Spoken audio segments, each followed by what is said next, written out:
Welcome to the world of darkness where nightmares inhabit your dreams. I've noticed YouTube's algorithm hides my stories. Your interaction is the only way to reach new listeners. If these stories frighten you, please like, subscribe, and activate notifications. Any comment, however brief, helps spread my stories to other horror fans. Now relax, close your eyes, and let the rain wash away your thoughts as I guide you through tonight's terrifying tale. The weight of my grandfather's story has haunted 3 generations of my family. I never met him myself. He died in 1947 when my father was only 12. But the terror in his tale has been preserved with disturbing clarity through the decades. Sometimes I wonder if it would have been better had he taken this nightmare to his grave. My grandfather, Thomas Harrington, was born in Greenwich, Connecticut in 1900. A practical man with calloused hands and a straight-talking manner, he found joy in simple pleasures, fishing in quiet streams, camping under star-filled skies, and the satisfying work of mechanics. These weren't merely hobbies, but essential elements of his character, ways he connected with the world on his own terms. It was during one of his final conversations with my father that he first revealed what had happened in Port Chapman, Alaska, between 1938 and 1942. I've pieced together the account from my father's recollections, fragments of journal entries and newspaper clippings preserved in our family's archives. The details emerged slowly over time, as if the full horror was too much to absorb at once. "Dad," my father once told me, his voice dropping to a whisper despite us being alone in the room, "your grandfather was never the same after Alaska. Something fundamental broke in him there." According to my father, Thomas initially loved Port Chapman. The remote Alaskan settlement offered pristine wilderness, abundant fishing, and a small community where his mechanical skills were highly valued. He quickly established himself as a reliable handyman who could fix anything from boat motors to generators, essential skills in a place so removed from civilization. In the evenings, Thomas would frequent the town's only bar, the Northern Light. There, trappers, fishermen, and locals would gather to escape the isolation, sharing stories that ranged from practical wilderness advice to tall tales meant to entertain. It was in this dimly lit establishment, with its perpetual smell of pipe tobacco and whiskey, that Thomas first heard the whispers about something wrong in the surrounding forests. "The woods have eyes," an old trapper named Howard had muttered one evening, his weathered face illuminated by the flickering lantern light. "Been that way long before any white man set foot here." Others nodded knowingly, but they all seemed reluctant to elaborate. Thomas, being new to the area, had dismissed it as local superstition, a mistake he would come to regret deeply. It wasn't until late autumn of 1938 that Thomas began to understand the true nature of these warnings. A hunter named Joseph Keller had staggered into the Northern Light one evening, his face ashen and his typically steady hands trembling uncontrollably. The bar fell silent as everyone turned to look at him.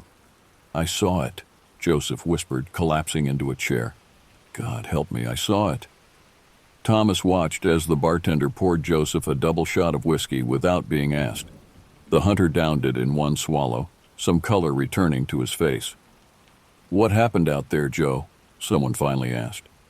Joseph's account emerged in fragments, punctuated by long silences. He'd been tracking a moose near Blackwater Ridge, about 15 miles from town. As dusk approached, he'd decided to make camp for the night, rather than risk the journey back in darkness. "I was just setting up my tent when I heard it," Joseph said, his voice cracking. "A grizzly, I thought. Biggest damn grizzly I'd ever seen, but then..." His hands began to shake again as he described what happened next. The massive shape he'd spotted wasn't moving like any bear he'd encountered in his 30 years of hunting.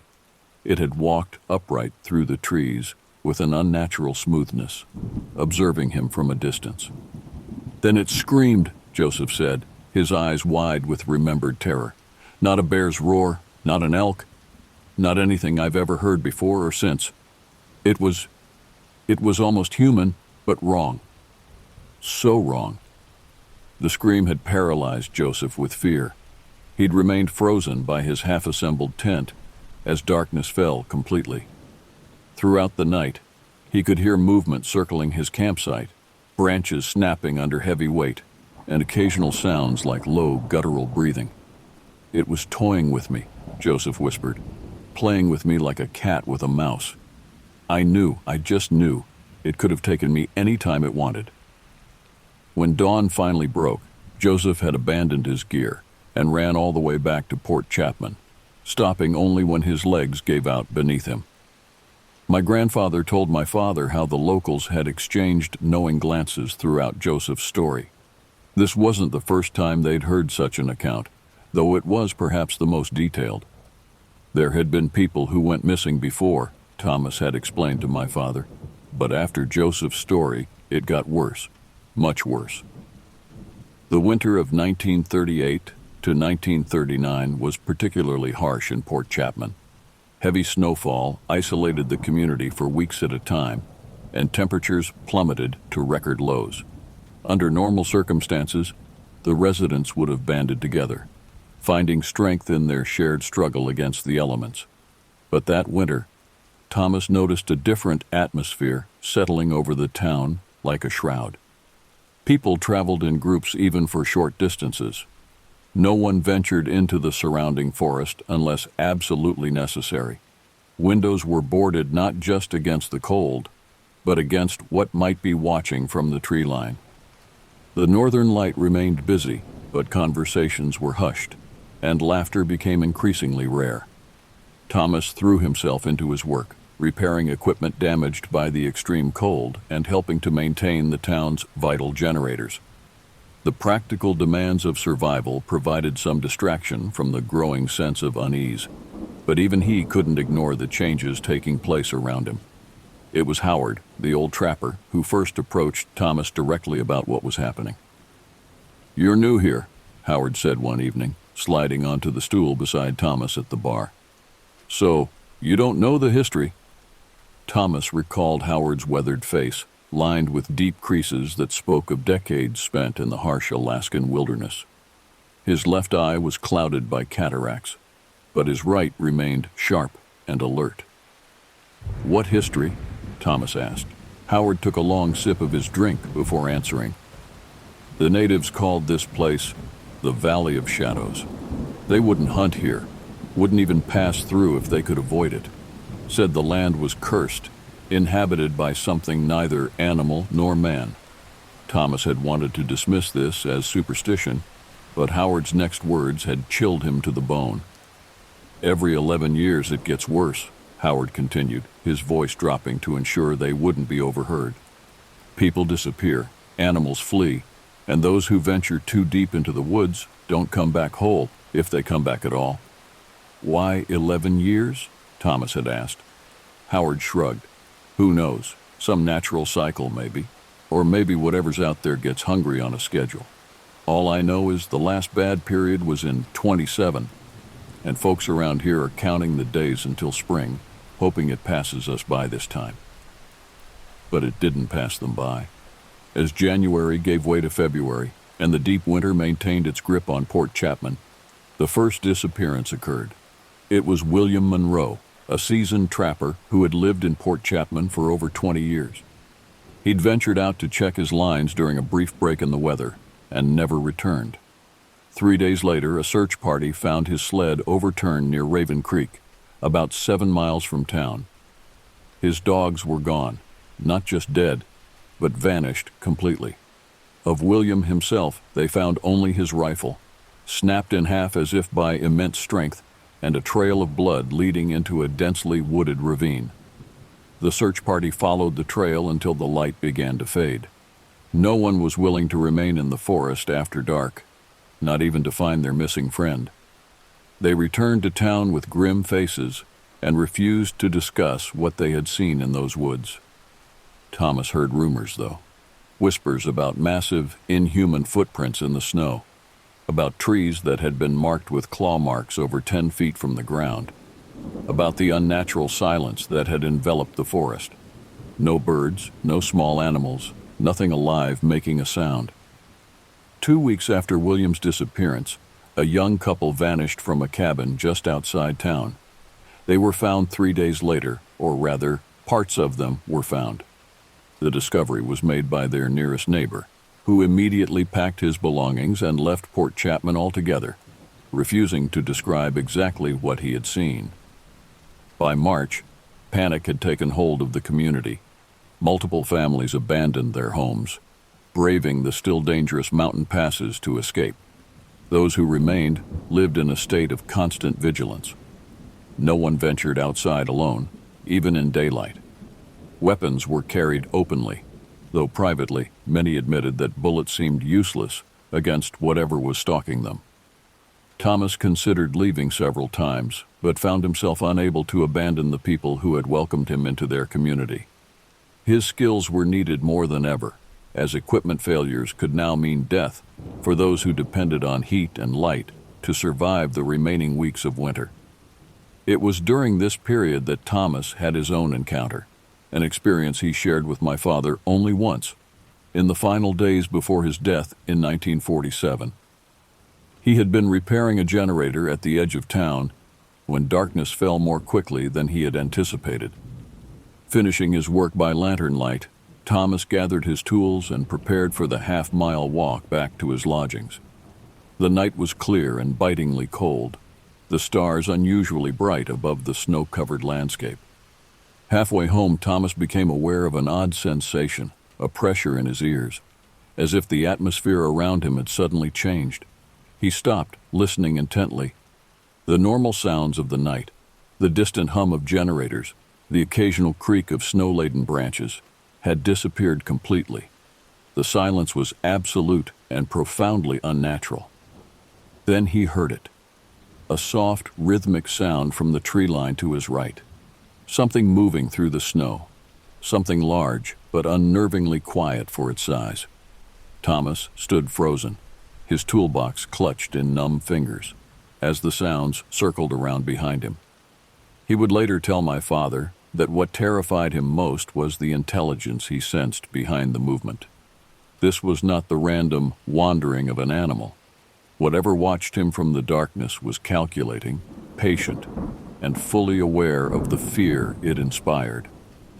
For what seemed like an eternity, Thomas remained perfectly still, afraid that even the slightest movement might provoke an attack. The presence continued to circle him, always just out of sight, occasionally allowing a branch to snap or snow to crunch. Deliberate sounds, Thomas believed, meant to heighten his terror. Just as his legs began to tremble from the strain of standing motionless in the bitter cold, Thomas heard a commotion from town. Voices shouted in alarm, and lights appeared as people emerged from buildings with lanterns and flashlights. The presence in the darkness retreated. The unnatural silence lifted, and Thomas found himself able to move again. He ran toward the lights, his breath coming in ragged gasps that formed white clouds in the freezing air. He discovered that another resident, an elderly man named George Phillips, had been found dead in his home, not from natural causes, but from terror. George had been alone when something apparently tried to enter his small cabin. The window beside his bed had been smashed inward, and George had died clutching his chest, his face frozen in an expression of absolute horror. Most disturbing of all, Thomas learned that George's cabin was on the opposite side of town from where he had experienced his encounter with the unseen watcher. Whatever had been stalking Thomas in the darkness was not the same entity that had terrified George to death, or there was more than one of them. The following day, a town meeting was held to discuss what could be done. The debate was heated, with some advocating for a complete evacuation of Port Chapman and others insisting they should organize hunting parties to track and kill whatever was terrorizing them. Howard, the old trapper, spoke last. His voice, usually weathered and gruff, had taken on a hollow quality that silenced the room. "You won't kill it," he said simply. "Better men than us have tried. Better men than us have died trying." "Then what do we do?" someone demanded. "Just wait to be picked off one by one?" Howard's gaze swept across the crowded room. "We survive. We stay together. We don't go into the woods alone, and we pray that spring comes early this year." It was then that Thomas made his decision. He would leave Port Chapman as soon as weather permitted. The community had become like a family to him over the months, but he recognized the hopelessness in Howard's eyes, the resignation of a man who had seen this cycle before and knew there was no fighting it. Thomas confided his plan to leave to only a few trusted friends. One was Benjamin Walsh, the town's doctor, and one of the few educated men in Port Chapman. Benjamin had been documenting the strange occurrences, collecting accounts from witnesses, and examining what physical evidence could be found. "I don't blame you for wanting to leave," Benjamin told Thomas during their final conversation. "But I need you to promise me something. If I don't make it out of here, take this with you." He handed Thomas a sealed envelope, surprisingly heavy for its size. "It's everything I've collected about what's happening here. Descriptions, patterns, theories. There's something else, too. A map showing similar incidents across Alaska going back 50 years. Whatever's here isn't unique to Port Chapman." Thomas had promised to safeguard the information, though he admitted to my father that he had hoped never to need it. As March gave way to April, the first tentative signs of spring appeared in Port Chapman. The snow began to melt, revealing patches of frozen ground beneath. The days grew longer, providing more hours of precious daylight, and the mountain passes, blocked for months by massive snowdrifts, slowly became navigable again. Thomas wasn't the only one preparing to leave. Nearly half the remaining population had made similar plans, though few discussed them openly. There was a sense of shame and abandonment, even when staying meant likely death. The night before his planned departure, Thomas was awakened by urgent knocking at his door. It was Benjamin Walsh, his face haggard and his eyes wild with a combination of fear and excitement. "I know what they are," Benjamin said as soon as Thomas let him in. "Or at least I have a theory that explains everything." Thomas listened in growing horror as Benjamin outlined his conclusions. Based on indigenous legends, historical accounts, and his own observations, Benjamin believed they were dealing with something that had evolved in parallel with humans but in isolation. Something intelligent enough to recognize humans as threats or prey, strong enough to overpower even the most capable hunters, and patient enough to stalk its victims for days before striking. "The 11-year cycle," Benjamin explained, his words tumbling out in a desperate rush, "corresponds with a specific astronomical alignment. I've cross-referenced the timing of incidents going back to the first recorded attacks in 1872. It's always the same pattern." "But why here?" Thomas had asked. "Why Port Chapman?" Benjamin's expression darkened. "Because we're building here, expanding, pushing into territories that have belonged to them for millennia. Each cycle gets worse because each cycle finds more humans encroaching on their domain." Before Thomas could respond, they heard it, a sound that made his blood turn to ice in his veins. A scream, neither fully animal nor human, echoing across the town from somewhere in the surrounding forest. It was quickly followed by another, then another, from different directions. "They're surrounding us," Benjamin whispered. "God help us all." What followed was a night of terror that Thomas could never bring himself to describe in full detail, even to my father. The creatures, whatever they were, didn't launch a direct assault on the town. Instead, they engaged in psychological warfare, screaming from the darkness, occasionally rushing forward only to retreat again, keeping the entire population in a state of panicked alertness until exhaustion began to take its toll. By dawn, 3 more residents had died, 2 from heart attacks brought on by fear, and 1 who had fired blindly into the darkness and somehow managed to shoot himself instead. Benjamin Walsh was among the missing, having rushed to assist a family on the outskirts of town and never returned. Thomas didn't wait any longer.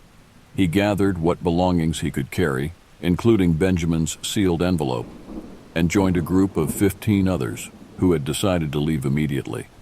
Together, they set out for the nearest neighboring settlement, a difficult 2-day journey even under good conditions. Only 11 of them completed that journey. The others were lost along the way, some to exposure and exhaustion, but at least 2 to whatever continued to stalk them from the wilderness. Thomas never saw what took them. He heard only screams cut suddenly short, and the horrible sounds of something large moving swiftly through the underbrush. Thomas never returned to Port Chapman. After reaching safety, he continued south, eventually making his way back to Connecticut by the summer of 1939. He told few people about his experiences in Alaska, concerned that he would be dismissed as insane, or worse, that sharing the knowledge might somehow draw the attention of what he had encountered there. It wasn't until 1942 that Thomas heard news of Port Chapman again. A brief article in a newspaper reported that the remote Alaskan settlement had been found completely abandoned during a supply run. Personal belongings had been left behind, suggesting a hasty evacuation, but no bodies were discovered. The official explanation suggested that the residents had relocated due to the harsh living conditions, possibly exacerbated by the war. Thomas knew better. He had kept track of the 11-year cycle Benjamin had identified and realized that 1938 to 1939 had only been the beginning. The worst would have come in the winter of 1941 to 1942. After reading the newspaper account, Thomas opened Benjamin's envelope for the first time. Inside, he found detailed notes on the creature's behavior patterns, anatomical speculations based on the few physical traces they had left behind, and the promised map showing similar incidents across Alaska and parts of northern Canada. Most disturbing was a sealed inner envelope containing what appeared to be a large, curved claw or talon, unlike anything from any known animal species. Accompanying it was a note in Benjamin's handwriting. Recovered from the body of William Monroe, not bone, not keratin. Analysis inconclusive. Thomas kept these items hidden for the remainder of his life, showing them only to my father in the final days before his death in 1947. He extracted a promise that the information would be preserved, but never widely shared. Some knowledge, he told my father, is too dangerous to spread, not because people wouldn't believe it, but because some would, and they would go looking.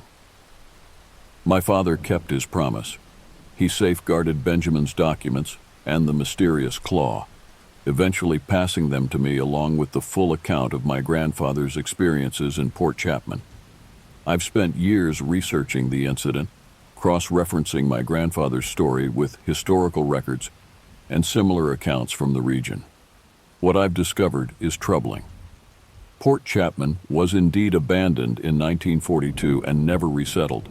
The official records offer various explanations: economic factors, wartime resource allocation, the challenging environment.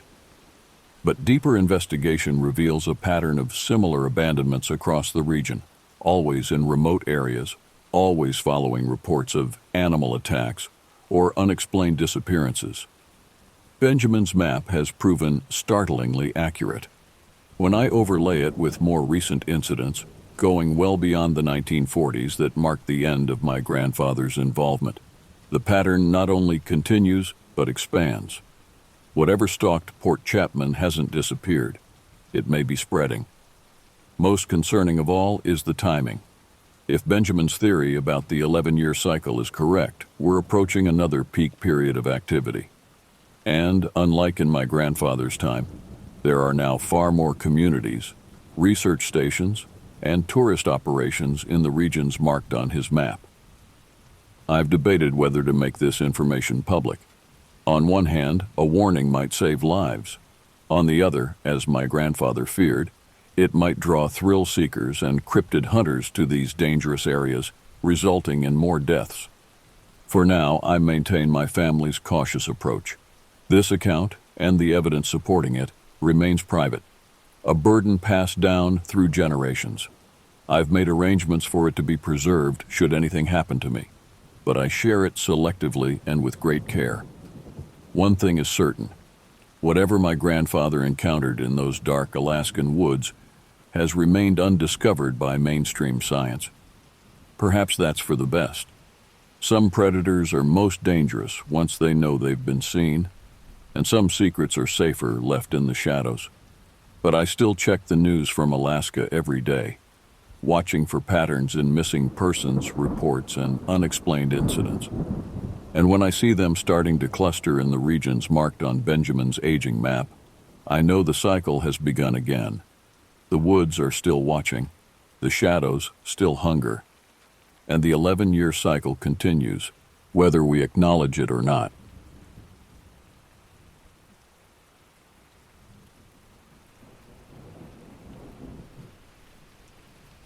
Dakota Whitefeather stood on the creaking front porch of his remote ranger cabin, staring out at the misty green expanse of the ancient forest surrounding him. He took a long pull from his coffee mug, the bitter taste giving him a jolt as the first gray light seeped through the thick canopy of leaves. This was Dakota's favorite time of day, before the clamor of campers and hikers broke the profound stillness. Just him and the woods, and the whispers, those murmuring voices that curled on the edges of his consciousness. Sounds, he told himself, were just the wind in the trees. Another day, he sighed, stepping off the porch and trudging towards the ranger station a half-mile up the dirt path. Dakota had been working as a ranger in these remote woodlands for going on 12 years now. He'd taken the post straight out of college, lured by the promise of solitude and a chance to immerse himself in nature after 4 years cooped up in lecture halls. The pay was meager and the work sometimes grueling, but Dakota loved it out here, or he used to anyway. Lately, an uneasiness had settled over him, an itch between his shoulder blades he couldn't shake, like he was being watched. He scanned the shadows between the towering Douglas firs and hemlocks, but saw nothing. He picked up his pace, fallen pine needles crunching under his boots. His mind wandered to the stack of unpaid bills shoved in the top desk drawer back at the cabin. His ancient pickup needed new tires before winter, and propane prices kept climbing. Dakota shook his head. He'd figure something out. He always did. As the ranger station came into view through the mist, Dakota noticed an unfamiliar vehicle parked out front, a sleek black SUV with government plates. His curiosity piqued. Dakota jogged the last few yards. He pushed open the door to find his supervisor Karen and 2 men in dark suits huddled around the radio console. "Morning, Dakota," Karen said, voice strained. "We've got a situation." The taller of the 2 suited men turned to face Dakota, jaw set. "I'm Agent Rollins with the U.S. Fish and Wildlife Service. We have reason to believe there's an animal in these woods. Something big, and it's hostile." Dakota frowned. "An animal? What kind of animal?" Rollins and his partner exchanged a loaded glance. "You ever hear about Bigfoot, Ranger Whitefeather?" Dakota barked a laugh, but it died in his throat when he saw their expressions. "We have credible reports of aggressive interactions and—" Rollins paused, choosing his next word carefully. "Disappearances. In these woods going back decades. We need your help tracking this thing." Dakota looked to Karen, who gave him a solemn nod.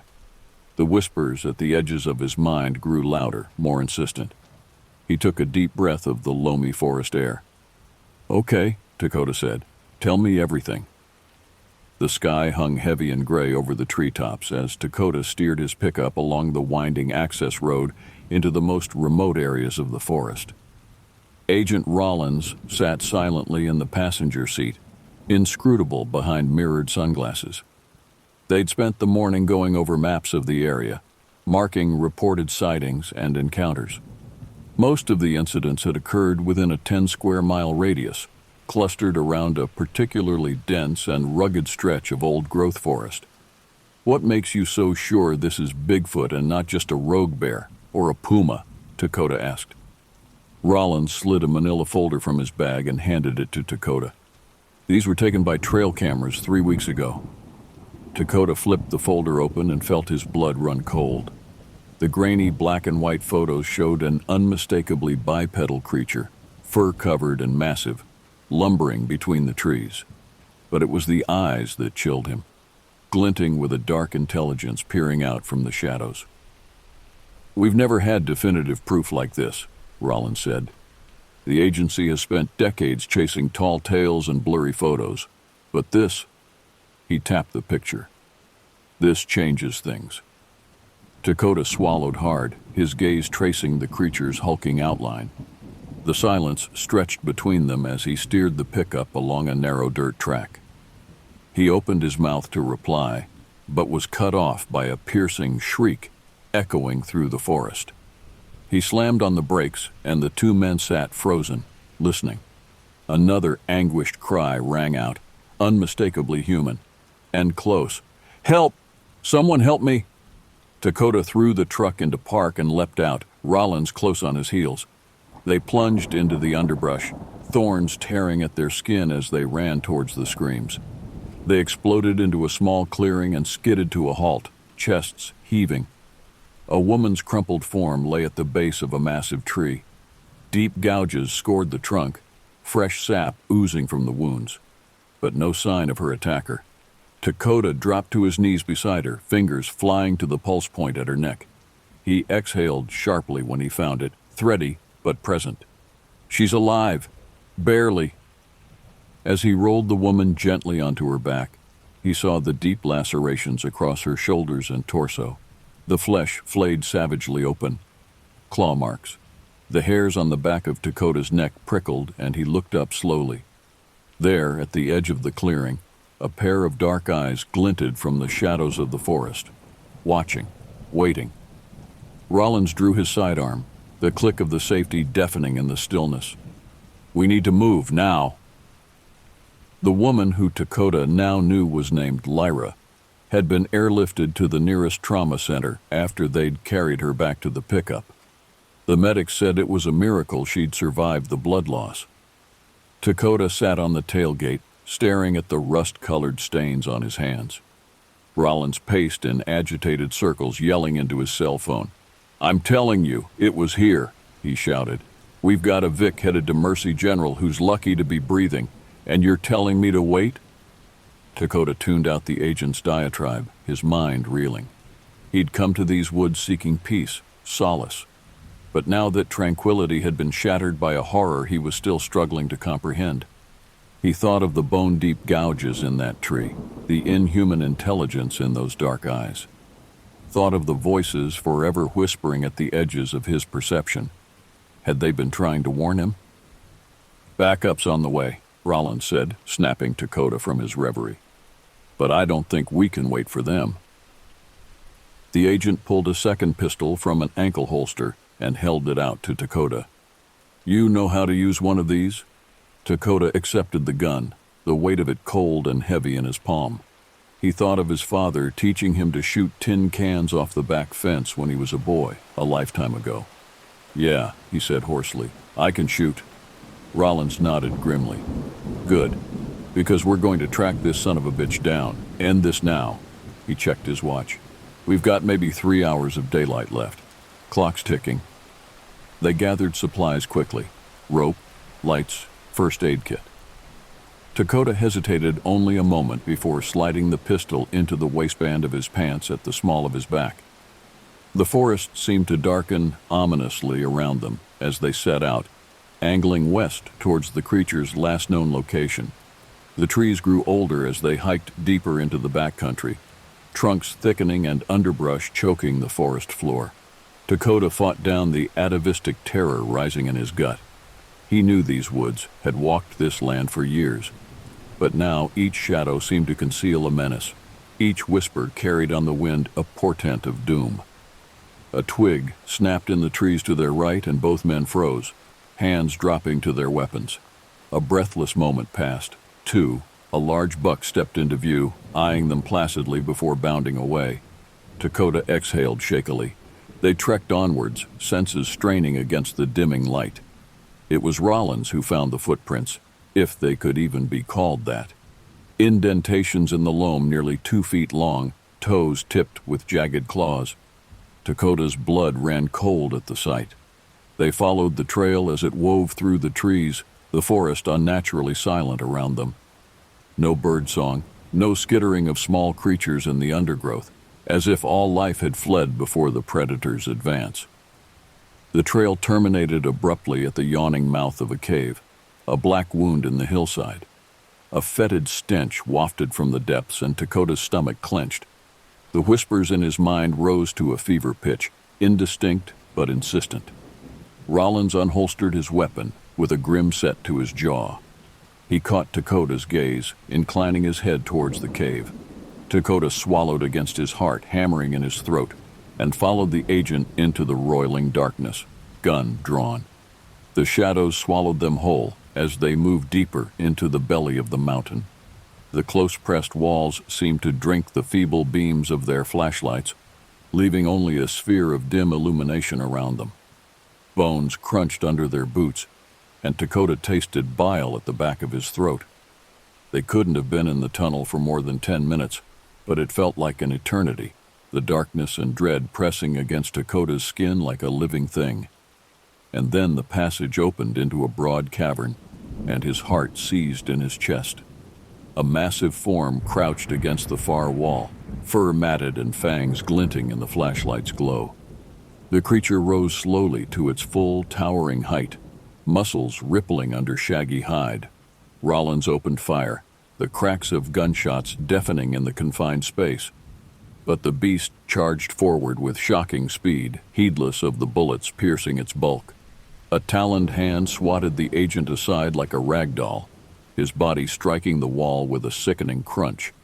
And then that dark gaze locked on Dakota, and his blood turned to ice in his veins, because beneath the feral glint, he saw a flicker of something horribly, impossibly familiar, as if his deepest, most primal fears had been given flesh.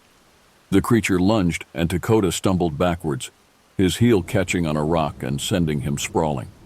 Fetid breath scorched his face as a maw bristling with jagged teeth yawned before him. His cry was swallowed by the roaring in his ears as those jaws descended and the world went black. Pain dragged Dakota back to awareness, white-hot and blinding. He blinked against the blood obscuring his vision, head pounding with each labored beat of his heart. His face felt shredded, flayed open by the creature's claws. Dakota struggled to sit up, biting back a moan as agony lanced through his ravaged body. The dank air of the cave pressed against him, thick with the coppery tang of blood and something fouler. He fought down the urge to vomit, knowing it would likely kill him in his condition. Memories flooded back, the beast's charge, the glint of fangs, Rollins's crumpled body. Dakota squeezed his eyes shut against the onslaught. He had to move, to run, but his limbs felt leaden. Hopelessness crashed over him in a smothering wave. What chance did he stand against a monster out of legend? As if conjured by the dark turn of his thoughts, a low growl rumbled through the cavern.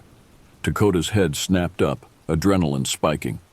The creature crouched at the mouth of a branching tunnel, more sensed than seen, a hulking silhouette against a deeper darkness. "Okay, you bastard!" Dakota rasped, rage kindling in his chest. "Let's dance." He fumbled for the gun at his back, joints screaming in protest. His questing fingers brushed cool metal and he almost sobbed with relief. Dakota ripped the pistol free, swinging it up to aim at the beast with trembling hands. The creature regarded him, utterly still. Seconds stretched into a small eternity, and then it turned away, padding into the tunnel on silent feet. The darkness swallowed it whole. Confusion warred with fear in Dakota's battered skull. Was this some game to the creature? A twisted prelude to the kill? Anger surged through him, eclipsing his pain and terror. He'd be damned if he'd die cowering in this hole. If this was to be his end, he'd meet it head-on, like his ancestors. Gritting his teeth, Dakota hauled himself upright. He swayed alarmingly, stomach lurching, but locked his knees and remained standing. Inch by tortured inch, he staggered towards the tunnel. The passageway was narrow, the uneven floor treacherous under his stumbling feet. Dakota braced himself against the clammy wall, stone snagging on his torn flesh. He could feel the weight of the mountain above, cold and indifferent, waiting to become his tomb. The whispering voices in his mind had risen to a maddening susurrus just below the threshold of understanding. Time lost all meaning in that endless dark. There was only the rasp of his breath, the drum of his pulse in his ears, the next agonizing step, and then the next. And the knowledge that the beast lurked ahead, drawing him ever deeper into its lair. After an eternity, or only minutes, the tunnel broadened into a chamber. Dakota nearly wept as a whisper of fresh air brushed his raw cheeks. An exit. His eyes strained against the gloom, searching for the telltale glimmer of daylight. But all he found was a seeping darkness too thick for even the wan beam of his flashlight to penetrate. A rumbling growl echoed from the shadows, and dread knotted in his gut. Eyes glinted in the blackness, feral and unfathomable. The creature's bulk detached from the deeper dark, looming over Dakota's battered frame. He steadied his gun with numb fingers, muzzle wavering. Inhuman features twisted into something like a grin, a nightmare given flesh. And in that moment, staring into the abyss of the beast's gaze, Dakota understood. This hadn't been a hunt. It had been a test. The creature had weighed him, measured his resolve against the yardstick of his fear, and found him wanting. Shame scalded through him, chased by a foolhardy surge of defiance. Summoning the last dregs of his strength, Dakota spat a mouthful of blood at the creature's feet. "Do your worst, hellspawn," he snarled, "but know that I die unafraid." Dark laughter shivered through the cavern, raising the hairs on Dakota's nape. The beast's form contorted, limbs elongating and snout shortening in a grotesque flux.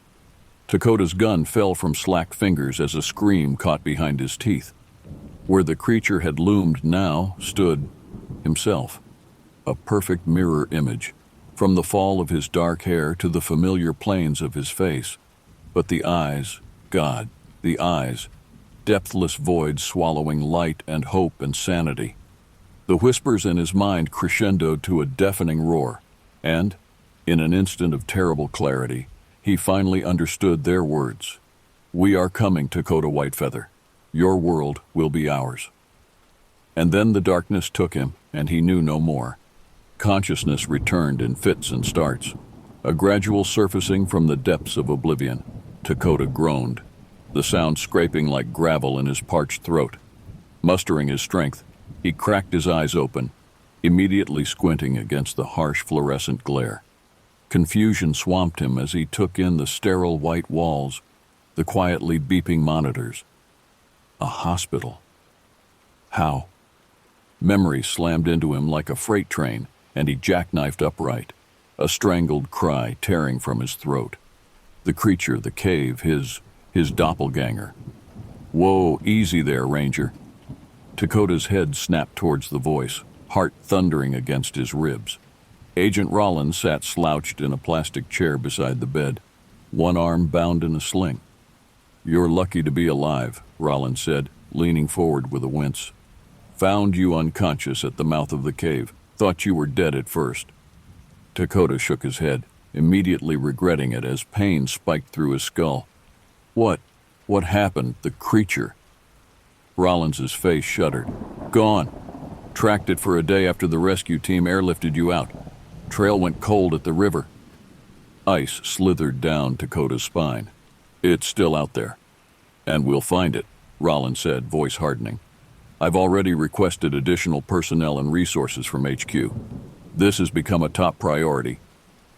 Dakota fisted his hands in the thin hospital blanket, knuckles aching. He could still feel the darkness of the cavern pressing against him, still see those fathomless eyes boring into his own. "You don't understand," he whispered hoarsely. "It's not just some animal. There was something in my head." Dakota looked up at Rollins, desperation clawing at his chest. "It spoke to me, at the end, said they were coming for our world." The agent blew out a sharp breath, scrubbing a hand over his jaw. After a long moment, he met Dakota's gaze squarely. "Then I suggest you rest up, Ranger. Because if what you're saying is true, we're going to need all hands on deck for what's coming." The forest was too quiet. Dakota stood at the edge of the tree line, a rifle heavy in his hands. 3 months had passed since his confrontation with the creature in the cave, 3 months of feverish preparation against the coming storm. After his release from the hospital, he'd thrown himself into the hunt with singular focus, scouring the woods for any trace, any whisper of the beast's passage. But the trails had run cold, the forest holding its secrets close. The government had mobilized in force, fortifying ranger stations into makeshift command posts ringed with razor wire. They'd tried to keep a lid on the truth, but whispers had a way of spreading. A creeping dread had settled over the small towns and logging communities dotting the region as the shadows grew long. Because the forest was too quiet. No birdsong threaded the air, no small creatures rustled the undergrowth. An unnatural stillness held sway, the calm before the storm. And storm it would be. Reports had begun to filter in. Missing hikers, mutilated livestock, whole hunting parties vanishing into the green, never to return. Each incident pushing the invisible border of the creature's domain outward. They were coming, just as the beast had promised in Dakota's darkest hour. An army of nightmares poised to crash over humanity like a black wave. He could feel it in his bones, in the atavistic dread prickling his nape in these too silent woods. The soft crunch of a footfall behind him had Dakota spinning, rifle snapping up to his shoulder. Agent Rollins stepped out from the shadow of an ancient spruce, hands raised in appeasement. "Any sign?" the agent asked quietly. Dakota lowered his weapon, the tension in his shoulders easing fractionally. "Nothing. You?" Rollins shook his head grimly. "Perimeter secure for now, but—" "Only a matter of time," Dakota finished bleakly. The agent's lips thinned. "The first refugees from Milburn just arrived. It's gone, wiped off the map." Ice crystallized in Dakota's veins. Milburn had been a logging town some 50 miles distant. Hundreds of souls now lost to the hungry dark. The vanguard of the horde. "What do we do?" he asked softly, half to himself. Rollins looked out over the trees, granite jaw flexing. "We fight. Hold the line as long as we can." Dakota swallowed past the tightness in his throat. He thought of the small cluster of houses tucked in the wood's embrace, full of civilians too stubborn or afraid to evacuate. Thought of Karen and the other rangers grimly manning their posts. They would be the first to fall when the wave broke. "It's not enough," he whispered. "We can't stop this, can't even slow it down." Rollins turned to him, something bleak and resigned in the set of his shoulders. "Then we make sure the world knows what happened here. Give them a chance to prepare for what's coming." And in that moment, staring out at the waiting trees, Dakota understood what they had to do. The terrible calculus of triage in the face of annihilation. They would be the sacrifice. The first blood spilled in a war they couldn't hope to win. But in dying, they might buy time for others to live, to fight. It was a cold equation, but the only one left to them. Dakota met the agent's eyes, saw the same grim resolve reflected back. In another life, they might have been friends, brothers in arms. In this one, they would be the first to fall. A whisper of movement in the underbrush froze them both. A shadow detached from the deeper gloom, massive and horrifyingly familiar. Dark eyes, far too knowing, found Dakota's, held them. The whispers in his mind surged to a screaming crescendo. "We are here, Dakota Whitefeather. Your world is ours." The creature threw back its head in a soundless roar as the trees came alive with nightmare forms, the world fracturing at the seams. It had begun, and the forest would weep.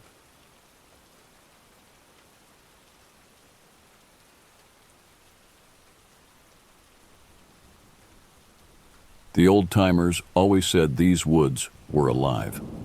As a park ranger tasked with patrolling the vast wilderness of the Pacific Northwest, Sequoia Longshadow figured they meant it in some abstract spiritual sense, that there was an energy here, an ancestral presence you couldn't quite explain. She never expected it to be so literal. Sequoia had taken this job 5 years ago, desperate for a fresh start after her life in the city had fallen apart. Her graphic design business had gone belly up. Her boyfriend had left her drowning in debt, and she found herself longing for the forests of her youth, where she had felt most at peace.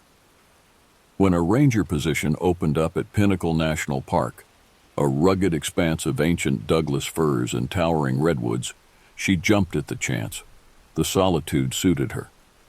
Sequoia moved into the modest ranger cabin, nestled in a remote grove a half-day's hike from the nearest road. She spent her days maintaining trails, assisting lost hikers, and communing with nature. The majestic landscape soothed her weary spirit. For the first time in years, she felt like she could breathe again.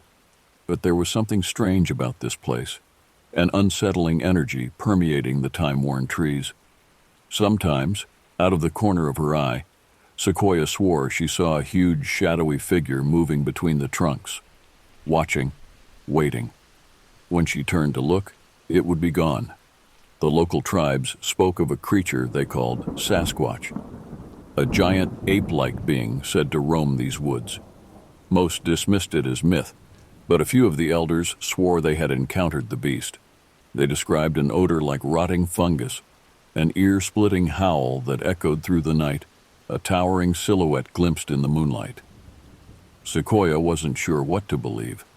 As a woman of science and reason, she had always scoffed at such fantastic tales. But alone out here, enveloped by the ancient forest, she couldn't shake the eerie feeling that she was being watched by some primeval presence. A guardian spirit, or perhaps something far more sinister. Locking the cabin door each night, Sequoia's thoughts would drift to the latest stories on Reddit's Arno's Leap forum, where hikers described brushes with the unknown in the great American wilderness. The stares in the woods, the whistlers, the smiling men with dead eyes. She used to read them for fun. Now they kept her awake, staring at the moon-dappled wall until dawn. Little did Sequoia know her private struggle was about to become a waking nightmare. Because deep in the old growth, something ancient was stirring, something hungry, and it had caught her scent. The morning mist clung to the ferns as Sequoia set out on patrol, the damp chill penetrating her fleece jacket. These early fall days were her favorite, when the forest came alive with fiery hues and the spawning salmon filled the creeks.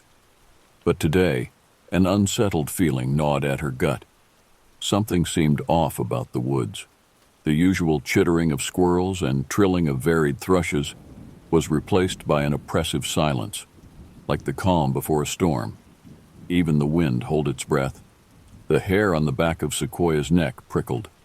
As she rounded a bend in the trail, an odor hit her like a brick wall, like roadkill skunk marinated in rancid compost. Sequoia gagged, covering her nose. In all her years in the wilderness, she had never smelled anything so foul. Tracking the stench, she veered off the path into a dense copse of spruce. She stopped dead in her tracks. Before her stood a gruesome sight. The shredded remains of an adult bull elk, its entrails strewn across the tangled undergrowth. Sequoia had seen animal carcasses before. Bears, wolves, and cougars were common in these parts. But they didn't leave a kill like this. The flesh was torn away in massive chunks, as if by brute strength, rather than precise fangs and claws. Broken ribs jutted from the bloody ribcage at unnatural angles, and the head, where was the head? A twig snapped behind her. Whirling around, Sequoia scanned the mossy trunks. She sensed a presence lurking just out of sight, watching her. The forest fell eerily silent again. Then she heard it. A guttural rumble like a growl crossed with a human moan. A huge shadow shifted in the mist. "Hey!" Sequoia shouted, trying to project authority despite the waver in her voice. "This is a protected wilderness area. Show yourself!" The shadow stilled.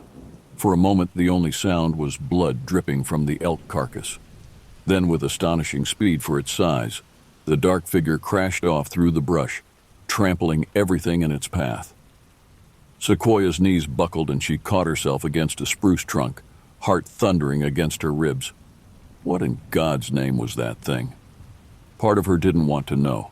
She glanced back at the grisly remains. If some hiker stumbled on this, she needed to report this incident. But what would she tell her superiors? That Bigfoot was on a rampage in the park? They'd laugh her out of the service. She thought of the stories on Reddit, the ones she used to dismiss as silly internet lore. The accounts were eerily similar to what she had just witnessed. With a shudder, Sequoia marked the location on her GPS and began the long hike back to the ranger station. She would quietly search for answers on her own, because one thing was certain: a dark force had awakened in these ancient woods, and heaven help anyone who crossed its path. Over the next week, Sequoia scoured the internet for information on Sasquatch sightings in the Pacific Northwest. What she found chilled her to the bone. Across Reddit and obscure cryptozoology forums, dozens of witnesses had shared their terrifying encounters with the elusive beast. Hikers stumbling upon colossal footprints sunk deep in the mud. Campers besieged by thunderous knocks on their tent in the dead of night. Park rangers discovering shattered animal bones and foul stench in the underbrush. And then there were the historical accounts, passed down through generations of indigenous tribes. They spoke of the creature by many names: Sasquatch, Bigfoot, Oma, Skookum. But the descriptions were always the same: a towering ape-like being that walked on two legs, covered in thick fur. A wild man of the woods, imbued with supernatural strength and cunning. Some tribes revered the Sasquatch as a guardian spirit, a keeper of nature's sacred balance. Others feared it as a vengeful outcast, cast from the human world for its insatiable bloodlust. Prayers were whispered and totems carved to keep the creature at bay. But when the Sasquatch chose to reveal itself, no man could stand in its path. As she pored over the chilling reports, Sequoia couldn't help but feel a creeping sense of dread. If even a fraction of these stories were true, then the beast that haunted her forest was far more than a flesh and blood animal. It was a force of primal nature, as old as the moss-shrouded stones and towering firs, an echo of a primordial world lost to the ages. The following morning, Sequoia was jolted out of a fitful sleep by the ding of an alert on her phone. Another hiker had gone missing overnight near Hell's Ridge, a rugged backcountry zone just south of her ranger district. A search party was being assembled. With grim resolve, Sequoia laced up her boots and shouldered her gear pack. She had a sinking feeling that this was no ordinary lost hiker case. The ridge abutted the same gloomy grove where she had found the butchered elk, where she had felt the Sasquatch's hot gaze upon her neck. As she set out alone into the misty dawn, Sequoia couldn't shake the uncanny sensation that she was walking into the creature's trap, that it knew she was coming and had laid plans for her in the untamed depths of its wooded lair. But Sequoia was bound by duty to protect all who entered her forest, even from the horrors that defied human understanding. She would find this lost soul and lead them back to safety, or die trying. The fog swirled around Sequoia's boots as she left the trail behind, bushwhacking through salal thickets and clambering over rotten nurse logs. The terrain rose sharply as she neared Hell's Ridge, a jagged series of granite bluffs infamous for soaring cliffs and lethal snags. One misstep could send her plummeting to a brutal end. Every broken branch and trampled fern told a tale as Sequoia forged on. A mile in, she found the hiker's first provisions scattered on the moss behind a tangle of devil's club, a smashed granola bar, a ripped stuff sack. Then a lone boot, the heel marked by what looked like teeth. Sequoia shuddered. She was on the right track, but a sense of foreboding enveloped her like the dank mist. Onward she trekked, following the path of destruction while senses tuned to the rhythm of the ancient woods. A biting stench wafted on the breeze. Carrion birds circled above a rocky bluff in a dizzying black cyclone. The Sasquatch's trail led directly into their midst. As Sequoia scaled the rock face, a murder of crows alighted from the stones with indignant caws. Cresting the rise, she recoiled at the gruesome scene before her. The missing hiker, or what was left of him, lay splayed across a stone altar like a pagan sacrifice. Shattered bones and shredded viscera were strewn in a wide radius, picked over by the feasting birds. Blood-tinged feathers drifted in the morning breeze. The man's mangled head sat on a twisted neck, eyes frozen open in primal terror.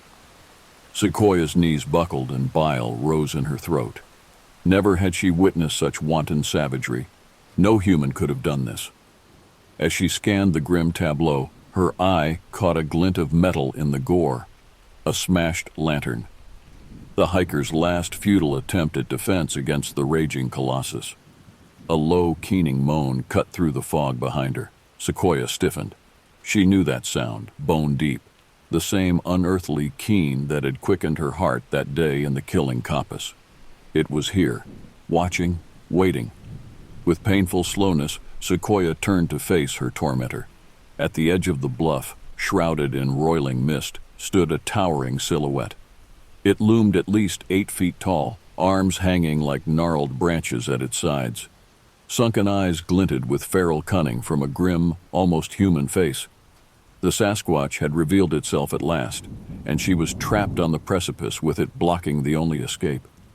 Sequoia's blood ran cold as the creature lumbered forward, a low growl rumbling in its chest. There was nowhere to run. This was the beast's domain, and it had deemed her a trespasser. The creature advanced, footfalls echoing like thunder on the granite bluff. Sequoia shrank back, mind reeling. Every primate instinct screamed to flee in the face of this apex predator.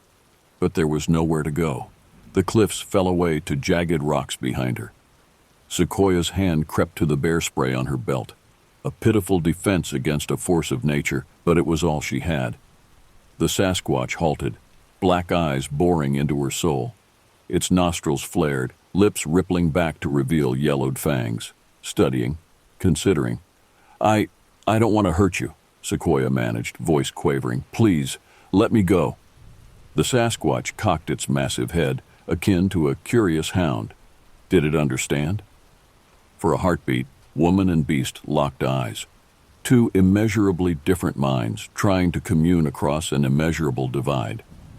With glacial slowness, the creature raised one great paw. Sequoia flinched, but it made no move to strike. Instead, it pointed meaningfully behind her, toward the bloody altar where the hiker's body lay ravaged. Sequoia followed its gesture, uncomprehending. The creature wanted her to look? Knees quaking, she shuffled backwards, gaze flicking from the Sasquatch to the grisly scene. There was something odd about the wounds, the shattered rib cage, the splintered femurs, as if a blunt object had caved them in, rather than claws or teeth. Realization hit Sequoia like a freight train. She whirled to face the Sasquatch, eyes wide. "It wasn't you," she breathed. "You didn't kill him." The beast uttered a low rumble, almost a purr. It blinked slowly, watching the truth dawn on the ranger's ashen face. Sequoia's mind raced as the pieces fell into place. The hiker's wounds were like those inflicted by the bear mauls she had seen, but no grizzly could scale these cliffs or toss a body so high. And that lantern, smashed near his hand, had he struck the beast in some scuffle, thinking it the threat? She looked back at the Sasquatch with new eyes, no longer a merciless predator, but a dark protector, guarding an ancient balance, weeding out the fool who dared raise a hand to the forest's elder kin. Perhaps the hiker, addled with terror, had lashed out in final madness, and paid the ultimate price. Sequoia swallowed hard, lowering her bear spray. She couldn't explain it, but she sensed that she now stood on sacred ground. An unspoken accord beyond the realm of human law. She was not the Sasquatch's judge. "I trust you," she said softly, wondering at her own calm. "This is your forest, and I need to go now." The creature huffed, gaze penetrating. Then slowly it stepped aside, unblocking the narrow path back down the cliffs. Sequoia held her breath. Every fiber of her being longed to plunge past and race pell-mell back to her cabin, to safety and sanity. But instead, she extended one hand in tentative truce, palm upraised and empty. an offering of peace or at least mutual understanding, here in this liminal place between worlds. Did the Sasquatch sense the wildness in her too? Was that why she remained alive when so many others had fallen? The creature hesitated, nostrils flaring to catch her scent. Then, with impossible gentleness, it brushed one rough knuckle against her palm, a gesture at once alien and achingly human, connecting for an instant across the void between their kinds. Tears springing to her eyes, Sequoia stepped back and passed like a ghost into the embracing mists. As the vast shadow faded behind her, she knew nothing would ever be the same, because now there was no going back from the truth. These were not her woods. They never had been. And perhaps those eerie old stories, the ones that haunted campsites and subreddits alike, held more ancient wisdom than modern arrogance could fathom. The Sasquatch was still out there, watching from the timeless trees, and Sequoia Longshadow was sworn to keep its secrets. Until the stars winked out and the deep forests crumbled to dust and dreams. A year has passed since I stood on that fateful bluff, locked in silent accord with a creature out of myth and shadow. Not a day goes by that I don't question what happened, turning it over in my mind until the lines blur between real and unreal, between fact and folklore. The official inquiry declared the hiker's death a bear mauling, case closed.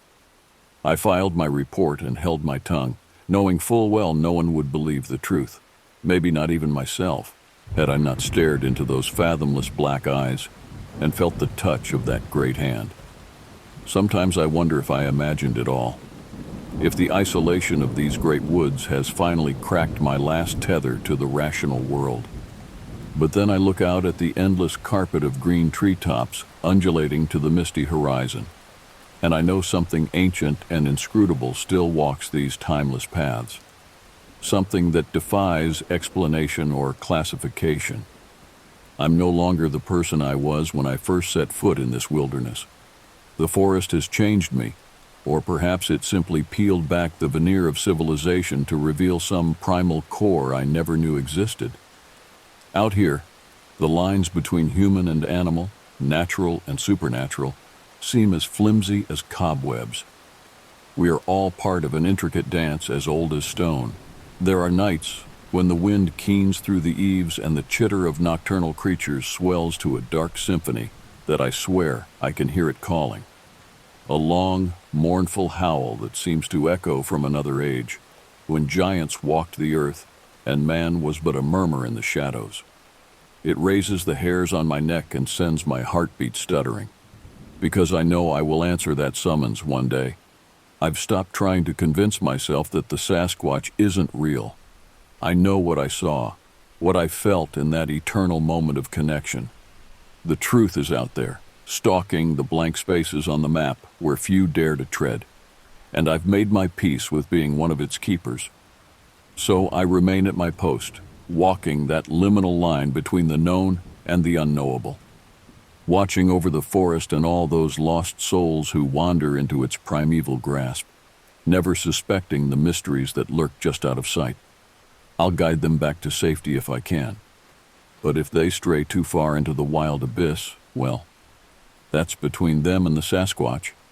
There are older laws in these woods than those of men. Maybe you'll venture out here yourself someday, seeking adventure or solace in the cathedral hush of towering firs and limpid streams. If you do, tread lightly and keep a weather eye on the tree line, for you never know what might be watching back, hidden in the dappled shadows. And if you catch a glimpse of something impossibly tall and dark from the corner of your eye, or feel an uncanny prickle on the back of your neck, don't be afraid. Simply offer a nod of respect and go in peace. You're a guest in its domain, after all. As for me, I'll be here keeping vigil, caught between two worlds, yet belonging to neither. The last bastion of a secret older than history itself. Because out here, the line between myth and monster wears perilously thin, and I walk it every day.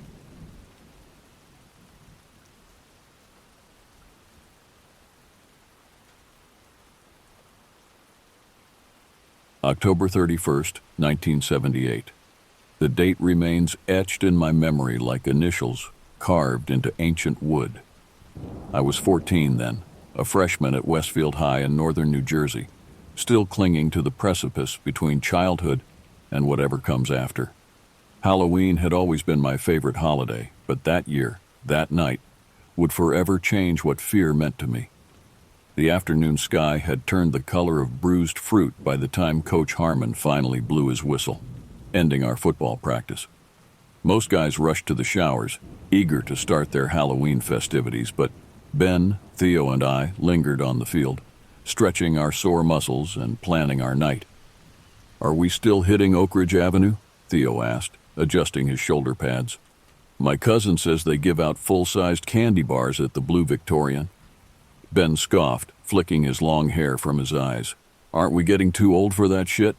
That was Ben, always trying to seem above everything, too cool to care. With his leather jacket and perpetual cigarette, he'd mastered the art of teenage rebellion in ways Theo and I could only imitate. While we lived in matching split levels with curfews and dinner tables, Ben's home life operated without visible boundaries. His mother worked nights, his father was long gone, and supervision was a foreign concept. "Free candy is free candy," I said, pulling grass from my cleats. "Besides, we've got built-in costumes." I gestured to our jerseys. Football players, scary enough. The truth was, we existed in that awkward teenage space, too old for trick-or-treating, too young to abandon it completely. We were fumbling toward adulthood with uncertain hands, desperate to seem grown while clinging to childhood comforts. After showering, we dumped our gear in our lockers and headed out into the autumn air. Fallen leaves crunched beneath our feet as we walked through our neighborhood, watching younger kids in store-bought costumes dart excitedly between houses. The sun had fully surrendered by then, leaving us to navigate by porch lights and jack-o'-lantern grins. "We should hit the cemetery later," Ben suggested, lighting a cigarette despite my mother's rule about smoking around me. She'd smell it on my clothes later, but I wouldn't tell her where it came from. "I've got something that'll freak you guys out." Theo and I exchanged glances. Ben's something usually meant trouble, but we were 14 and fearless, or so we thought. "What kind of something?" Theo asked. Ben reached into his jacket pocket and pulled out a crude metal object. It took me a moment to recognize it as a cross, crudely soldered in shop class, its edges rough and uneven.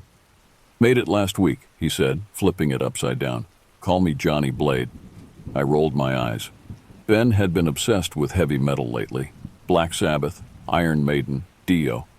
He'd play their albums at deafening volumes in his basement, analyzing lyrics for hidden meanings and spinning records backward to find messages. The upside-down cross was just his latest attempt at rebellion. "Your mom know you're going full satanic?"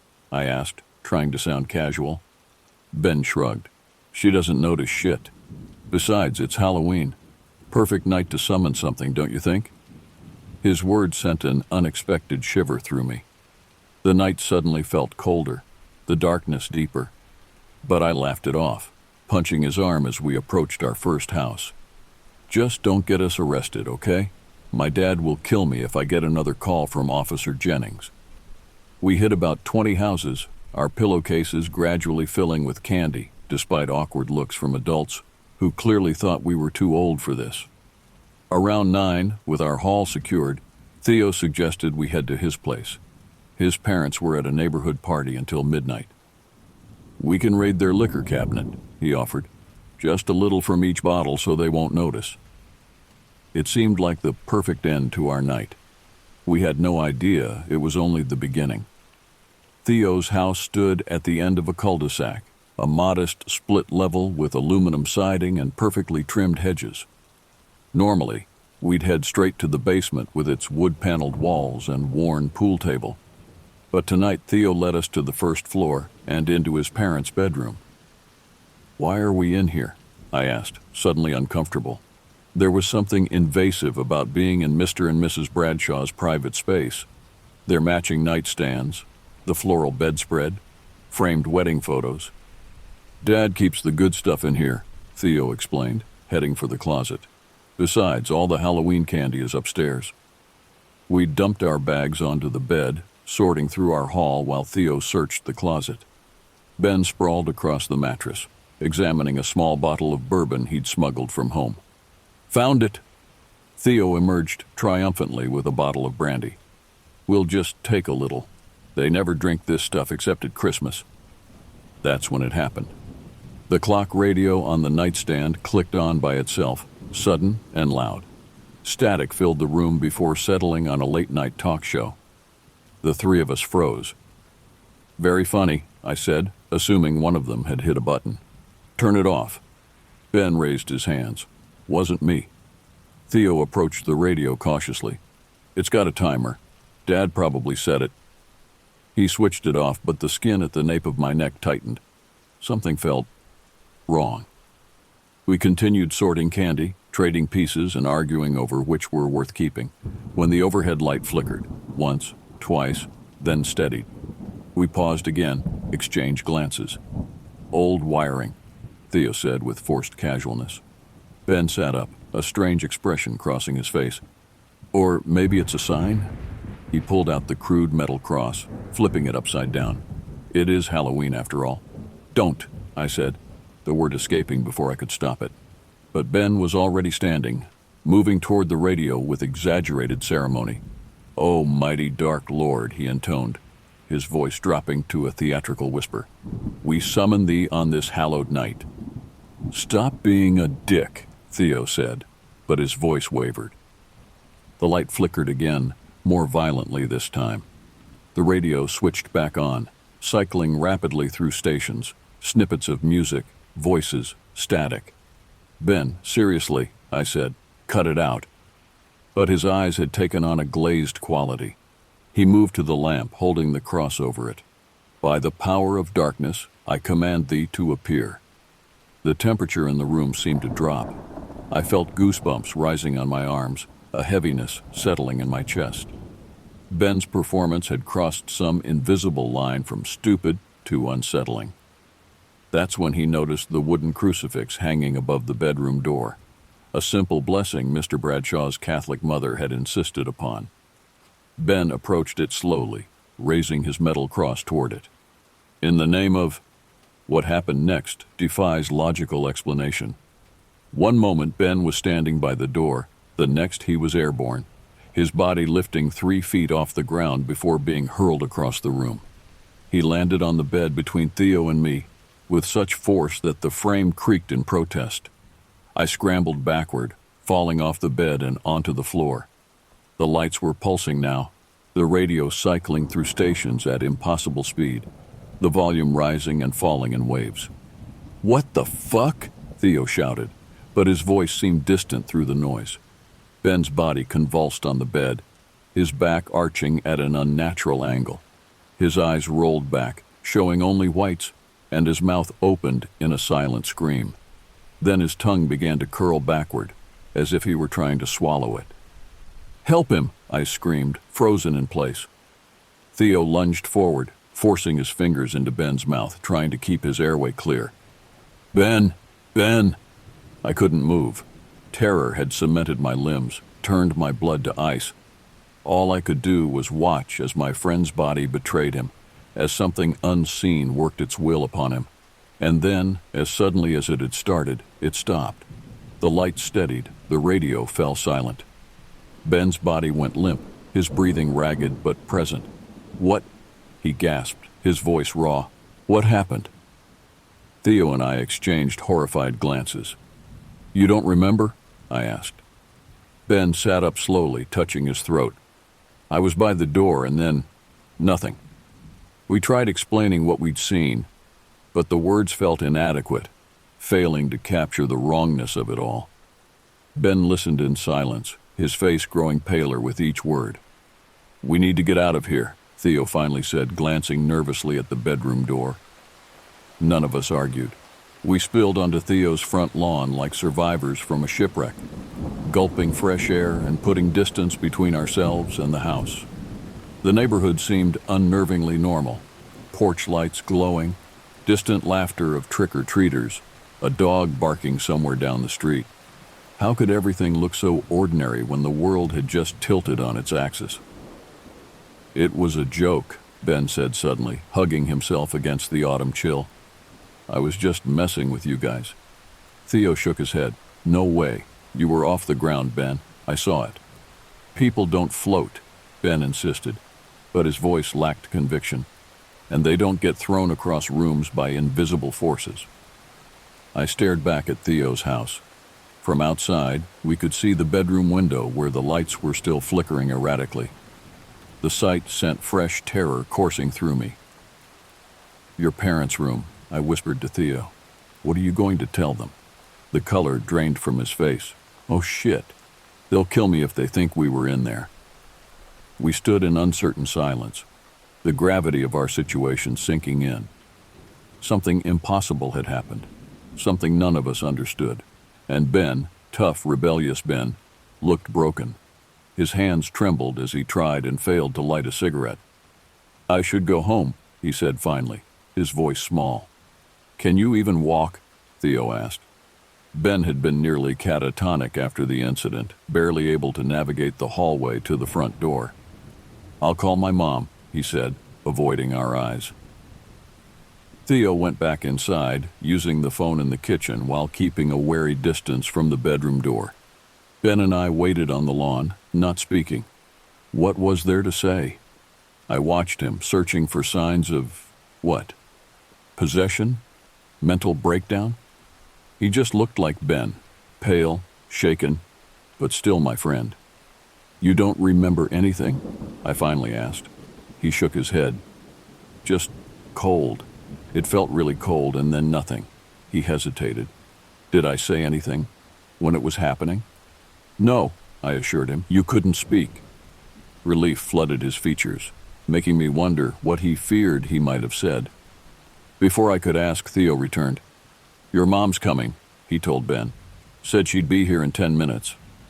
We waited in uncomfortable silence, occasionally glancing at the bedroom window where the lights continued their eerie dance.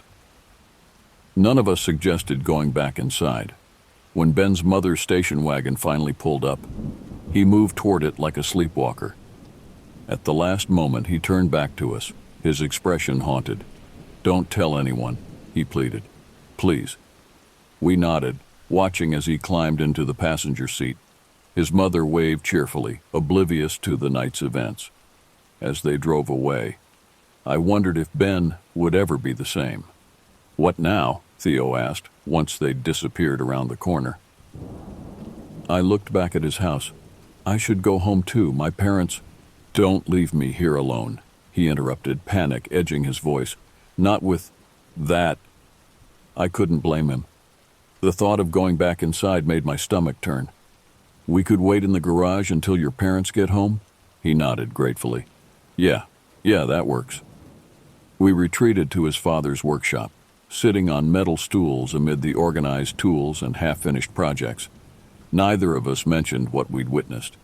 It seemed safer somehow to let it sit untouched between us, like a bomb we feared might detonate if examined too closely.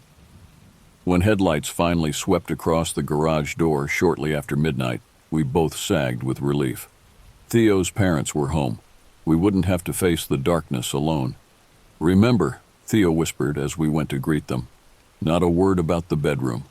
I nodded, forcing a casual smile as Mr. and Mrs. Bradshaw approached. They were slightly tipsy from the party, asking about our Halloween night with genuine interest. We gave them the sanitized version, trick-or-treating, watching horror movies, normal teenage stuff. When I finally walked home 20 minutes later, every shadow seemed alive with malevolent potential. I ran the last block to my house, not stopping until I was safely inside with the door locked behind me. That night, I lay in bed with every light in my room blazing. Sleep was impossible. Each creak of the house, each whisper of wind against the windows sent fresh terror through me. I kept seeing Ben's body arching unnaturally, his eyes rolling back. What had happened to him? What had we done? I cried that night, quiet, desperate tears into my pillow, not just from fear, but from the certainty that something had fundamentally changed. The world I'd known that morning no longer existed. School the next day felt surreal. I walked the familiar hallways in a fog, jumping at slammed lockers and flinching when someone touched my shoulder. I hadn't slept, and reality had a fuzzy, dreamlike quality that made everything seem slightly off-center. I waited for Ben outside his homeroom, uncertain what I'd say but needing to see him. When he finally appeared, our eyes met with the loaded understanding of shared trauma. He looked terrible, pale with dark circles under his eyes. The confident swagger that usually defined his movements was gone. "Hey," I managed, my voice barely audible over the hallway chaos. He nodded slightly. "Hey." We stood in awkward silence until the warning bell rang. Ben shifted uncomfortably. "Look, about last night." "It's okay," I interrupted, desperate to restore normalcy. "We don't have to talk about it." Then, forcing a smile, I added, "Unless you can use your new powers to torch Coach Harmon's car. Practice was brutal yesterday." The joke landed better than I'd hoped. Ben's lips twitched upward, and some of the tension left his shoulders. "I'll see what I can do," he said, almost managing his old sarcasm. We parted ways, promising to meet at lunch. That brief exchange sustained me through morning classes where I struggled to focus on algebraic equations and historical dates. How could any of it matter after what we'd witnessed? Theo found me between classes, pulling me into an empty stairwell. "My parents' room is normal," he whispered, glancing around to ensure we weren't overheard. "The radio, the lights, everything's working fine." I wasn't sure if this was reassuring or more terrifying. If the physical evidence had vanished, did that make our experience less real? Or worse, did it mean whatever had happened was specifically targeted at us? At Ben? "Have you seen him?" Theo asked. I nodded. Briefly, he seems okay, I guess, shaken up. "Should we talk to someone? A priest, maybe?" The suggestion sent ice through my veins. "And say what? That our friend floated in the air while playing with an upside-down cross?" "When you put it like that," Theo sighed. "I didn't sleep at all last night." Me neither. The second bell rang, forcing us back to class, back to pretending everything was normal when nothing would ever be normal again. At lunch, Ben joined us at our usual table, but the easy camaraderie that had defined our friendship was fractured. We spoke about meaningless things: homework, the upcoming game, Jessica Winter's Halloween party that none of us had been invited to. The elephant in the room remained unaddressed. Days passed this way, surface-level conversations masking the seismic shift beneath. Ben stopped wearing his leather jacket, stopped playing metal music when we came over. The Johnny Blade persona vanished, replaced by a quieter, more cautious version of our friend. 2 weeks after Halloween, he was kicked off the football team for smoking behind the bleachers. Coach caught him red-handed, but I think Ben wanted to be caught. It gave him an excuse to distance himself further. Without football tying us together, our friendship began to fray. Ben started hanging out with a different crowd, the burnouts who skipped class to get high in the parking lot. Theo and I still sat together at lunch, but our conversations grew increasingly strained, haunted by the thing we refused to discuss. By Christmas break, we were little more than acquaintances who nodded in the hallway. The incident had wedged itself between us like an invisible barrier, impossible to scale. I tried telling the story once at a sleepover in February. 5 of us packed into Scott Bryant's basement, swapping ghost stories over stolen beer. When my turn came, I started hesitantly, leaving out names and specific details. And then he just lifted off the ground, like something picked him up and threw him. Their faces told me everything. The uncomfortable shifting, the half smiles. They thought I was making it up, embellishing for effect. "Right," Scott said when I finished. "And I'm sure he was speaking in tongues too, huh?" I laughed it off, pretending it was just a story, but the experience stayed dormant inside me like a hibernating creature, waiting. Junior year marked the complete dissolution of what remained of our friendship. Ben had transformed entirely. His long hair, now dyed black, his existence at school a peripheral one. He collected detentions like trophies and spoke to no one about the night that had changed everything. Theo and I maintained a casual friendship, but the easy companionship of our freshman year was long gone. We'd both found new social circles, different interests. When we did speak, we carefully avoided any reference to Halloween 1978. I dated, joined the yearbook committee, applied to colleges. Life continued in its predictable progression, but beneath the surface, I remained altered. I avoided anything with even a hint of the occult, certain music, horror movies, Ouija boards at parties. Friends teased me for being superstitious, if only they knew.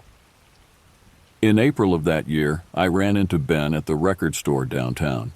He was flipping through albums, and for a moment, I almost didn't recognize him. He'd lost weight, and a new hardness had settled into his features. "Hey," I said, the greeting awkward on my tongue. He looked up, surprised. "Hey, yourself." We made painful small talk. Classes, graduation plans, mutual acquaintances. Then, as I turned to leave, he grabbed my arm. "Do you ever think about it?" he asked, his voice low. I didn't need to ask what it was. "Sometimes," I admitted. "Do you?" His eyes darkened. "Every day." The raw honesty in his voice cracked something open in me. Has anything else happened?" Ben glanced around the store, then pulled me toward the exit. Outside, he lit a cigarette with trembling hands. "I hear things sometimes," he said, exhaling smoke. "Voices. When I'm alone." He laughed hollowly. "My mom thinks I'm on drugs. Maybe I am. Maybe that's all it is." "Ben." "I need to know what happened," he interrupted. "What really happened that night?" I shifted uncomfortably. "How? It's not like there's a guidebook for this sort of thing." "There's someone who might help. A woman in Milford. She's supposed to be sensitive to these things." My stomach dropped. "Like a psychic? Like someone who might have answers," he corrected. "I'm going to see her tomorrow. You could come." The invitation hung between us, charged with all our unspoken history. Part of me wanted to refuse, to continue the careful avoidance that had become my coping mechanism. But a deeper part, the part still trapped in that bedroom on Halloween night, needed closure. "Okay," I heard myself say. "What time?" Relief flooded his features. 4, after school. I'll pick you up." As I watched him walk away, I wondered what I'd just committed to. The thought of deliberately confronting what happened filled me with dread, but the alternative, continuing to live with the unnamed fear, seemed worse. The next day, Ben was waiting in his battered Chevy when final bell rang. I climbed in, noting the lingering smell of cigarettes and the pentagram dangling from his rearview mirror. "Thought you gave all that up," I said, nodding toward the symbol. He shrugged. "Protection, not worship. There's a difference." We drove in silence for 20 minutes, leaving the familiar confines of our suburb for the more rural outskirts of Milford. Finally, Ben turned onto a gravel driveway leading to a small, well-kept cottage. "This is it," he said, killing the engine. "Her name's Mrs. Donovan. I called her yesterday. She's expecting us." I followed him up the garden path, anxiety building with each step. The woman who answered the door wasn't what I expected. No flowing robes or dramatic makeup. Just a petite, gray-haired woman in a cardigan and slacks. "Benjamin," she greeted him warmly. "And you must be his friend. Come in, boys." The interior of the cottage was equally mundane. Floral furniture, family photos, a television in the corner. No crystal balls or tarot cards in sight. Mrs. Donovan led us to a small kitchen table where tea was already steeping in a chipped ceramic pot. "Now," she said, after pouring us each a cup, "tell me why you're here." Ben looked at me, then back at her. "Something happened to us. To me. Last Halloween." As he recounted the story, I watched Mrs. Donovan's face. She showed no surprise, no disbelief, just calm attention, nodding occasionally. When Ben described being thrown across the room, she leaned forward slightly. And you've been experiencing disturbances since? She asked when he finished. Ben hesitated. Voices, dreams. Sometimes I wake up with bruises I can't explain. This was news to me. I looked at him sharply, but he avoided my gaze. Mrs. Donovan sat back, considering. May I? She asked, extending her hands across the table. Ben placed his palms in hers without hesitation. I watched, skeptical yet terrified of what she might discover. Her eyes closed, her breathing slowed. For several minutes, the only sound was the ticking of a wall clock and distant bird calls from outside. When she finally opened her eyes, her expression was grave.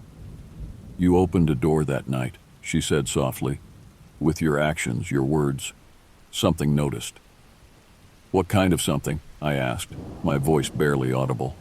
She shook her head. Names have power. It's enough to know it doesn't belong here in our world. She squeezed Ben's hands. It's attached itself to you, not possession, not yet, but attachment. Ben's face drained of color. How do I get rid of it? You need to close the door you opened, she replied. Renounce what you invited in. How? Return to where it happened. Bring a blessed object. Not the mockery you created, but something genuine. Declare your rejection of what entered. Mean it with every fiber of your being. I felt sick. You want us to go back to Theo's parents' bedroom? The location matters, she confirmed. Energy concentrates in places where boundaries have been crossed. Ben withdrew his hands, rubbing them as if they'd gone numb. And if I don't? Mrs. Donovan's eyes softened with pity. It will get stronger. The voices will become clearer. The boundary between you and it will thin until... She didn't need to finish. We understood.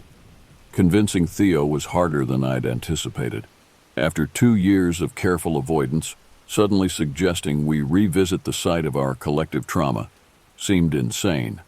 Absolutely not, he said when I approached him after chemistry lab. No way, no fucking way. Ben needs our help, I argued, keeping my voice low as students streamed past us in the hallway.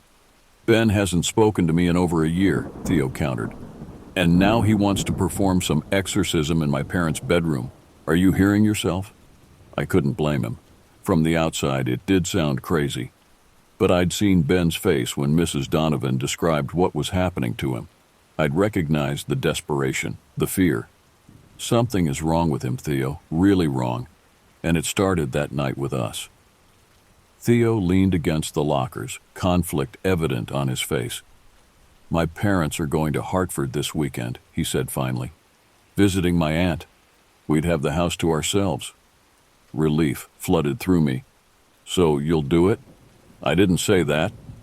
He pushed off from the lockers. Let me think about it. It took 2 more days of persuasion, but Theo eventually agreed. Whether from lingering guilt or morbid curiosity, he set the time. Saturday at midnight, the witching hour, a final theatrical touch to our supernatural drama. When the night arrived, I found myself sitting in Ben's car outside Theo's house, my heart hammering against my ribs. Ben had been mostly silent during the drive, his face a mask of determination. Between us on the seat lay a silver crucifix, blessed by the priest at St. Mary's, Ben had assured me. Are you sure about this? I asked as we approached the front door. Ben's jaw tightened. I don't have a choice. Theo answered on the first knock, ushering us inside with nervous energy. The house looked exactly as I remembered it. The same family photos lining the hallway, the same worn carpet runner. Only we had changed. I've got beer, Theo offered, gesturing toward the kitchen. Figured we might need it. Ben shook his head. I need to be clear-headed for this. We gathered in the living room, the 3 of us forming a triangle of shared history and unspoken fears. Theo glanced toward the hallway leading to his parents' room. So what exactly is the plan here? He asked. We just go in and... What? Ben says some magic words and everything's fixed. It's not magic, Ben said tersely. It's more like undoing something, closing what we opened. Theo snorted. Right, because that makes total sense. You weren't there, I interjected, with Mrs. Donovan. You didn't hear what she said about some crazy woman telling ghost stories doesn't make this real, Theo interrupted. Maybe Ben just had a seizure that night. Maybe the power surge fucked with the lights and radio. There are explanations that don't involve the supernatural. Then why did you agree to this? Ben asked quietly. Theo fell silent, unable or unwilling to articulate his own complicated motivations. Finally, he sighed. Let's just get it over with. The walk down the hallway felt like miles. Each step brought back flashes of that night. Ben's body arching unnaturally, the lights pulsing, the radio cycling through stations. By the time we reached the bedroom door, my palms were slick with sweat. Theo pushed it open, revealing a room that had hardly changed in 2 years. The same floral bedspread, the same matching nightstands. The crucifix still hung above the door. Does anyone else feel cold? I asked as we stepped inside. Ben nodded slightly, his eyes fixed on the spot where he'd stood that Halloween night. He reached into his pocket, withdrawing the silver crucifix and holding it tightly. What do we do now? Theo whispered. I need to stand where it happened, Ben said, moving toward the door. And you two need to be where you were, on the bed. Theo and I exchanged uneasy glances but complied, sitting stiffly on the edge of the mattress. Ben positioned himself directly beneath the wooden crucifix, the silver one clutched in his right hand. I renounce what I invited, he began, his voice steadier than I'd expected. I reject the darkness I welcomed. I closed the door I opened. Nothing happened. No flickering lights, no radio turning on. Just 3 teenagers in a bedroom, feeling increasingly foolish. Maybe try something else, I suggested after a minute of silence. Ben's face hardened with determination. He raised the silver crucifix higher. By the power of light, I command whatever entered here to leave, return to where you came from, and release your hold on me. The temperature seemed to drop further. I shivered, hugging myself against the sudden chill. Theo shifted uncomfortably beside me. Ben, he started, maybe we should... The bedroom door slammed shut with a force that shook the walls. The overhead light began to flicker, slowly at first, then with increasing urgency. On the nightstand, the clock radio clicked on, cycling through stations at an impossible speed. Holy shit, Theo breathed, scrambling backward on the bed. Holy shit, holy shit. Ben stood frozen in place, the crucifix extended before him like a shield. I reject you, he repeated, his voice rising over the radio static. I close this door. I command you to leave. The air around him seemed to ripple, like heat rising from pavement. For a moment, just a moment, I thought I saw something else occupying the same space as Ben. A darker silhouette, superimposed over his body, taller and somehow wrong in its proportions. Get out! Ben screamed, his voice cracking. Leave me alone. What happened next defied physical laws and rational explanation. Ben's body lifted from the floor, not dramatically as before, but a subtle rise of several inches. His back arched, his head tilting backward at an impossible angle. From his mouth came a sound I'd never heard before and hoped never to hear again, a layered noise that seemed to contain multiple voices, none of them Ben's. Theo was on his feet, panicked. What do we do? What the fuck do we do? I was paralyzed, watching as my friend's body became a battleground for forces I couldn't comprehend. The crucifix in Ben's hand began to smoke, the silver appearing to melt between his fingers. He showed no reaction to what must have been excruciating pain. Help him, I managed, forcing myself off the bed. We have to help him. I grabbed Ben's shoulders, shocked by how cold his skin felt through his shirt. Theo hesitated, then joined me, taking Ben's other side. Together, we tried to ground him, to pull him back to earth, literally and figuratively. Ben! I shouted over the radio's chaos. Ben, fight it! We're here! We're with you! His eyes rolled forward, finding mine. For a second, I saw recognition there, then terror, then determination. Together, he gasped, the word barely audible. Say it with me. Understanding flooded through me. I reject the darkness, I began. I reject the darkness, Theo echoed, his voice shaking. Ben's lips moved in sync with ours, forming the words we hadn't known we needed to say. I close this door. I return what doesn't belong. I reclaim this space, this body, this life. With each word, the pressure in the room seemed to ease. The lights steadied, the radio quieted. Ben's feet touched the floor again, his body relaxing as if a massive weight had been lifted. Is it? Theo couldn't finish the question.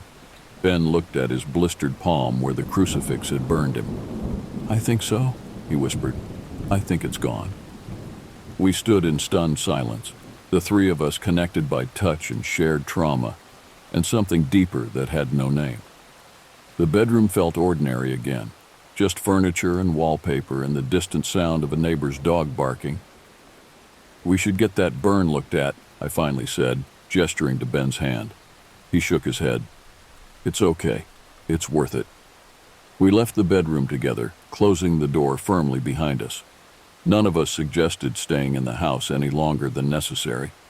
By unspoken agreement, we moved to the front porch, gulping the cool night air like men rescued from drowning. What just happened in there? Theo asked after several minutes of silence. Ben looked at his injured hand, then at us. We fixed something that was broken. We closed a door. It wasn't a complete answer, but it was enough.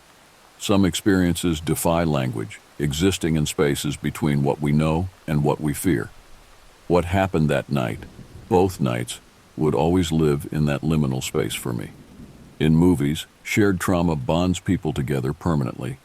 In reality, it often pushes them apart.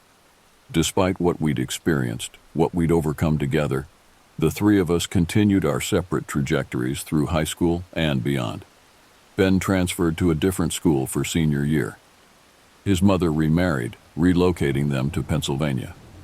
Before he left, he stopped by my house unexpectedly, appearing on my doorstep one July afternoon. I wanted to say goodbye, he said, standing awkwardly in our foyer. And thank you. I invited him in, surprised by how normal he looked. The hardness that had settled into his features had softened, the haunted look in his eyes gone. He'd cut his hair short, abandoned the all-black wardrobe for jeans and a plain t-shirt. You seem better, I observed as we sat at my kitchen table. He nodded. I am. No more voices, no more feelings. Whatever it was, it's gone. Years passed. Decades, really. I graduated, went to college, built a career in marketing, married, had children of my own. The events of those Halloween nights receded into memory, vivid but distant, like a movie watched in childhood. I rarely thought about Ben or Theo until my 25th high school reunion in 2003. I almost didn't attend, but my wife encouraged me, curious about the people who'd shaped my adolescence. The hotel ballroom was filled with familiar yet changed faces, everyone a little heavier, a little grayer, wearing name tags that seemed unnecessary for some and essential for others. I was studying the appetizer table when I heard a voice behind me. Still afraid of the dark? I turned to find Theo smiling at me, his hairline receded but his eyes the same. We embraced awkwardly, exchanging the usual updates. He was an architect now, married with twin daughters. Have you seen him? Theo asked after we'd exhausted the small talk. I didn't need to ask who. No, not since senior year. He's here, Theo said, nodding toward the bar. Showed up about an hour ago. Ben stood alone, nursing a drink, looking surprisingly unchanged. He'd kept himself fit, his posture straight, only a few threads of silver at his temples betraying the passage of time. We approached him together, united again by the invisible thread of shared history. His face broke into a genuine smile when he saw us. My God, he said, setting down his glass. The three musketeers, together again. We found a quiet corner away from the reunion's noise, catching up on 25 years of life. Ben had become a psychologist, specializing in trauma recovery. The irony wasn't lost on any of us. Do you ever think about it? I finally asked, the question that had lingered for decades. Ben's expression grew serious. Every day, not with fear anymore, but awareness. Whatever happened changed me, maybe for the better. "Do you believe it was real?" Theo asked. "I've spent years trying to explain it away." "Does it matter?" Ben replied. "Real or not, it happened to us. It shaped us." We fell silent, each lost in our own memories of that night. Then Ben raised his glass. "To closed doors," he said quietly. Theo and I raised our glasses in response. To closed doors. Some experiences can't be fully explained or understood, only carried. That night in 1978 lives within the three of us, a shared burden, a strange gift. I've never encountered anything supernatural since, but I no longer doubt the possibility. The world is wider and stranger than we know, with doors we never meant to open and forces we never meant to invite. But some doors, once closed properly, stay closed, and for that, I remain grateful.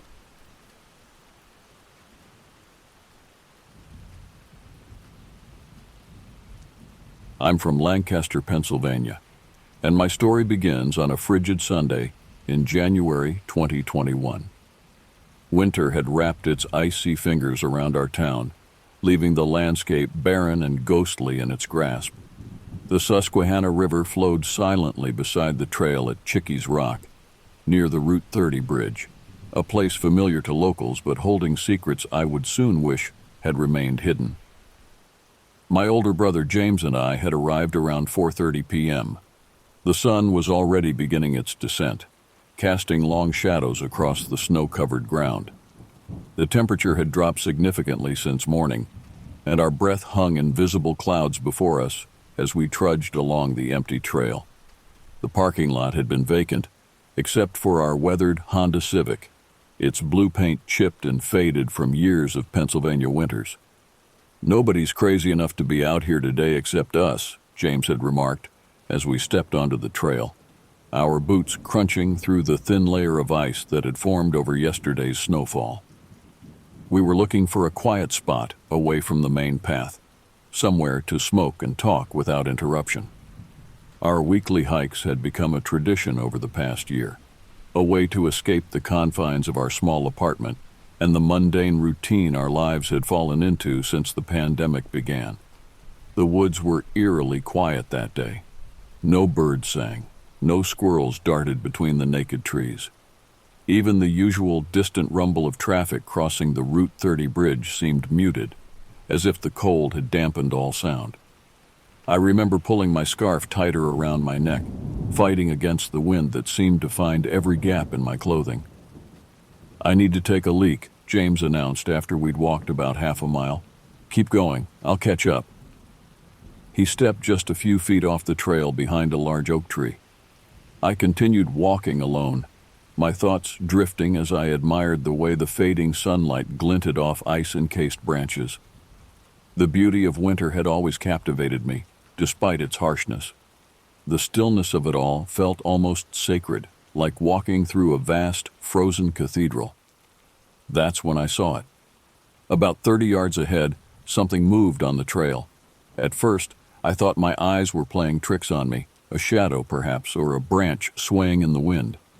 But as I focused, I realized it was an animal. Not just any animal, but something I couldn't immediately identify. Its movements were unnatural, jarring in a way that made my skin crawl. The creature stood about 3 feet tall, with a lean, muscular body.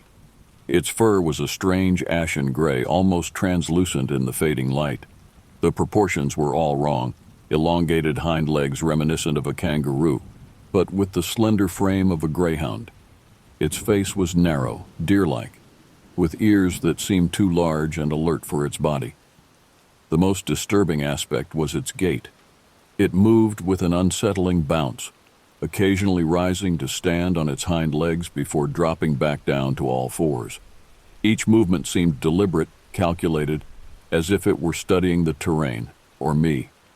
"James," I called out, my voice cracking. "James, you need to see this." I heard my brother's footsteps rushing toward me, the crunch of snow and twigs announcing his approach. What is it?" he asked, slightly out of breath as he reached my side. I pointed silently, afraid that speaking would somehow alert the creature to our presence, though I had the distinct impression it was already aware of us. "What the hell is that?" James whispered, squinting to get a better look. As if responding to his question, the creature suddenly turned its head in our direction. Even from this distance, I could feel its gaze lock onto us. My heart hammered against my ribcage as an overwhelming sense of dread washed over me. Then it did something I still can't explain. It took a few deliberate steps in our direction, moving with that same unsettling hop-step gait. The movement was somehow both mechanical and fluid, like watching a poorly animated figure come to life. "It's coming toward us," I breathed, instinctively taking a step backward. James grabbed my arm, his fingers digging into my jacket. "Don't move," he hissed, though I could feel a slight tremor in his grip. The creature paused, its head cocked to one side in an almost curious manner. For a moment we all remained frozen, two humans and this inexplicable being caught in a bizarre standoff as the last rays of sunlight filtered through the bare branches above. Then, without warning, it darted sideways off the trail and into the woods. "Did you see that?" I gasped, finally releasing the breath I'd been holding. "Yeah, I saw it," James replied, his voice unusually tight. "What the hell was it?" We stared into the woods where the creature had disappeared. The trees stood stark and leafless, their trunks creating a maze of vertical lines through which we should have been able to track the animal's movement. But there was nothing. No sign of movement, no rustling of undergrowth, no sound of retreat. It had simply vanished. "That's impossible," I said, moving cautiously toward the spot where it had left the trail. "We should be able to see it. There's nothing to hide behind." James followed me, his posture tense. "Maybe it's just fast, really fast." But that explanation didn't satisfy either of us. The woods weren't dense enough to provide cover, especially in winter. The undergrowth was sparse, and visibility extended at least 50 yards in every direction. Nothing that size could have disappeared so completely, so quickly. I stepped off the trail, my boots sinking into deeper snow. "I want to check," I said, though part of me screamed that this was a terrible idea. "Wait," James called, but I was already moving forward, drawn by a curiosity that overshadowed my fear. The spot where the creature had entered the woods showed clear signs of disturbance. Paw prints, unlike any I'd seen before, with elongated hind impressions and smaller, more delicate foreprints. But they extended only about 10 feet into the woods before disappearing completely, as if the creature had simply evaporated or taken flight. "The tracks just stop," I called back to James, who had remained on the trail, scanning the surroundings nervously. "Come back," he urged. "The sun's almost gone. We shouldn't be out here after dark." He was right. The light was fading rapidly now, the forest transforming from muted gray to ominous black. The temperature seemed to drop with each passing minute, and a new quiet had settled over the woods, the heavy silence that comes with true wilderness after sunset.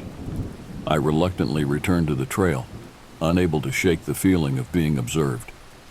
"What do you think it was?" I asked as we began walking back toward the parking lot, our pace considerably quicker than before. James shook his head. "Not sure. Maybe some kind of escaped exotic pet. People keep all sorts of weird animals these days." His explanation sounded hollow, even to him, I suspect. Pennsylvania winters are harsh. An escaped tropical or desert animal wouldn't survive long in these conditions. And whatever we saw moved with too much purpose, too much familiarity with its surroundings, to be an outsider. "It seemed to be watching us," I said quietly, "like it knew exactly what it was doing." James didn't respond to this, but I noticed he kept glancing over his shoulder as we walked, his eyes scanning the darkening woods on either side of the trail. By the time we reached the parking lot, night had fully claimed the forest. Our car sat alone in the gravel lot, its windshield already frosting over. I felt a wave of relief wash over me at the sight of it, a familiar sanctuary amid the unknown. As James unlocked the doors, I took one last look back at the trail we'd just exited. The path disappeared into darkness, swallowed by the night and the looming trees. For a split second, I thought I saw movement at the edge of the tree line, a flash of ashen gray, a pair of eyes reflecting the faint moonlight. But when I blinked and looked again, there was nothing there. That night, sleep eluded me. I lay in bed staring at the ceiling of my apartment, replaying the encounter over and over. The creature's strange movements, its unnerving gait, the way it had looked directly at us before disappearing into thin air. These images cycled through my mind on endless repeat. Around 2 a.m., I grabbed my laptop and began researching native Pennsylvania wildlife. I scrolled through pages of deer, coyotes, foxes, and bobcats, but nothing matched what we'd seen. I expanded my search to escaped zoo animals, cryptids, and urban legends associated with the Susquehanna River Valley, but found nothing conclusive. A text from James lit up my phone. "You awake?" I replied immediately. "Can't sleep? You?" "Same. Keep thinking about what we saw today." We exchanged a few more messages, both of us dancing around the fact that what we'd encountered defied explanation. Neither of us was prone to flights of fancy or superstition, yet we couldn't reconcile what we'd witnessed with any rational explanation. "Maybe we should go back tomorrow," I suggested. "In daylight. Look for tracks or signs." There was a long pause before James responded. "Not sure that's a good idea." His reluctance surprised me. James had always been the adventurous one, the first to suggest exploring abandoned buildings or hiking off the marked trails. His hesitation spoke volumes about how deeply unsettled he was by our experience. The next morning, exhaustion clung to me like a second skin. Dark circles shadowed my eyes, and my movements felt sluggish and disconnected. I called in sick to work, unable to face the prospect of pretending everything was normal. As I made coffee, I found myself drawn to the window of my apartment that faced west, toward Chickies Rock and the Susquehanna River. Though miles away and blocked by buildings, I stared in that direction, feeling an inexplicable pull. What was out there? And why couldn't I shake the feeling that our encounter hadn't been by chance, that somehow we had been chosen?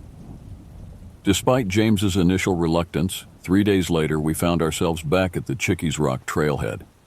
It was Wednesday afternoon, my day off, and James had switched shifts at the warehouse to join me.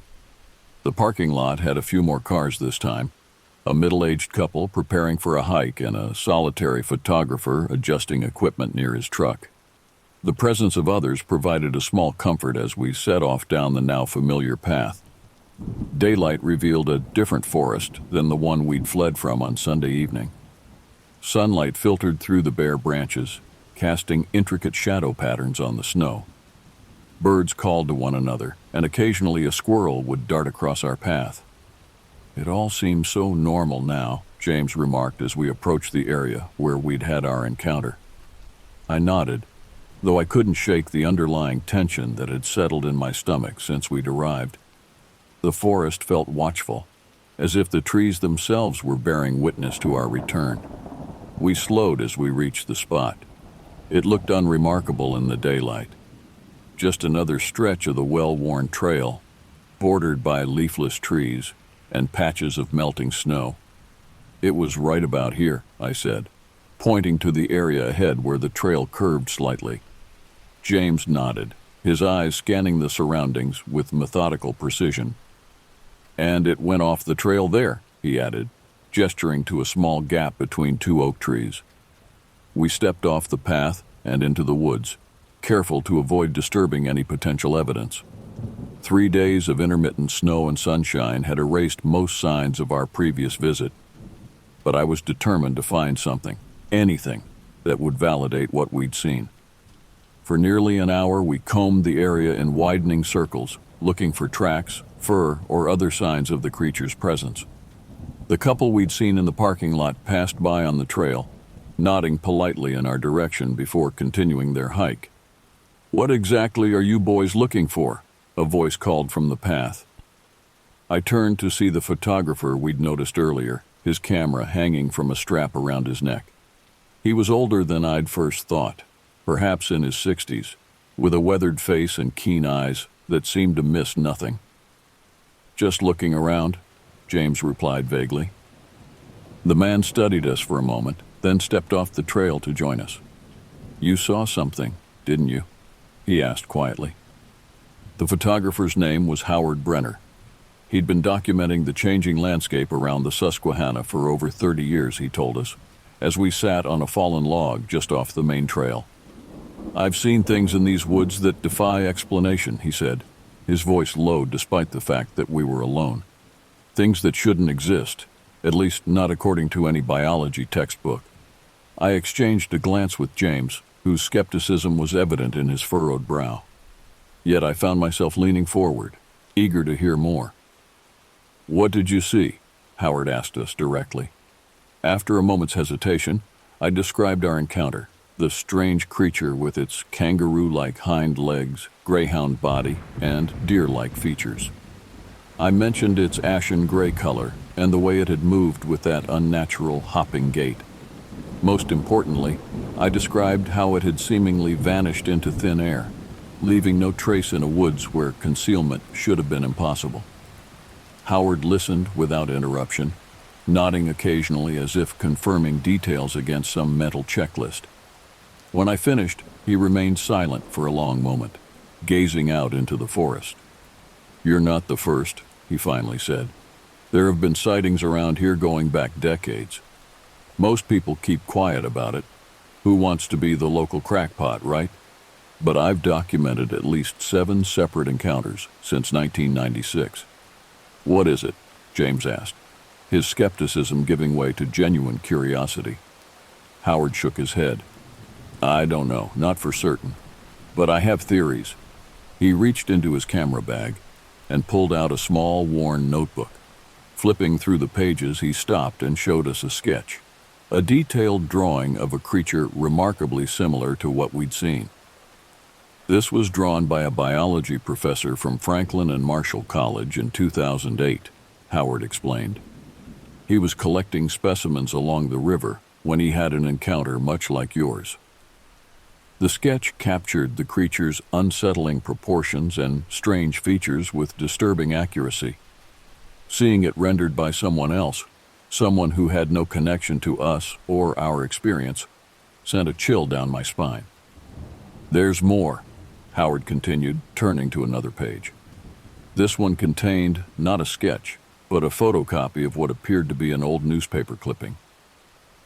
"This is from the Lancaster Intelligencer Journal, October 1879.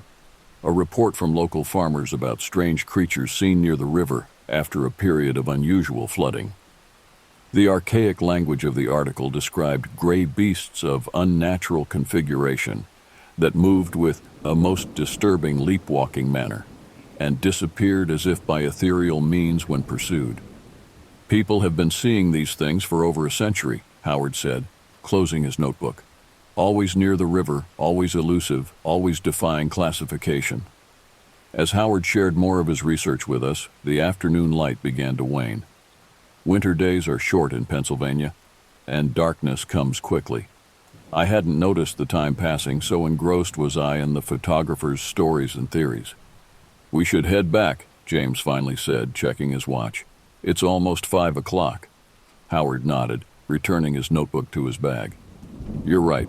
These woods aren't a place to be after dark. Not if you've seen what you've seen." We walked back toward the parking lot together, Howard occasionally pausing to photograph interesting ice formations, or the particular way light filtered through the trees. Despite the unsettling nature of our conversation, I found his presence reassuring. Here was someone who believed us, who had dedicated years to documenting the very phenomenon we'd witnessed. "What do you think they are?" I asked as we neared the end of the trail. "Not what people have called them, but what they actually are." Howard paused, considering his words carefully. "I think they're watchers," he finally said. "Guardians of some kind. I don't believe they're supernatural.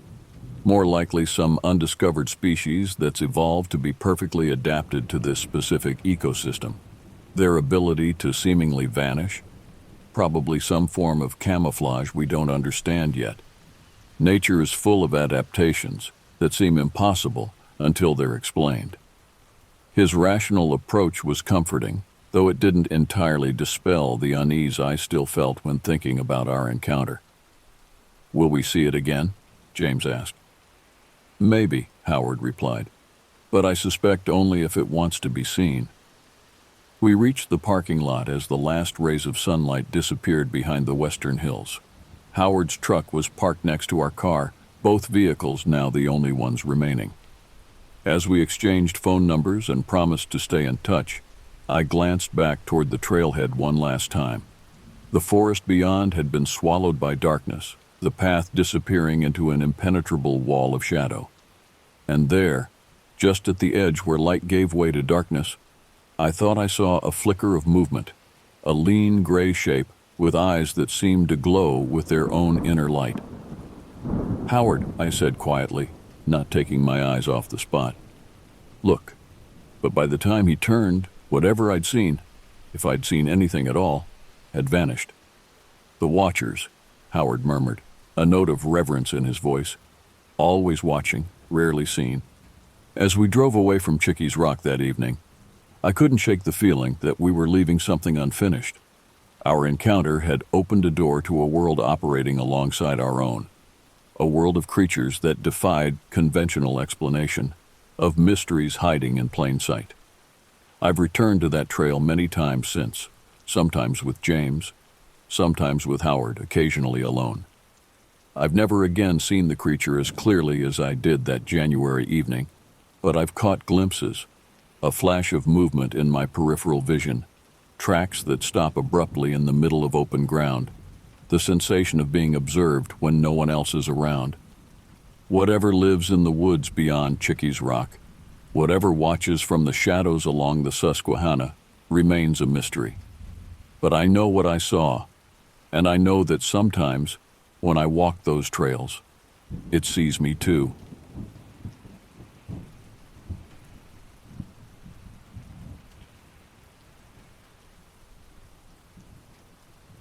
The old cabin creaked and moaned as the wind howled through the towering pines, their inky silhouettes nearly blotting out the moonless sky. Dakota Youngblood sat hunched over the flickering kerosene lamp, poring through yet another stack of missing persons reports. In his 5 years as a park ranger in the vast expanse of the Nantahala National Forest, he had never seen so many disappearances. Something was very wrong in these ancient woods. Dakota had taken this posting straight out of college, eager to escape the chaos and noise of modern life. He had grown up on the Cherokee Reservation not far from here, listening to his grandfather's tales of the great spirit animals and the wisdom they bestowed. But there were also stories of darker entities that lurked in the primordial forest, beings spoken of only in hushed whispers around dying campfires, beings like Tsul Kalu, the ancient Bigfoot. As a kid, Dakota had shrugged off the Bigfoot stories as mere folklore, just scary stories to keep little kids from wandering too far into the woods. But now, after seeing the fear in the eyes of the grizzled old hunters who came to him with shaky voices and unbelievable accounts, he wasn't so sure. The missing person cases were piling up like autumn leaves, with no clues and no closure for the grieving families left behind. The ranger leaned back, rubbing his tired eyes. His gaze fell upon the faded photograph of a smiling couple that he kept taped above his desk. Mom and Dad, their faces full of so much hope and promise. 2 weeks after that photo was taken, they had died in a car crash, leaving Dakota an orphan at the age of 10. He had come to the forest seeking peace and purpose after so much loss. But now, the forest only seemed to promise more heartache. The radio at his hip crackled to life, startling him out of his dark reverie. "Dakota, come in, over." It was the voice of Wally, the wildlife biologist from the ranger station about 10 miles away at the entrance to the park. Dakota reached for the receiver. "I read you, Wally. Go ahead." There was an uncomfortably long pause filled with static. Then Wally's voice came through, tight with barely restrained emotion. We found another one. A body. You better get out here quick. Over."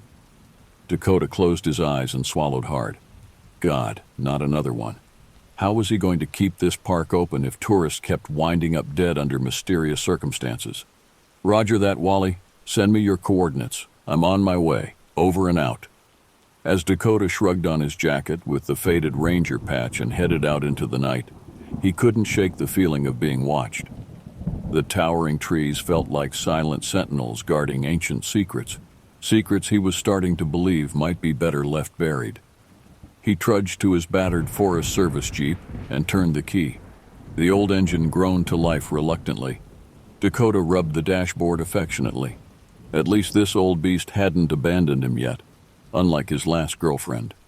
She had split 6 months into his posting out here, unable to handle the isolation, the odd hours, and Dakota's growing obsession with the unexplained disappearances. He couldn't really blame her. This job had a way of consuming a person. The Jeep bounced down the old fire roads that snaked through the national forest as Dakota directed it to the coordinates Wally had provided. His stomach churned and his mouth was dry as the white beam of his headlights sliced through the heavy veil of night. Up ahead, red and blue lights strobed against the thick canopy, signaling that he was nearing the crime scene. Dakota parked next to the other ranger vehicles and took a deep breath before stepping out into the damp night air that hung thick with the loamy scent of leaves in various stages of decay. Wally was waiting for him at the edge of a ring of floodlights that lit up a patch of forest floor covered with a shock of crimson. The young woman had been savagely torn apart. "Damn shame. She's just a kid," Wally said grimly, handing Dakota a paper cup of coffee that had long since gone cold. "Some campers found her a couple hours ago. Looks like an animal attack, but..." The biologist paused, his lips pressed in a thin line as his flashlight beam played across the grotesque scene. "I've never seen wounds like this before. Not from any creature that's supposed to live in these woods anyway." Dakota crouched down to inspect the deep, ragged lacerations that had nearly cleaved the poor girl in two. His heart seized in his chest and his blood ran cold as he noticed the enormous humanoid footprints impressed into the blood-soaked soil around what was left of her body. This was the work of no ordinary animal. The stories were true. Tsul Kalu was real, and it was hungry. As Dakota stood up slowly on shaky legs, he wondered if he would be the next meal. The first rays of dawn were just starting to paint the sky in pastel shades of pink and orange by the time Dakota climbed back into his Jeep outside the county coroner's office. He had spent the past several hours dealing with the grim details that came with a murder investigation, helping bag evidence, giving statements, notifying the next of kin. But this wasn't a typical murder. He couldn't very well put out an APB on a homicidal Sasquatch. Still, the public needed answers, and the Forest Service couldn't afford any more bad press. Tourism was already down, and the budget was stretched thinner than an overused camping tarp. Dakota would have to come up with a plausible story, and fast. Animal attack was the obvious choice. Black bears or mountain lions weren't unheard of in these parts. But anyone who had seen those massive footprints would know that was a lie. Dakota rubbed his bloodshot eyes, gritty from lack of sleep and the adrenaline crash that always came after dealing with something so horrific. He knew he should drive back to his cabin and try to rest, but his mind was spinning. How was he supposed to track a creature that was only supposed to exist in myth and folklore? He was a park ranger, not Van Helsing. The radio crackled to life once more, Wally's voice even more haggard than before. "Youngblood, come in, over." Dakota sighed heavily as he picked up the handset. "I'm here. Go ahead, Wally." "What now? Over." "Got some campers that a search party just brought in. Couple of good old boys from out of state, pretty shook up, babbling about seeing the monster that killed that girl. I figured you'd want to talk to 'em. Over." Dread settled like a stone in Dakota's gut. If civilians had seen the creature and lived to tell about it, all hell was about to break loose. "All right, I'll head over to the station. Sit tight and don't let them talk to anybody else. Over and out." The ranger station was a hive of activity when Dakota arrived, with various law enforcement personnel bustling about. He made a beeline for the small room in the back that they used for interviewing witnesses. Inside, he found two very shaken men still wearing camo hunting gear, and the unmistakable expressions of people who had seen true terror. "I'm Ranger Youngblood," Dakota said, taking a seat across the battered metal table from them. "I know you fellas have been through a lot. I need you to tell me exactly what you saw out there. Don't leave anything out, no matter how crazy it sounds." The older of the two, a grizzled man with a salt and pepper beard, shook his head slowly. "Ranger, you'll think we're nuts, but I swear on my mama's grave, it was Bigfoot. Me and Lester here been hunting these woods for years, and we ain't never seen nothing like it. It chased us for like 2 miles. The younger man, Lester, piped up, his eyes wide and haunted. "I ain't never run so fast in my life. It was huge, had to be at least 8, maybe 9 feet tall, covered in shaggy fur, and the smell, oh God, the smell. Like wet dog and rotting meat," the old hunter finished, his weathered face pale. "Sounded like a pig being gutted alive when it roared. We only got away 'cause it stopped to—" He swallowed hard, looking like he might be sick. "To eat that poor girl." Dakota's blood ran cold at the thought of the creature messily devouring human flesh. This was so much worse than he had imagined. He had to find a way to stop this thing before it killed again. But how could he fight something he couldn't even begin to understand? Pushing down his growing sense of dread, Dakota thanked the hunters for their time and cooperation before stepping out into the main room of the station. He needed to develop a plan, and fast. The forest wasn't safe for anyone with that creature on the loose. But a nagging feeling told Dakota that nowhere would truly be safe until Tsul Kalu was stopped, or appeased. And Dakota had a sinking suspicion that a handful of park rangers would not be enough to subdue an ancient mythological being.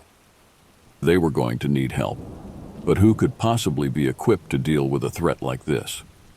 As he stepped back out into the thick, misty air, Dakota knew deep in his bones that they were running out of time. It had been 3 days since the last sighting of the creature, and an eerie quiet had settled over the national forest. To the untrained eye, things might have seemed peaceful, but Dakota could feel the undercurrent of tension that ran through the towering trees like an electrical charge before a lightning strike.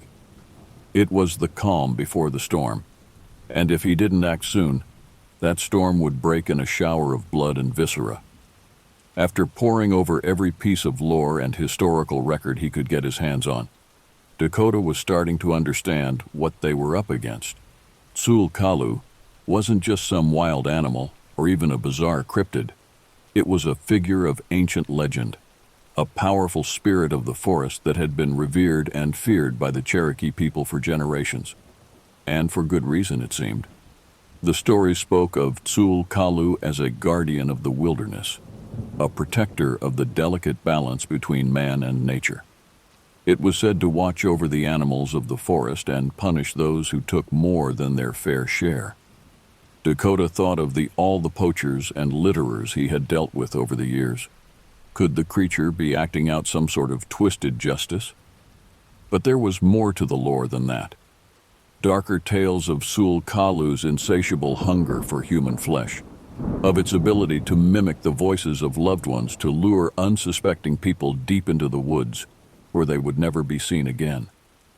Dakota shuddered at the thought of the creature using his own mother's voice to entice him into its deadly embrace.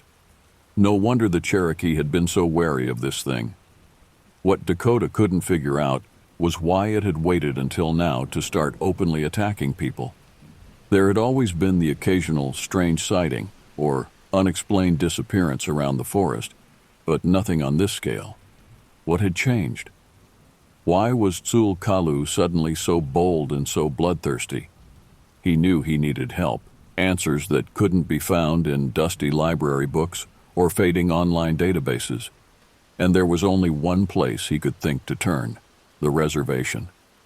It had been years since Dakota had been back, not since his grandfather's funeral. The old man had been the last of his family, and the only one who had really understood Dakota's fascination with the ranger service. Dakota's chest ached with a sudden pang of longing for his grandfather's quiet wisdom. He would have known what to do, how to approach the tribal elders for guidance without overstepping cultural boundaries. But Dakota would have to muddle through on his own now. He just hoped his rusty knowledge of the proper protocols wouldn't offend anyone. The last thing he needed was to piss off both Tsul Kalu and the Cherokee Nation. The drive to the reservation was achingly familiar. The winding mountain roads, a bittersweet reminder of childhood summers, spent chasing his cousins through the Emerald Hills and listening to his grandfather's seemingly endless fount of traditional stories. Had the old man known, even then, what slumbered in the forests of Dakota's future? He couldn't be sure, but he sensed that his grandfather's choice to teach him the ways of the woods had been deliberate, a way to prepare Dakota for the dark day that had now arrived. The weather-beaten sign welcoming him to the Qualla boundary, the official name for the Cherokee lands, filled Dakota with a strange mix of homecoming and dread. This is where he would find the key to stopping Tsul Kalu one way or another. He just prayed that the price wouldn't be more innocent lives or his own. As he pulled up outside the community center, Dakota took a deep breath of the crisp mountain air, trying to calm his nerves. He had called ahead to request a meeting with some of the tribe's historians and storytellers. Now, he just had to convince them that the fate of the national forest, and everyone who set foot in it, might very well depend on the knowledge locked away in their most ancient oral traditions. Dakota stepped out of the Jeep, his heavy ranger boots crunching on the gravel of the parking lot. The sun-bleached wooden facade of the community center stood before him like a relic of a simpler time, before Tsul Kalu's reign of terror had begun. With a silent prayer to the spirits of his ancestors, Dakota pushed open the weathered door, ready to face whatever truths awaited him on the other side. He would need their guidance now more than ever if he hoped to make it out of these woods alive.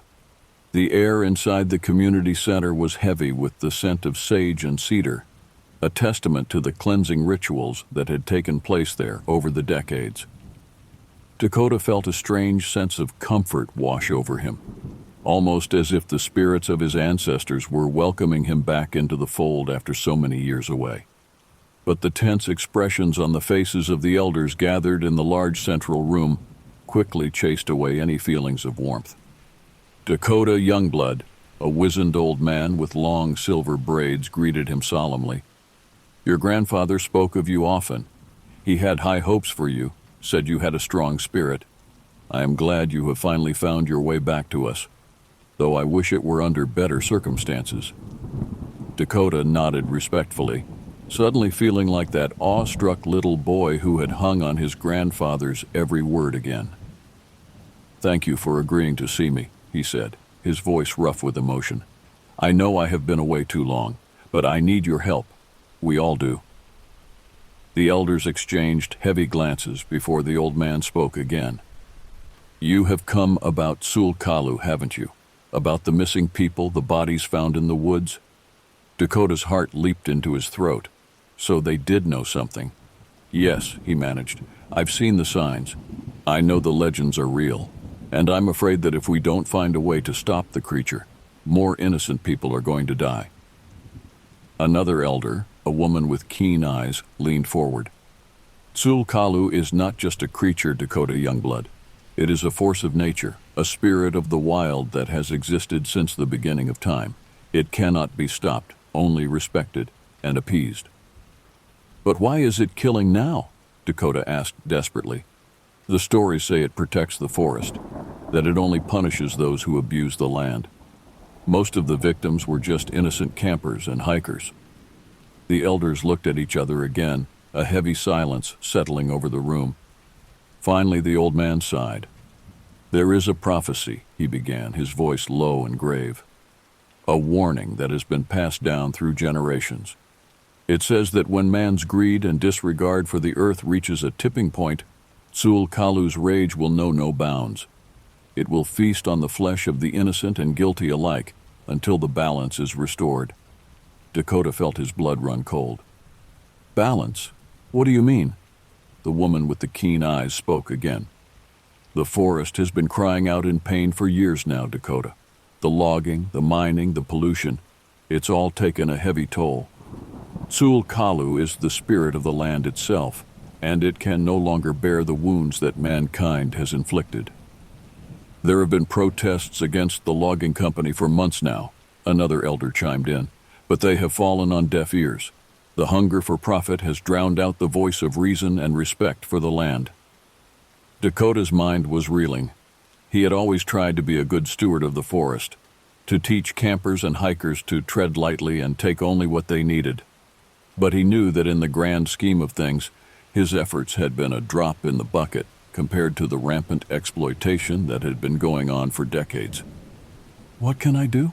he asked, his voice barely above a whisper. "How do we stop the killing, restore the balance?" The old man fixed him with a piercing gaze. "You must journey into the heart of the forest, Dakota Youngblood. You must find Tsul-Kalu and make an offering, a sacrifice to show that you understand the gravity of man's crimes against the earth." Dakota swallowed hard, fear and determination warring in his chest. "What kind of sacrifice?" "That is for Tsul-Kalu to decide," the old man said cryptically. "But know this, the journey will test you in ways you cannot imagine. You will have to confront not only the darkness in the forest, but the darkness within yourself. Only then can you hope to appease the spirit's anger and put an end to the bloodshed."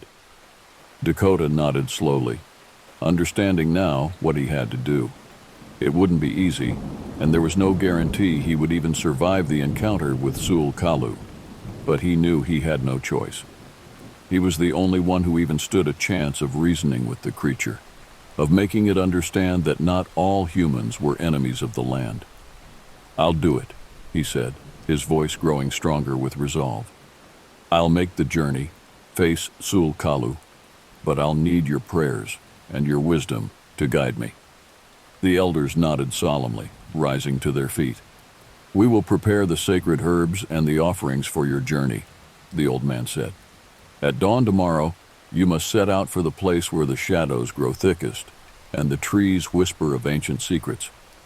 Trust in the spirits, Dakota Youngblood. Trust in yourself." As Dakota left the community center, the heavy weight of his task settled on his shoulders like a burial shroud. He was walking into the maw of a nightmare, and there was no telling if he would ever walk out again.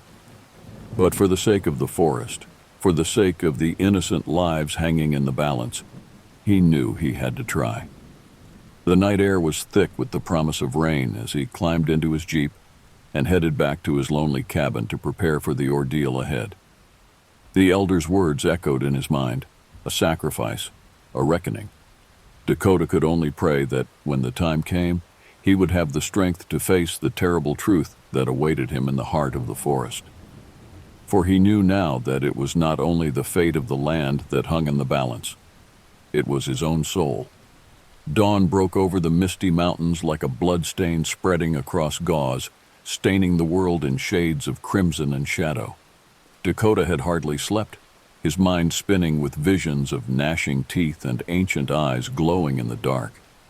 But as he loaded his backpack with the offerings the elders had prepared, bundles of sage and tobacco, a pouch of sacred stones, a hunting knife passed down through the generations, a strange calm settled over him.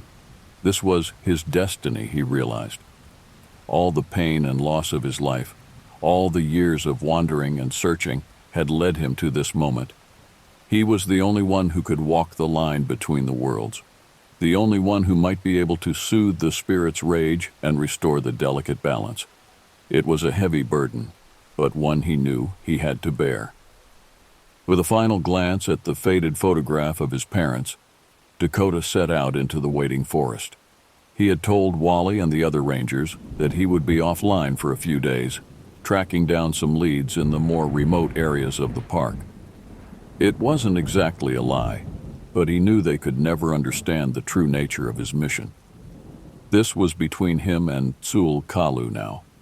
The woods seemed to grow thicker and darker with every step, the trees pressing in on all sides like silent sentinels, guarding the way to a forbidden realm. Dakota moved carefully, his senses attuned to every snap of a twig, every rustle of leaves in the undergrowth. He knew that Sul Kalu could be anywhere, watching and waiting for the right moment to strike.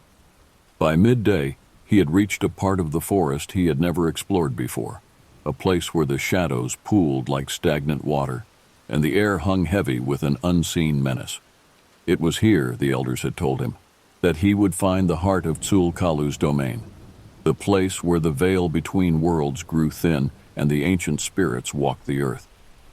Dakota set up a small camp in a clearing, carefully arranging the offerings on a flat stone. He lit the sage and tobacco, letting the fragrant smoke curl up into the canopy like a prayer rising to the heavens. And then, with a deep breath, he began to chant the words the elders had taught him, an ancient invocation to the spirit of the forest. At first, there was nothing but the sound of his own voice echoing through the trees. But then, as the chant grew louder and more insistent, something began to stir in the shadows, a presence, vast and ancient, that made the very earth tremble beneath Dakota's feet. He looked up, his heart pounding, as the undergrowth parted and a massive figure emerged into the clearing. It was Sul Kalu, and it was even more terrifying than Dakota had imagined. Standing nearly 9 feet tall, its body was covered in shaggy, matted fur that seemed to writhe with a life of its own. Its face was a twisted mockery of human features, with blazing red eyes and a maw filled with jagged teeth. But it was the smell that hit Dakota like a physical blow, an overwhelming stench of decay and rotting flesh that made his eyes water and his gorge rise. This was a creature born of nightmares, a manifestation of nature's darkest impulses, and it was looking right at him. "Sul Kalu," Dakota managed to choke out, fighting down his terror. "I come to you as a humble servant of the land, seeking to understand your pain and your anger." The creature let out a low, rumbling growl that shook the very bones of the earth. Dakota could feel the weight of centuries of bloodshed and destruction in that sound, the agony of a world out of balance. "I know that man has wounded the earth," he continued, his voice shaking, "and I know that you seek to restore what has been lost. But this killing, this wanton slaughter, it will not heal the land. It will only breed more fear and hatred." Sul Kalu took a step forward, its massive form looming over Dakota like a mountain. The ranger fought the urge to run, to scream, to beg for his life. He had to see this through, no matter the cost. "I offer myself as a sacrifice," he said, his voice ringing out clear and strong. "A life for the lives that have been taken. If my blood can soothe your rage and bring an end to this cycle of violence, then I give it freely." He held out his arms, exposing his throat to the creature's hungry gaze. For a long, terrible moment, the only sound was the ragged rasp of Dakota's breathing and the thunder of his heart. And then, slowly, inexorably, Sul Kalu reached out one massive, clawed hand towards his waiting flesh, ready to claim its due. In that frozen moment, suspended between life and death, Dakota saw his entire existence flash before his eyes.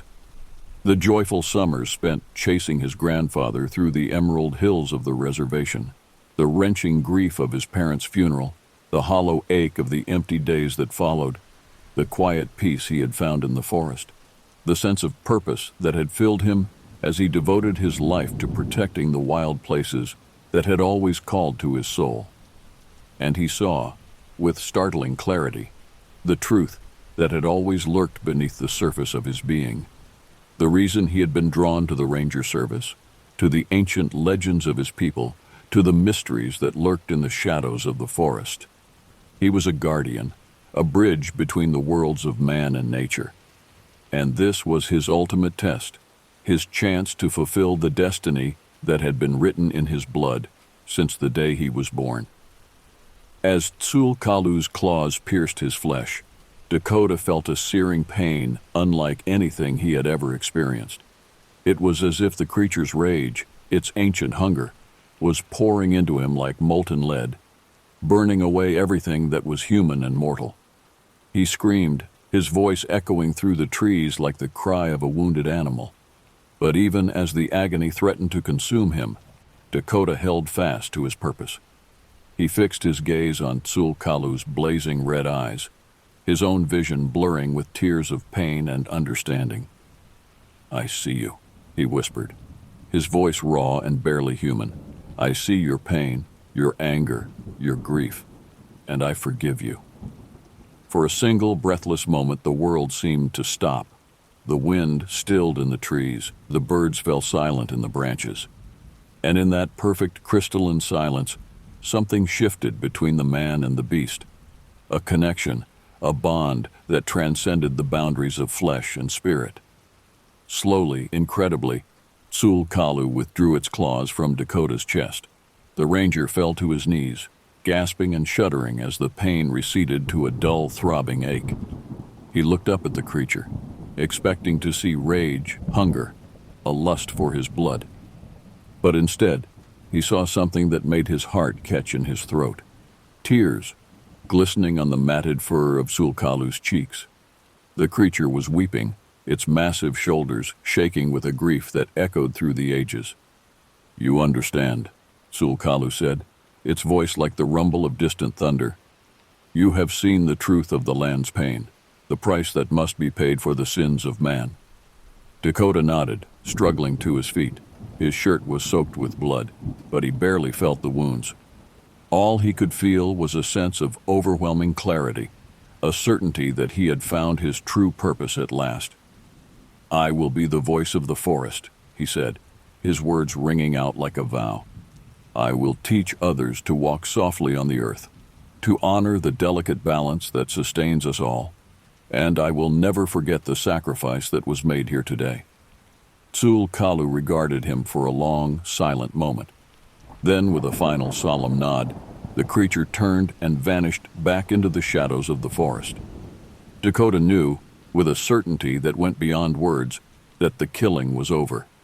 Tzul'Kalu's rage had been appeased, the balance restored. But he also knew that his work was just beginning. The world was changing, the old ways crumbling in the face of man's relentless march of progress. It would take a guardian, a bridge between the worlds, to ensure that the lessons of the forest were not forgotten. And he would be that guardian, no matter the cost. With a final, reverent glance at the blood-stained earth of the clearing, Dakota shouldered his pack and began the long trek back to civilization. He had a story to tell, a message to spread, and he would not rest until the whole world understood the truth that he had learned in the heart of the forest. For he was Dakota Youngblood, the last of the Rangers, and he would be the voice of the wild, the guardian of the balance, until the day he drew his final breath beneath the ancient whispering trees.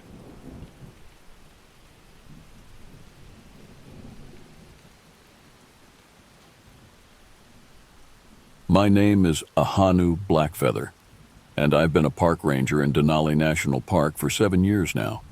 Before Alaska claimed me, I'd worked smaller preserves in Montana and Washington, but nothing compares to the vast wilderness that stretches beyond my cabin window. The locals say Denali means the high one in the Koyukon language. Standing at the edge of my property, watching that mountain command the landscape, I understand why the native peoples regarded it with such reverence. I came to Alaska running from debt and heartbreak. My father's medical bills had bankrupted what little savings I'd managed to scrape together working seasonal ranger positions in the lower 48. After he passed, I found myself with nothing but a biology degree, a backpack full of camping gear, and creditors calling daily. When the Denali position opened, full-time with housing provided, I applied without a second thought.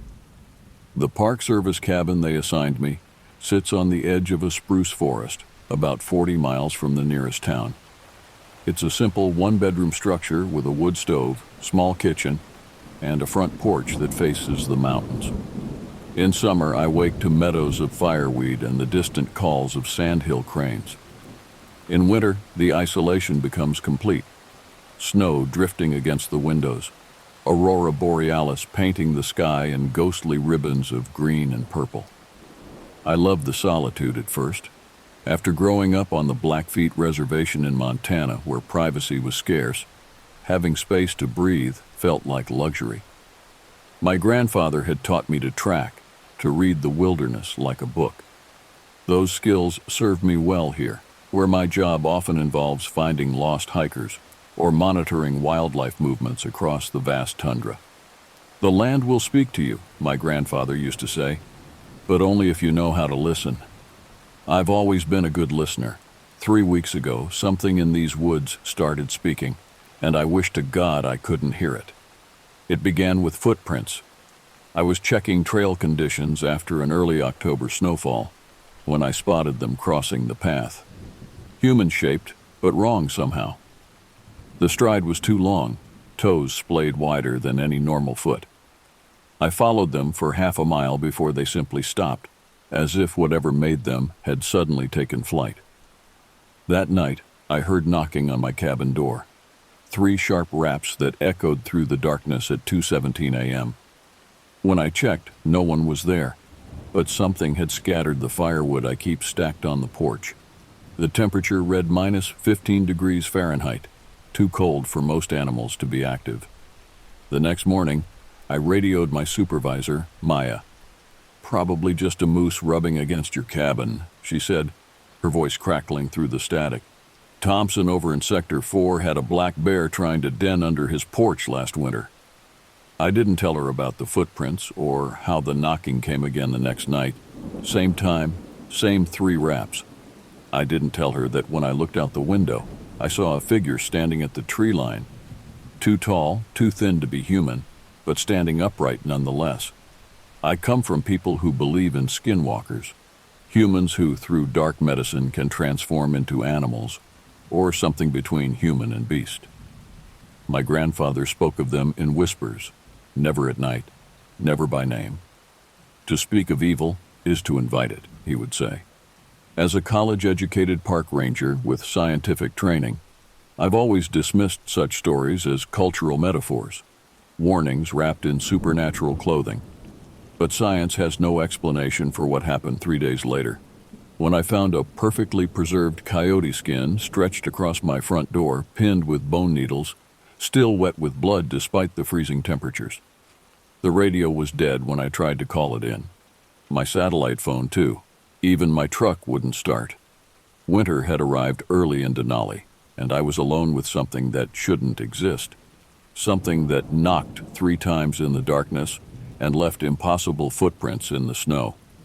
I know now why my grandfather feared the skinwalkers, and I know I should have listened more carefully when he taught me how to protect myself from them. Growing up on the reservation, I remember elders warning us never to name the skinwalkers directly. "Evil recognizes its name," my grandmother would say while fastening a small leather pouch of protective herbs around my neck. I lost that pouch years ago, dismissing it as superstition. Now I would give anything to have it back. The morning after finding the coyote skin, I hiked the 8 miles to the nearest ranger station. The snow made the journey treacherous, but fear makes a powerful motivator. I arrived exhausted to find the station empty, unusual for this time of year.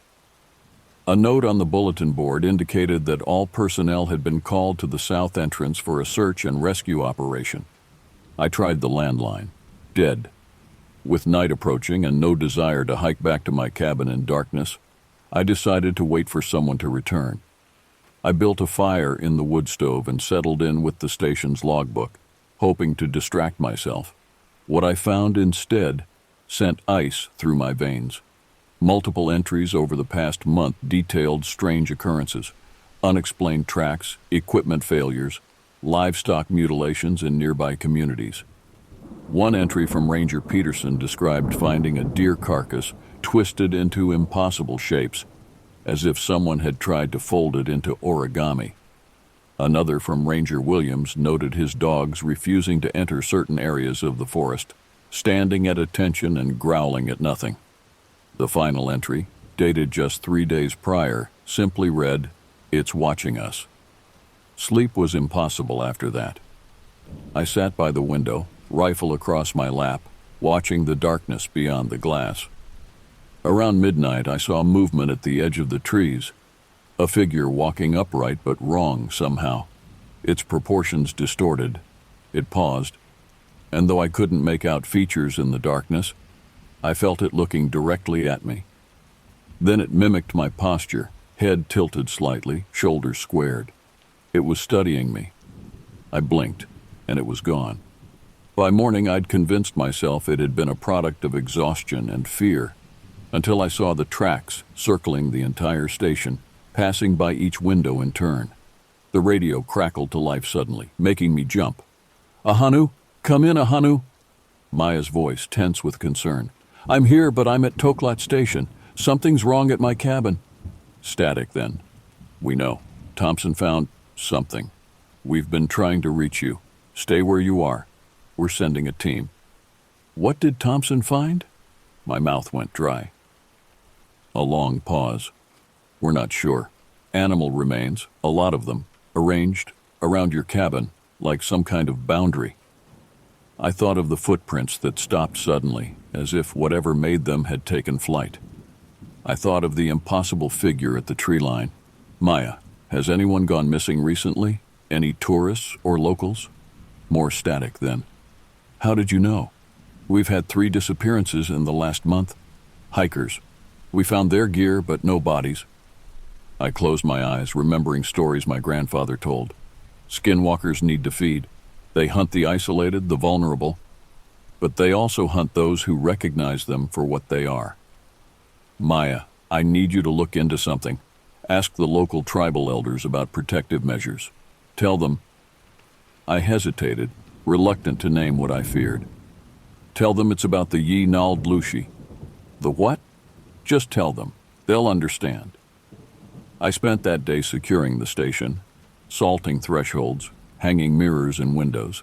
Skinwalkers, according to legend, cannot stand to see their reflected form.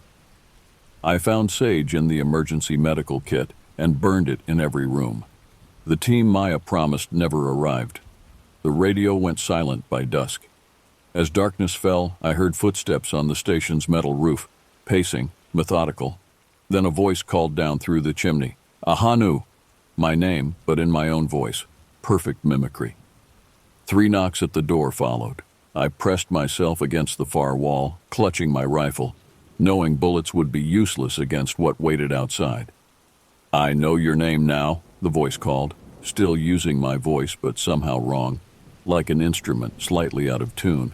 "And you know mine. That means we belong to each other." The door handle began to turn slowly. I hadn't locked it. The door swung open to reveal nothing, just swirling snow and darkness. My breath frosted in front of me as cold air invaded the station. I raised my rifle, tracking across the empty doorway. "Show yourself," I demanded, my voice steadier than I felt. Laughter answered. My own laughter, played back like a distorted recording. It seemed to come from everywhere and nowhere. "You invited me," the voice said, speaking my name, thinking of me, fearing me, all invitations. Something moved in my peripheral vision, a shadow detaching from the wall, sliding across the floor like liquid darkness. I fired instinctively, the bullet embedded in the wall, useless. "Your grandfather knew better." The voice had changed, becoming my grandfather's raspy tone. He respected the old ways. Ice formed in my stomach. "Don't you dare use his voice," I hissed. "Why not? I've used his skin."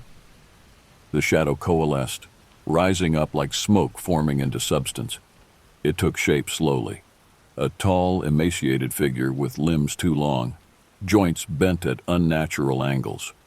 Its face remained mercifully obscured in darkness, but I could make out the gleam of eyes reflecting the firelight. I backed away, remembering fragments of protective lore. Never look directly at a skinwalker. Never show fear. Never let it cross your threshold uninvited. Too late for the last one. "What do you want?" I asked, trying to keep my voice level. It tilted its head, bird-like. "Company?" The word emerged as a rasping whisper. "These woods are lonely in winter. There are other rangers, other hikers. Not like you." It took a step forward, movement jerky and disjointed. Not with the old blood, not with the knowing. I understood then my Blackfeet heritage, the teachings I'd half listened to, the traditions I'd set aside for science and rationality. This thing had been drawn to that connection, the part of me that could sense it, name it. The others didn't last long, it continued conversationally, gesturing vaguely toward the forest. No understanding of what was happening, just fear and confusion. But you. It made a sound like satisfaction. You're different. My back hit the wall. Nowhere left to retreat. The missing hikers, I said. The rangers who never came. What did you do to them? It spread its hands. Too many fingers, too long. I wore them for a while. Their voices, their memories, their faces. A terrible pause. Would you like to see? Before I could respond, its features began to shift, melting and reforming like wax under heat. I recognized the face taking shape. Thompson, the ranger who'd discovered the animal, remains around my cabin, his normally kind eyes now vacant, his expression frozen in terror. He screamed your name at the end, the creature said with Thompson's mouth. Begged me to spare you. The face melted again, reforming into a young woman I didn't recognize. This one was hiking alone. Bad decision. I closed my eyes, fighting nausea. Stop it. Open your eyes, Ahanu, it whispered, now using Maya's voice. See what's coming for you. Instead, I lunged for the wood stove, grabbing a handful of burning sage I'd left there. I threw it at the creature, simultaneously reciting a protection prayer my grandfather had taught me. Words I hadn't spoken since childhood, but which came back with surprising clarity. The skinwalker hissed, recoiling as the burning herb struck it. Its form seemed to waver, like heat distortion over asphalt. I seized my chance, bolting past it through the open door into the snowy night. Running blindly, breath burning in my lungs, I headed for the forest. The creature's enraged howl followed me, a sound no human or animal throat should produce. I had no plan beyond escape, no destination in mind as I plunged through knee-deep snow. The temperature must have been well below zero, and I was dressed only in my indoor clothes. Hypothermia would claim me within hours if the skinwalker didn't catch me first. Moonlight filtered through the trees, casting everything in blue-gray shadow. I paused behind a massive spruce, trying to quiet my breathing, listening for pursuit. Nothing but silence. That perfect, absolute silence that comes only in deep winter when snow absorbs all sound. Then, a voice directly behind me. Your grandfather tried running too. I whirled around, slipping in the snow, falling backward. The skinwalker loomed above me, a silhouette against the star-filled sky. In the moonlight, I could see its face clearly for the first time. Or rather, faces. Features shifted constantly across its surface. Thompson, Maya, the young hiker, others I didn't recognize, and most horrifyingly, my grandfather's weathered countenance sliding in and out of view. He ran for 3 days, it said, my grandfather's voice emerging from that monstrous shifting face. Through mountains very like these. I was younger then, hungrier, less patient. My hands scrabbled in the snow, searching for anything I could use as a weapon. They closed around a fallen branch. Useless against this creature, but I gripped it anyway. You never knew how he died, did you? The skinwalker continued, crouching down to my level. Its movement was wrong, too fluid, as though its joints weren't solid. Your family told you it was his heart, a comfortable lie. You're lying, I spat, though doubt crept in. My grandfather's death had always been shrouded in vague explanations. He'd been found in the mountains, alone, no signs of struggle. Everyone assumed his heart had given out on one of his solitary hikes. The creature's face settled momentarily into a perfect replica of my grandfather's. He fought well, it said, almost respectfully. Had the old knowledge, but in the end, it gestured to itself. I took what I wanted. Rage boiled up through my fear. I swung the branch, connecting with the creature's head. It didn't flinch, didn't even blink. The branch passed through its face as though through smoke, though its form appeared solid. It laughed, a sound like cracking ice. Your grandfather's spirit gives me strength even now. Imagine what yours will add. What do you want from me? I demanded, scrambling backward through the snow. I told you, company. Its head tilted, curious. These winters are long. I need someone who understands, who knows the old ways, someone to hunt with. It extended a hand, normal-looking one moment, grotesquely elongated the next. Join me, Ahanu, willingly. It's less painful that way. A memory surfaced. My grandfather sitting by our wood stove, speaking in hushed tones about the dark spirits. They offer gifts, power, companionship, he'd said. Never accept. Their gifts are poison. Their friendship is slavery. Never, I whispered. The creature's face twisted, all pretense of humanity vanishing. Its jaw extended impossibly, teeth lengthening into needles. Then I take unwillingly. It lunged for me, but I was already moving, rolling to the side, abandoning any attempt at fighting. I ran again, zigzagging between trees, no longer caring about noise or tracks. Pure survival instinct drove me now. Behind me, I heard it following, not running but moving in great bounding leaps, crashing through the underbrush. It was playing with me, I realized. It could have caught me already if it wanted to. Through the trees ahead, I spotted a frozen creek bed. Without thinking, I slid down the bank onto the ice. My boots found no traction. I sprawled forward, sliding several yards before catching myself. The skinwalker appeared at the top of the bank, its form now more animal than human, elongated limbs. A suggestion of a snout, but still unnaturally upright. Nowhere left to run, it growled, voice guttural. I glanced around desperately and noticed what I'd slid onto, not a creek, but a wider river, frozen over but with the unmistakable current flowing beneath the ice.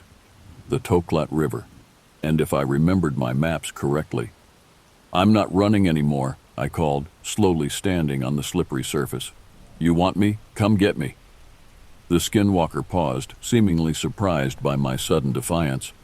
It studied me suspiciously, then descended the bank with inhuman grace. I backed away slowly, leading it further onto the ice. 20 feet, 30 feet. The ice creaked beneath our combined weight. What game are you playing, Ahanu? It asked, suddenly wary. I smiled grimly. My grandfather taught me more than you know. The legends say that skinwalkers cannot cross running water. I didn't know if that was true, but I did know that the Toklat River never completely freezes. Its current too strong, fed by underground hot springs. The ice was thinnest at the center. The skinwalker's eyes widened in realization, just as the ice beneath us gave a warning groan. It lunged for me, but I was already throwing myself backward away from the weakening spot. The ice shattered with a sound like gunfire. The creature dropped through, its scream of rage turning to gurgling as the current caught it. I scrambled away from the growing hole, watching as it thrashed in the frigid water. To my horror, it didn't sink. Instead, it began pulling itself back toward the ice edge, claws scrabbling for purchase. Our eyes met across the dark water. This changes nothing, it hissed, its form already beginning to transform into something more suited to water. I will find you. I turned and ran before I could see what new shape it took, stumbling along the riverbank toward what I hoped was the direction of the park headquarters. The temperature was dropping rapidly with nightfall, and my soaked clothes were already stiffening with ice. I had bought myself time, nothing more. And as the adrenaline faded, replaced by bone-deep cold, I wondered if the skinwalker would even need to find me. The Alaskan wilderness might finish its work.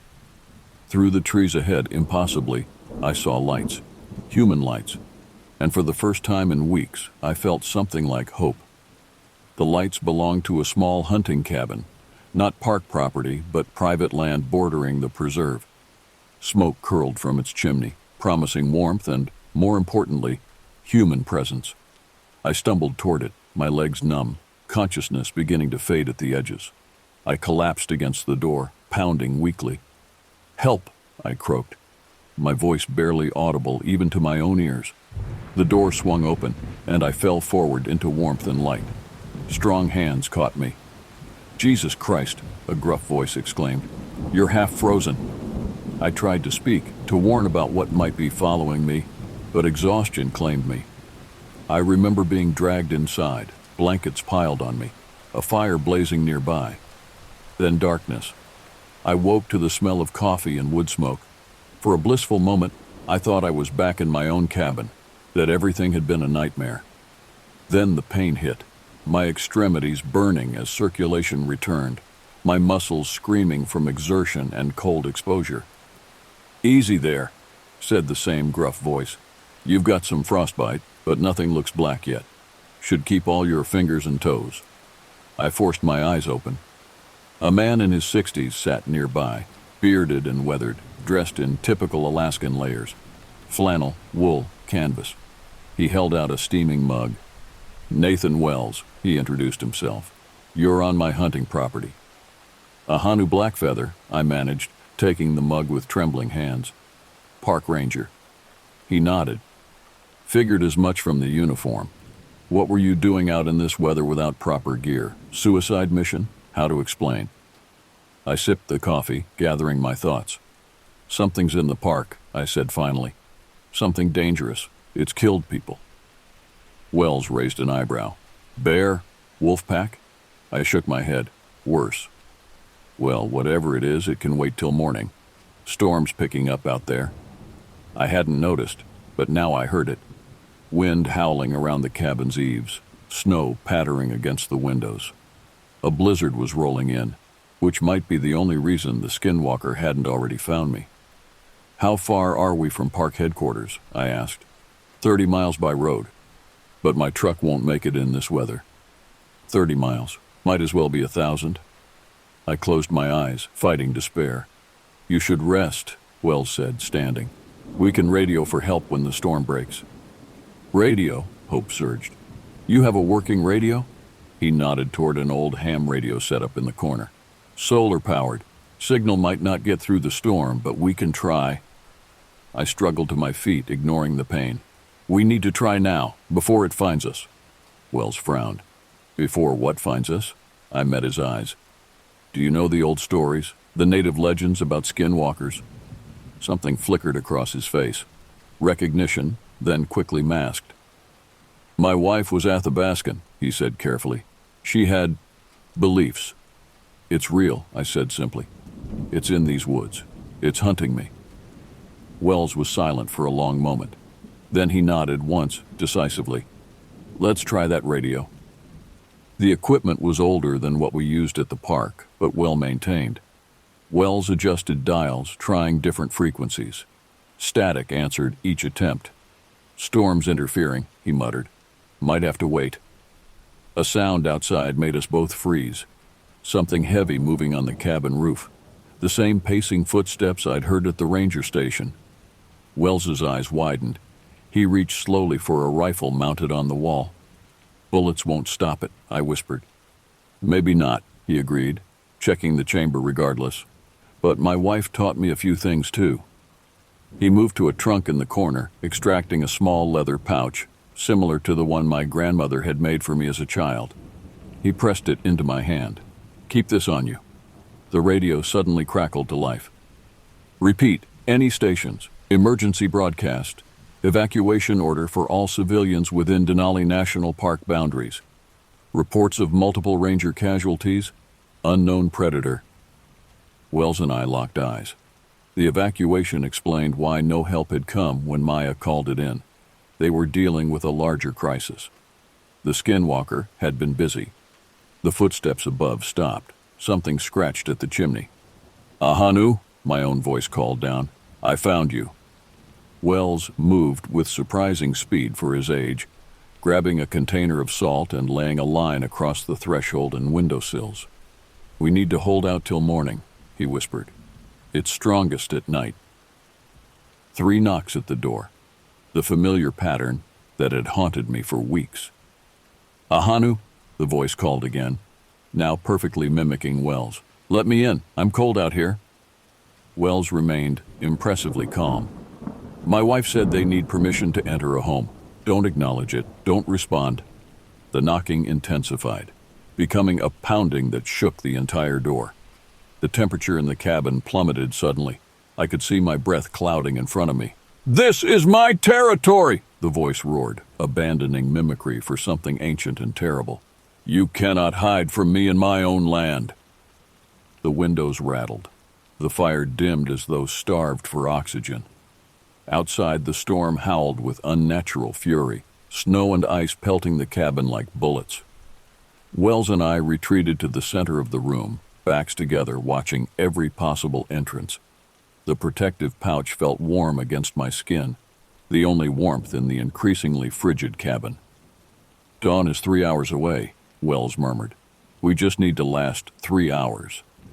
A terrible cracking sound came from above, wood splintering as something tore at the roof. Snow began to drift down through widening gaps in the ceiling. The skinwalker was trying to break in from above. Wells handed me a knife, the blade strangely dark, not steel, but some kind of stone. "Obsidian," he explained. "My wife said it works against them." The roof gave another tremendous crack. A long, distorted limb snaked through the opening, feeling blindly for us, fingers too numerous, joints bending backward. This was it, the final confrontation, dawn still hours away. And I realized we weren't going to make it. The arm withdrew suddenly as Wells thrust a burning log toward it. The creature hissed, the sound echoing through the damaged roof. "Fire," I breathed. "It doesn't like fire." Wells nodded grimly. "Most things that hunt in darkness don't." We worked quickly, igniting anything that would burn. Papers, spare clothing, even Wells's cherished collection of paperback westerns. The cabin filled with smoke, but the heat pushed back against the unnatural cold the skinwalker had brought. "We can't burn the place down around us," Wells coughed, eyes watering. "We won't have to," I replied, an idea forming. "We just need to get to your truck. Told you, roads are impassable in this storm. We don't need roads." I pointed at an old topographical map pinned to his wall. "Park headquarters is northeast. The valley floor gives us a straight shot, no major elevation changes. In this much snow, we could make better time with a snowmobile or even cross-country skis." Wells's eyes widened with understanding. "I've got a snowmobile in the shed, but we'd be exposed out there." "We're not safe in here either," I countered, as another section of roof splintered. "At least moving gives us a chance." He considered for only a moment before nodding. "I'll get the engine warming, you gather supplies." He handed me a backpack. "Anything that might help against that thing?" While Wells slipped out the back door toward the shed, I stuffed the pack with what little I could find. The obsidian knife, salt, matches, the protective pouch, a flashlight. I grabbed his rifle too, despite knowing its limited usefulness. Above, the skinwalker was systematically destroying the roof, ripping away sections with methodical patience. It knew we couldn't escape. Or so it thought. The snowmobile's engine roared to life outside. I took a burning piece of wood as a makeshift torch and made for the door, only to freeze as something landed heavily in front of the cabin. The skinwalker had abandoned the roof, anticipating my escape. 3 rapid knocks at the door. "I smell your fear, Ahanu," it crooned, sweet like summer berries. I backed away, searching frantically for another exit. The windows were too small, the chimney too narrow. The door handle turned slowly. I raised the burning wood, prepared to fight even knowing it was hopeless. The door flew open, not inward as expected, but outward, torn from its hinges as Wells rammed it with the snowmobile. The skinwalker, caught by surprise, was knocked backward into the snow. "Now!" Wells shouted over the engine's roar. I leapt onto the back of the snowmobile, clinging to Wells as we accelerated away from the cabin. Behind us, the skinwalker recovered with unnatural speed, its form shifting into something quadrupedal and swift. The storm raged around us, visibility reduced to mere feet, but Wells drove with the confidence of someone who knew every contour of the land. The snowmobile's headlight cut a narrow path through the swirling white. I glanced back and immediately wished I hadn't. The skinwalker pursued us, running on all fours but wrong, its limbs too long, its movements too fluid for anything with a proper skeleton. It was gaining. "Faster," I shouted over the wind. "Any faster and we hit a tree," Wells called back, but he opened the throttle regardless. We burst from the tree line onto the open valley floor, a vast white expanse where the wind had scoured the snow into rippling dunes. Here, Wells really opened up the engine, and for a precious few minutes, we pulled ahead of our pursuer. But the respite was brief. The skinwalker adapted, its form streamlining, becoming something built for speed. It closed the distance with terrifying swiftness.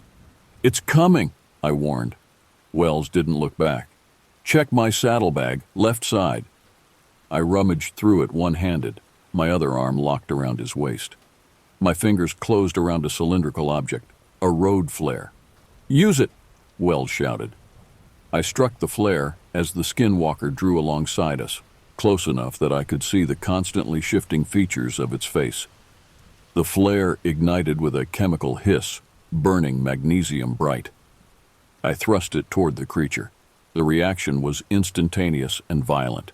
The skinwalker recoiled as though struck, its form destabilizing momentarily into something smoke-like and amorphous. It fell behind, howling in rage and pain. "It worked," I cried. "Not for long," Wells replied grimly. "How many flares in there?" I checked. "3 more." "Make them count." We raced on through the storm, the landscape ghostly and unreal in the snowmobile's headlight. Occasionally I'd glance back to see the skinwalker, sometimes close, sometimes distant, but always following. I used another flare when it got too near, buying us precious minutes. Dawn seemed an eternity away, the night vast and impenetrable. My fingers and face went numb despite my improved clothing. Wells had insisted I wear his spare parka. The older man hunched over the handlebars, his determination evident in every line of his body. We were making good time, but the skinwalker was tireless. We had half a tank of fuel, 2 flares, and miles of wilderness still to cross. "Look!" Wells suddenly shouted, pointing ahead. At first I saw nothing through the driving snow. Then pinpricks of light in the distance, buildings, the park headquarters complex. Hope surged, giving me renewed strength. We were going to make it. Then the snowmobile's engine sputtered. "No, no, no," Wells muttered, adjusting the throttle. The engine caught, then sputtered again. Fuel lines freezing. Behind us, the skinwalker sensed our vulnerability. It put on a burst of impossible speed, rapidly closing the distance. "Last flare," I warned, striking it and holding it ready. The engine died completely. We coasted to a stop in the middle of the valley, still a mile from headquarters. The skinwalker slowed its approach, circling us in ever-tightening spirals, knowing we were trapped. "We'll have to make a stand," Wells said, dismounting and drawing his rifle. I joined him, back to back, flare in one hand, obsidian knife in the other. The skinwalker continued circling, a darker shadow in the pre-dawn darkness. "You've led me on quite a chase, Ahanu," it called, its voice carrying unnaturally through the storm. "Your grandfather would be proud." "Don't listen to it," Wells murmured. "It lies." The skinwalker stopped circling, standing upright about 20 yards away. In the flare's red light, I could see it clearly, a nightmare amalgamation of human and animal features, its proportions constantly shifting and flowing. "The sun comes soon," it said conversationally. "I'll have to leave you then. But I'll find you again tomorrow night, and the next, and the next." It took a step closer. "Unless we make a deal." "What deal?" I couldn't help asking, ignoring Wells's warning look. The skinwalker's face settled momentarily into a grotesque approximation of my grandfather's. "Join me, willingly. I'll spare your friend. I'll even spare those lights in the distance." It gestured toward headquarters. "A skinwalker needs a territory, Ahanu. With you beside me, this could be ours." For one shameful moment, I considered it, not out of desire for power, but from exhaustion, the bone-deep weariness of being hunted, of watching others die while I ran. Perhaps surrender would spare others. Then I remembered my grandfather's words. Their gifts are poison, their friendship is slavery. Never, I said firmly. The skinwalker sighed, an eerily human sound. Then we do this the hard way. It charged. Wells fired. The rifle cracked, splitting the night. The bullet hit the creature's center mass, staggering it momentarily, but causing no lasting damage. I threw my flare directly at it. The skinwalker dodged with impossible speed, but not before the flare singed its side. It howled, more in rage than pain. Then it was upon us. I slashed with the obsidian knife, feeling it connect with something solid. The skinwalker backhanded me, sending me flying through the air. I landed hard in the snow, the breath knocked from my lungs. Wells was still fighting, swinging the rifle like a club, but the creature caught it, snapping the weapon in half. It lifted Wells by the throat. "No!" I screamed, struggling to my feet. In the east, a faint lightening of the sky, the first hint of approaching dawn. The skinwalker noticed too. It glanced toward the horizon, then back at me, its grip on Wells never loosening. "A parting gift," it said, and with a casual motion, it snapped Wells's neck. It dropped his lifeless body into the snow, then turned toward me. "Tomorrow night, Ahanu. I'll come for you then." It melted into the shadows just as the first true rays of dawn broke over the mountains, leaving me alone with Wells's body and the dying flare. I collapsed beside Wells, checking frantically for a pulse I knew wouldn't be there. His eyes stared sightlessly at the lightening sky, his final act of bravery having saved my life at the cost of his own. "I'm sorry," I whispered, gently closing his eyelids. "I'm so sorry." The storm had lessened with daybreak, visibility improving enough that I could clearly see park headquarters in the distance. Lights moved between buildings, people responding to the emergency, unaware of what truly threatened them. I couldn't leave Wells in the snow, but I lacked the strength to carry him. Reluctantly, I covered him with his coat, marking the location with the broken snowmobile. I would return for him. It was the least I could do. The walk to headquarters took nearly an hour, my legs leaden with exhaustion and grief. As I approached, I saw emergency vehicles, teams of rangers gearing up for search and rescue. A figure broke from the group, running toward me. "Ahanu!" It was Peterson, one of the senior rangers. "Jesus Christ, we thought you were dead." "Thompson?" I asked, dreading the answer. "Maya?" Peterson's face fell.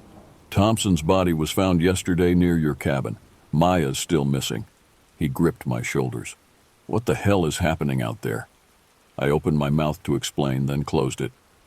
What could I say that wouldn't sound like the ravings of a man driven mad by isolation and fear? That an ancient evil stalked our forests? That bullets couldn't stop it? "There's a man," I said instead.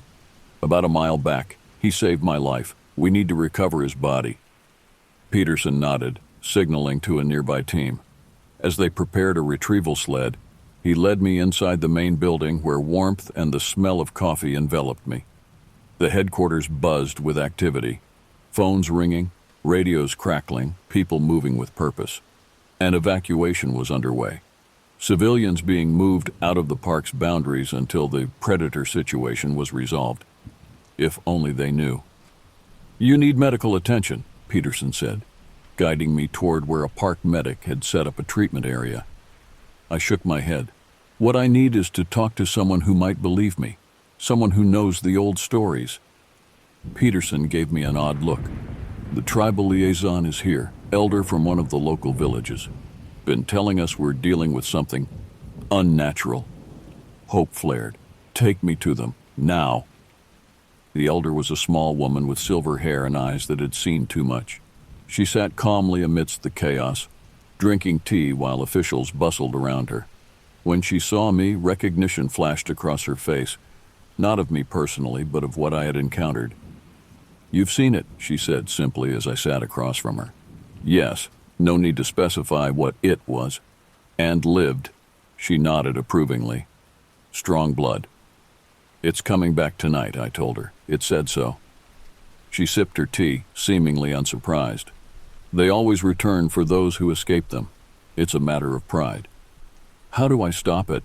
Not just drive it away, stop it permanently? The elder studied me carefully. You carry the blood of warriors, she observed, but different tribes, different traditions. What does your tradition say about defeating such creatures? I thought back to my grandfather's teachings. Fire, running water, obsidian. But these only repel it, they don't destroy it. She nodded. This is true. To destroy a skinwalker requires identifying the human at its core, the person who made the transformation. In the oldest days, skinwalkers were shamans who turned to darkness, who broke the natural laws to gain power. How do I identify it? It changes constantly. In reflection, they cannot maintain false forms. And when they speak their true name, their human name, they become vulnerable. But they guard these names carefully. I remembered the creature using my grandfather's voice, claiming to have worn his skin. A terrible suspicion formed. What if the human at its core is already dead, someone it consumed? The elder's eyes narrowed. Then their name must be spoken by bloodkin while the creature gazes upon its true reflection. She leaned forward. Who do you think it was? My grandfather, I whispered. He died in these mountains years ago, the skinwalker. It knows things only he would know. She nodded slowly. Then you are the key to its undoing. The plan we formed was simple but dangerous. I would confront the skinwalker at Wells's cabin, neutral ground, neither my territory nor the heart of its hunting grounds. The elder provided me with a special mirror, its surface treated with herbs and blessed by traditional methods. Other rangers would establish a perimeter but stay distant. This was my fight, my blood debt. As dusk approached, I returned to Wells's cabin, now repaired enough to provide shelter. I placed the mirror strategically, ensuring that anyone, anything entering would see its reflection. Salt lined the thresholds, more symbolic than effective, but every advantage mattered. I waited in the gathering darkness, my grandfather's name a prayer on my lips. 3 knocks came precisely at midnight. Ahanu, my own voice called from outside. I've come as promised. I stood in the center of the room, facing the door. Then enter, I called, breaking the cardinal rule. Never invite them in. Let's finish this. The door swung open. The skinwalker stood silhouetted against the night, its form constantly shifting between human and something else. It stepped inside, confident in its power. You've accepted your fate, it said, pleased, wiser than your grandfather. I want to know something first, I replied, carefully maneuvering to position it before the mirror. Why him? Why did you choose my grandfather? The skinwalker moved further into the room, unaware of my strategy. He was strong, knowledgeable in the old ways, like you. It tilted its head. His power sustains me even now. Show me, I challenged. Show me his face one more time. The skinwalker smiled, a terrible stretching of features, and began to transform. My grandfather's face emerged from the shifting mass, perfect in every detail. The sight broke my heart, but strengthened my resolve.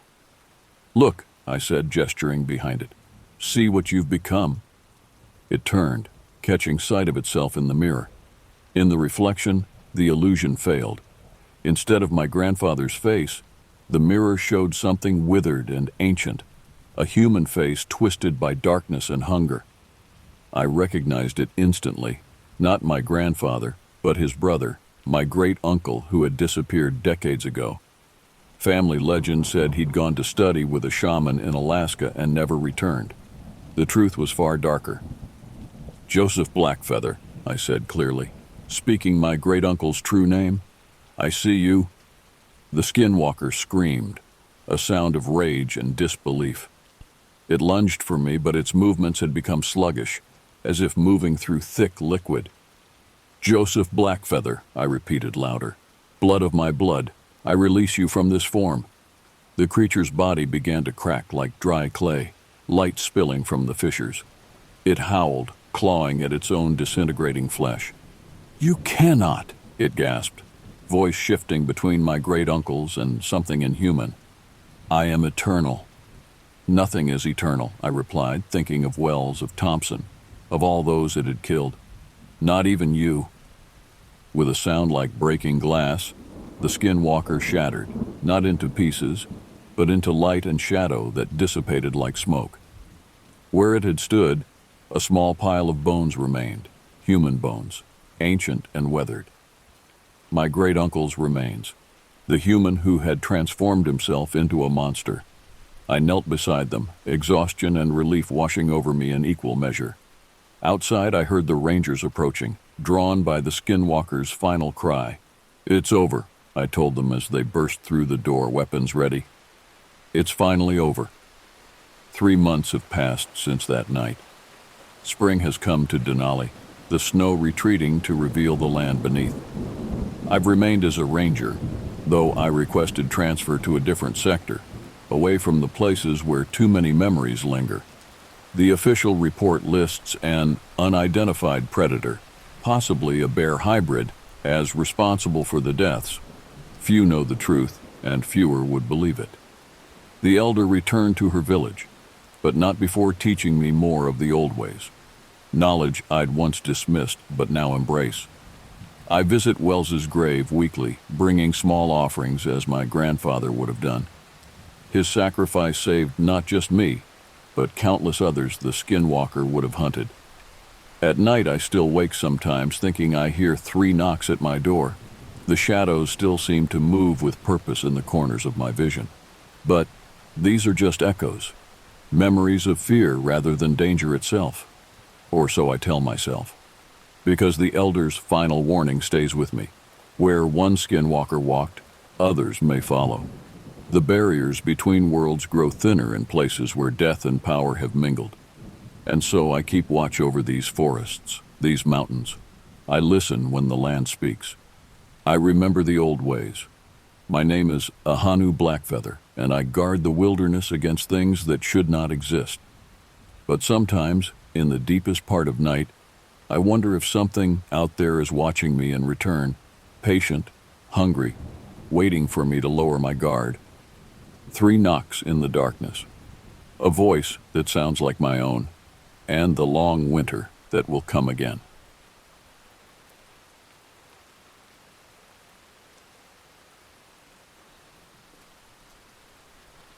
I never thought that horror could wear such a mundane face, that terror could emerge from the spaces between the ordinary moments of life. But now I know better. Now I understand that the most frightening things hide in plain sight, waiting for the precise moment when our guard drops. My name is Mia Park. 2 years ago, when I was 14, my life changed forever. I'm sharing this story not to frighten you, but as a warning. Sometimes the monsters aren't hiding under the bed. They're watching from the tree line, plotting their approach. Our home sat on the edge of Pinecrest, a small town nestled against vast stretches of dense woodland in western Oregon. The 2-story colonial house had been my family's home since I was 7. With weathered blue siding and white trim, it looked like something from a postcard, picturesque and utterly unremarkable. Behind the house, our manicured lawn gave way to wild underbrush and towering evergreens that seemed to stretch forever. For as long as I could remember, those woods had been our playground. My brothers and I knew every trail, every creek, and every climbing tree within a mile radius. Our parents gave us the freedom to roam, believing that childhood should be filled with fresh air and adventure rather than screens and schedules. My 3 brothers each had their distinct personalities. There was Tanner, 13 at the time, with his endless energy and quick temper. Noah, 14, and my closest sibling in age, was the quietest of us all, observant and thoughtful. Then there was Benjamin, 18 and impatient to leave for college, who saw babysitting his younger siblings as a burden rather than a responsibility. Looking back, I realize how naive we all were, how casually we treated the boundary between our civilized world and the wilderness beyond. The woods weren't just trees and shadows. They were a perfect hiding place. October arrived with a spectacular display of autumn colors. The maples turned fiery red, the birches glowed golden, and the air carried the sweet decay of fallen leaves. My parents had gone to Portland for the weekend, leaving Benjamin in charge. It was Friday afternoon, and the house had that peculiar emptiness that comes when adults are away. I remember every detail of that day with unnatural clarity. The sky was overcast, threatening rain that never quite manifested. I wore my favorite white long-sleeve shirt with the square neckline and dark gray sweatpants. My long hair, mocha brown with natural highlights that appeared in the summer, was tied back in a messy ponytail. Benjamin was upstairs in his room, his voice drifting down through the floorboards as he talked on the phone with his girlfriend, Jenna. He'd been on that call for nearly 2 hours, completely neglecting his supervisory duties. Tanner and Noah had disappeared into their shared bedroom, where the sounds of their video game, gunfire and explosions, provided a constant background noise. I sat alone in the living room, scrolling through social media on my phone, half watching a reality show on the television. The sliding glass door that led to our back deck reflected the room's interior against the darkening forest beyond. As the afternoon faded toward evening, that reflective quality intensified, turning the glass into a mirror that obscured the world outside. It started with a sound so faint I almost missed it. A light tap against the glass. Tap, tap, tap. I glanced up, assuming it was a bird confused by its reflection, but saw nothing. Returning to my phone, I dismissed the sound. But then it came again, more insistent. Tap, tap, tap. "Noah?" I called, wondering if my brother was playing a trick. No answer came except the continued sounds of the video game upstairs. The tapping continued at irregular intervals, sometimes stopping long enough that I would almost forget about it, then starting again just as I relaxed. After nearly 20 minutes of this, my irritation overcame my laziness. I put down my phone and approached the glass door. Pressing my face close to the surface, I cupped my hands around my eyes to reduce the glare. The deck was empty. Beyond it, the first row of trees stood like sentinels, their trunks disappearing into shadow as my eyes tried to penetrate deeper into the forest. Nothing. No birds, no squirrels, no explanation for the sound. I was about to turn away when I noticed something odd. One of the shadows didn't quite match the others. It seemed denser somehow, more defined. As I stared, trying to make sense of what I was seeing, the shadow moved, just slightly. Just enough. I stepped back, my heart suddenly racing. The rational part of my brain suggested it was just a deer or perhaps a large raccoon, but something more primitive whispered that whatever lurked at the edge of our property was watching me with purpose. I quickly closed the blinds and retreated to the kitchen, where I busied myself making a snack I no longer had an appetite for. By the time I returned to the living room, I had convinced myself that my imagination had gotten the better of me. The blinds remained closed, and I didn't hear the tapping again that night. Over the next few days, I noticed small, unsettling changes around our property. A garden chair moved from one side of the deck to the other, muddy footprints on the step that weren't there when I left for school. Once, I found one of my hair ties, a purple one I thought I'd lost weeks before, placed carefully on the porch railing. I mentioned these oddities to my brothers, but they dismissed my concerns. "You're being paranoid," Benjamin said, barely looking up from his laptop. "Probably just Dad moving stuff around when he's been drinking his morning coffee." My parents were equally dismissive. "The wind could have moved the chair," my mother suggested, "and those footprints are probably just from one of you kids." But I knew something was wrong. I could feel it. A constant prickling at the back of my neck whenever I was alone in the house, the sensation of being observed by unseen eyes. I began to avoid the living room after dark.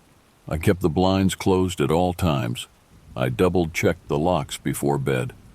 One afternoon, about 2 weeks after the first tapping incident, I was alone in the house. My parents were at work, Benjamin was at basketball practice, and Tanner and Noah had gone to a friend's house. Rain pattered against the windows, and the wind made the old house creak and settle in ways that suddenly seemed sinister rather than familiar. I was in my bedroom, headphones on, attempting to focus on homework rather than the empty house around me. A particularly loud crack of thunder made me jump, and I removed my headphones, listening to the storm. That's when I heard it. A sound that didn't belong to the weather or the house. Scritch, scritch, scritch. Like fingernails dragging slowly across the sliding glass door downstairs. I froze, trying to convince myself it was just tree branches being blown against the house. But we'd trimmed those branches back in the summer precisely because they scratched against the windows during storms. Scritch, scritch, scritch. Deliberate. Rhythmic. Human. My mouth went dry. I reached for my phone with trembling hands, ready to call my parents or even 911. But before I could dial, the scratching stopped. In the sudden silence, I heard the unmistakable sound of the sliding door opening. Someone was in the house. I moved with silent urgency, locking my bedroom door and pushing my desk chair against it for good measure. I retreated to the farthest corner of my room, phone clutched in my hand, and dialed 911. 911, what's your emergency? The dispatcher's calm voice was like a lifeline. Someone's broken into my house, I whispered, terrified that my voice would carry downstairs. I'm alone and hiding in my bedroom. I'm sending officers right away, she assured me. Can you stay on the line with me? Yes, I breathed, straining to hear any movement from below. For what felt like hours, but was probably only minutes, I listened to footsteps moving through the first floor of our home. Heavy, unhurried steps that explored each room with methodical patience. Then, the worst sound of all, footsteps on the stairs. The dispatcher kept talking to me, telling me to stay calm. That help was almost there. But all I could focus on was the approaching footsteps and the shadow that appeared beneath my door. The doorknob turned slowly, testing the lock. Then came 3 distinct knocks. Not frantic or angry, but patient, almost polite. I held my breath, pressing myself against the wall as if I could somehow pass through it and escape. The shadow remained for what felt like an eternity. Then, abruptly, it disappeared. The footsteps retreated down the hall, down the stairs, and then I heard the sliding door close. 5 minutes later, police sirens wailed in the distance. By the time they arrived, the intruder was gone. The only evidence of their presence was muddy footprints on the carpet and a single Polaroid photograph left on the kitchen counter. The photo showed me, at my desk, taken through my bedroom window. Written across the bottom in neat block letters were the words, "Pretty girl watching." The police searched the property and the surrounding woods but found nothing. They increased patrols in our neighborhood and advised us to install a security system. My parents finally took my concerns seriously, and within days, cameras were mounted at every entrance, motion sensor lights installed around the perimeter. But technology couldn't erase the violation I felt. Someone had been watching me, possibly for weeks. They had stood outside my window, photographing me in private moments. They had walked through our home with casual confidence, and somehow I knew they would be back. Life became a series of precautions. I never went anywhere alone. I constantly scanned my surroundings for anything unusual. I slept with my bedroom door locked and a baseball bat beside my bed. Despite the security cameras and increased police presence, I couldn't shake the feeling that I was still being observed. Then came the incident that would haunt my nightmares for years to come. It was a Wednesday afternoon in late October. My parents had driven to Seattle for an overnight business trip, leaving Benjamin in charge once again. Unlike before, however, he was taking his responsibilities more seriously in light of the break-in. The day had been unnervingly normal. School, homework, dinner prepared by Benjamin, burnt mac and cheese, but we ate it anyway. By early evening, the 4 of us had settled into our usual positions. Tanner and Noah playing video games, Benjamin texting friends, and me in the living room, half-heartedly watching a documentary. The security system had given us a false sense of safety. The cameras were visible deterrents, we reasoned. No one would be stupid enough to approach the house now. We were wrong. At precisely 6:43 p.m., I remember checking the time on my phone. The power went out. The house plunged into darkness, and the security system's backup battery emitted a series of warning beeps before falling silent. "Just great," Benjamin muttered from the kitchen. "Everyone stay put. I'll check the breaker box." "Should we call someone?" I asked, already reaching for my phone. "It's probably just the storm," he replied, though the night was clear and still. "Give me 2 minutes." He disappeared into the garage with a flashlight. Tanner and Noah had emerged from their room, and we gathered in the living room, our faces illuminated by the blue glow of our phone screens. "The Wi-Fi's out too," Noah noted, refreshing his screen repeatedly. "And there's no cell service," Tanner added, holding his phone up as if searching for a signal. A cold feeling settled in my stomach. This wasn't a coincidence. This was methodical. The sliding door leading to the deck was covered by blinds, but a sliver of outside visibility remained where they didn't quite meet the floor. It was through this narrow gap that I saw it, a pinpoint of light moving across the yard, approaching the house. "Someone's outside," I whispered, pointing. We huddled together, watching the light weave between trees. It disappeared momentarily, then reappeared much closer to the house. "Where's Ben?" Tanner asked, his voice uncharacteristically small. "He should have been back by now," I agreed. Noah moved to the front window, peering through the curtains. "I don't see anyone out front. Should we?" His words were cut short by a sharp, sudden knock at the sliding door. 3 precise raps that seemed to reverberate through the silent house. We froze, staring at the door. Through the gap beneath the blinds, I could see a pair of boots standing on our deck. "Don't answer it," I whispered, grabbing Tanner's arm as he instinctively moved toward the door. The knocking came again, more insistent this time.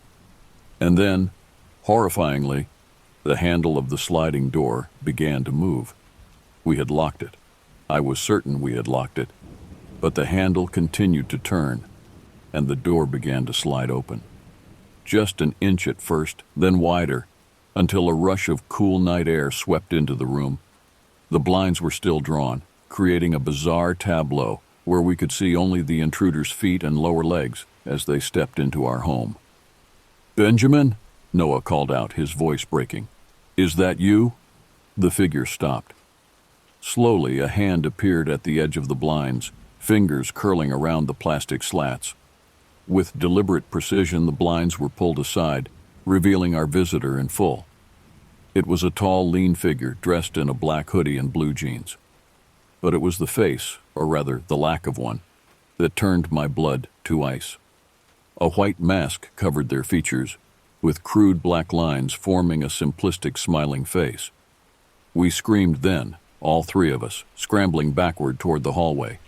The figure remained motionless for a moment, head tilted slightly as if curious about our reaction.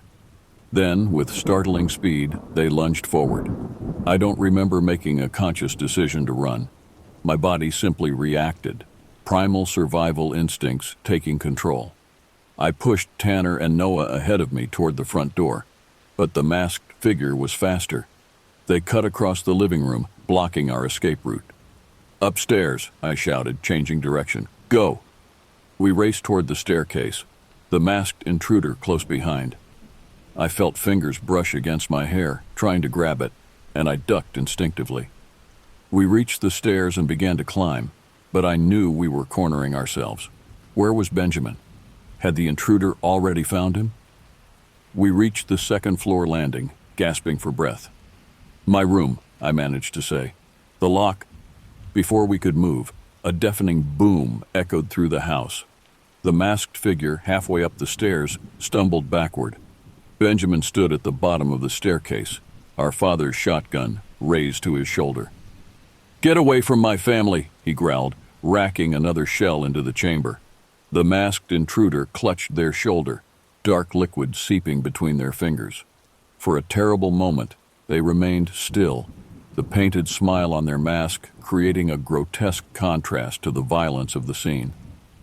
Then, with unexpected agility for someone who'd just been shot, they vaulted over the stair railing and sprinted toward the open sliding door. Benjamin fired again, but missed as the figure disappeared into the darkness beyond our deck. "Are you guys okay?" Benjamin asked, rushing up the stairs to check on us. He was pale, his hands shaking as he lowered the shotgun. "What happened to you?" I demanded. "Someone jumped me in the garage," he explained, showing us a nasty gash on the back of his head. "I woke up a few minutes ago. When I heard screaming, I grabbed Dad's gun from the safe." We huddled together in the upstairs hallway, frightened beyond words. Benjamin tried calling 911, but as we discovered earlier, there was no service. The landline was dead too. "We need to get out of here," he decided, checking the shotgun's ammunition. They might come back, and they might not be alone. We crept downstairs, Benjamin leading the way with the shotgun at the ready. The front door was our best option, away from the woods where the intruder had disappeared. We moved as silently as possible, jumping at every creak and shadow. Just as we reached the front door, the lights suddenly came back on. The security system rebooted with a series of beeps, and our phones simultaneously chimed with incoming notifications. We stood frozen, blinking in the sudden brightness, unsure what to make of this development. Had the intruder deliberately restored what they had disabled? Was it a trap? Benjamin made the decision for us. "We're still leaving," he said firmly. "We'll go to the Hendersons' house and call the police from there." We piled into Benjamin's car, looking back at our brightly lit home as he backed down the driveway. It looked so normal, so safe. But we knew the truth. Our sanctuary had been violated, and nothing would ever feel secure again. The police response was substantial this time. Squad cars, crime scene investigators, and even K-9 units swarmed our property. They found evidence of the intruder's presence, blood on the stairs where Benjamin had shot them, footprints throughout the house and yard, and the cut telephone and internet lines. The power outage, we learned, had been caused by someone tampering with our circuit breaker, not by damaging the main power supply. This suggested an unsettling familiarity with our home's layout. Most disturbing of all were the discoveries made in the woods behind our house. A small campsite had been established about a quarter-mile into the forest, hidden among dense underbrush. The site contained food wrappers, a sleeping bag, and a tree where dozens of photographs had been pinned to the bark. All of the photos were of me. Some were taken from a distance, me walking to school, sitting on the front porch, or talking with friends at the local cafe. Others were more intimate, shot through windows, me doing homework at my desk, sleeping in my bed, changing clothes. The campsite yielded few forensic clues. The intruder had been careful, leaving no fingerprints or DNA evidence other than the blood on our staircase. That blood was sent for analysis, but without a suspect to match it against, it provided limited help. Detective Rivera, the lead investigator, interviewed each of us separately and together, trying to piece together a timeline and motive. "Do you have any enemies?" he asked me, his kind eyes belying the seriousness of his question. "Anyone who might wish you harm or has shown unusual interest in you?" I shook my head. "No one." "What about at school? Any issues with classmates or teachers?" Again, I could think of nothing. I was an average student with a small circle of friends.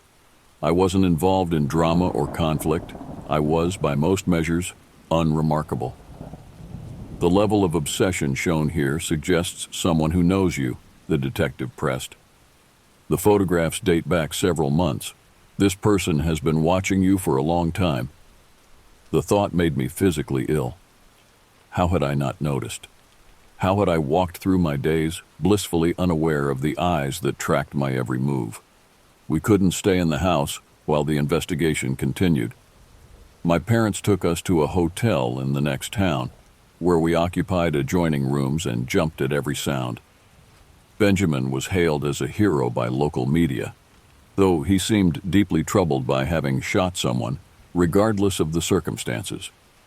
Days passed with no significant breaks in the case. The blood analysis confirmed only that the intruder was male. No matching DNA was found in any criminal database. The photographs yielded no fingerprints. Even the campsite provided few clues about the intruder's identity.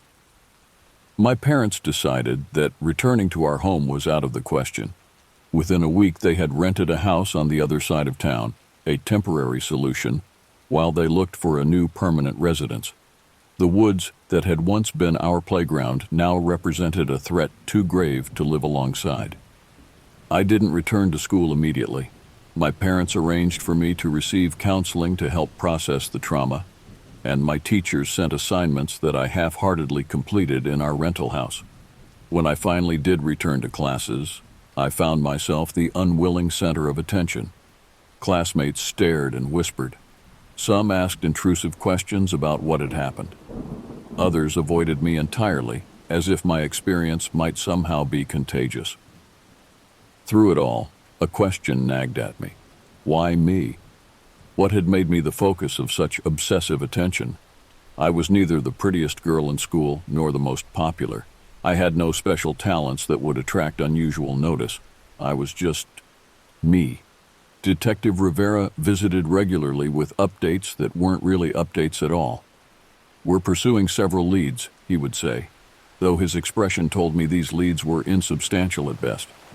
"We'll find him, Mia. It's just a matter of time." But time continued to pass without answers. 2 weeks became a month, and the investigation seemed to stagnate. The media lost interest as newer stories commanded attention. The police presence around our temporary home gradually diminished. Life, for everyone except my family, began to return to normal. For us, however, normalcy remained elusive. My brothers and I traveled to and from school in a parent-driven carpool. We maintained strict check-in procedures, texting when we arrived somewhere, texting before we left. Our new home bristled with security technology, cameras, motion sensors, panic buttons. We lived in a self-imposed state of lockdown, and still, I didn't feel safe. I couldn't shake the feeling that we were being watched, that the masked figure was biding his time, waiting for an opportunity to finish what he had started. As it turned out, my instincts were correct. November blurred into December. The investigation remained open, but inactive. We went through the motions of celebrating Thanksgiving in our rental house, each of us forcing smiles that didn't reach our eyes. The upcoming Christmas season brought no joy, only a reminder that our lives had been fundamentally altered. I tried to adjust to our new reality. I rejoined the school choir, resumed friendships that had grown distant during my absence, and attempted to focus on normal teenage concerns: grades, social dynamics, the future.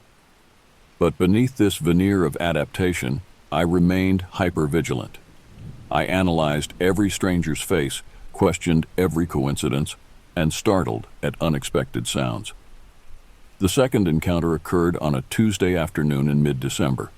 Winter had arrived early that year, bringing a rare snowfall that transformed Pinecrest into a scene from a holiday card.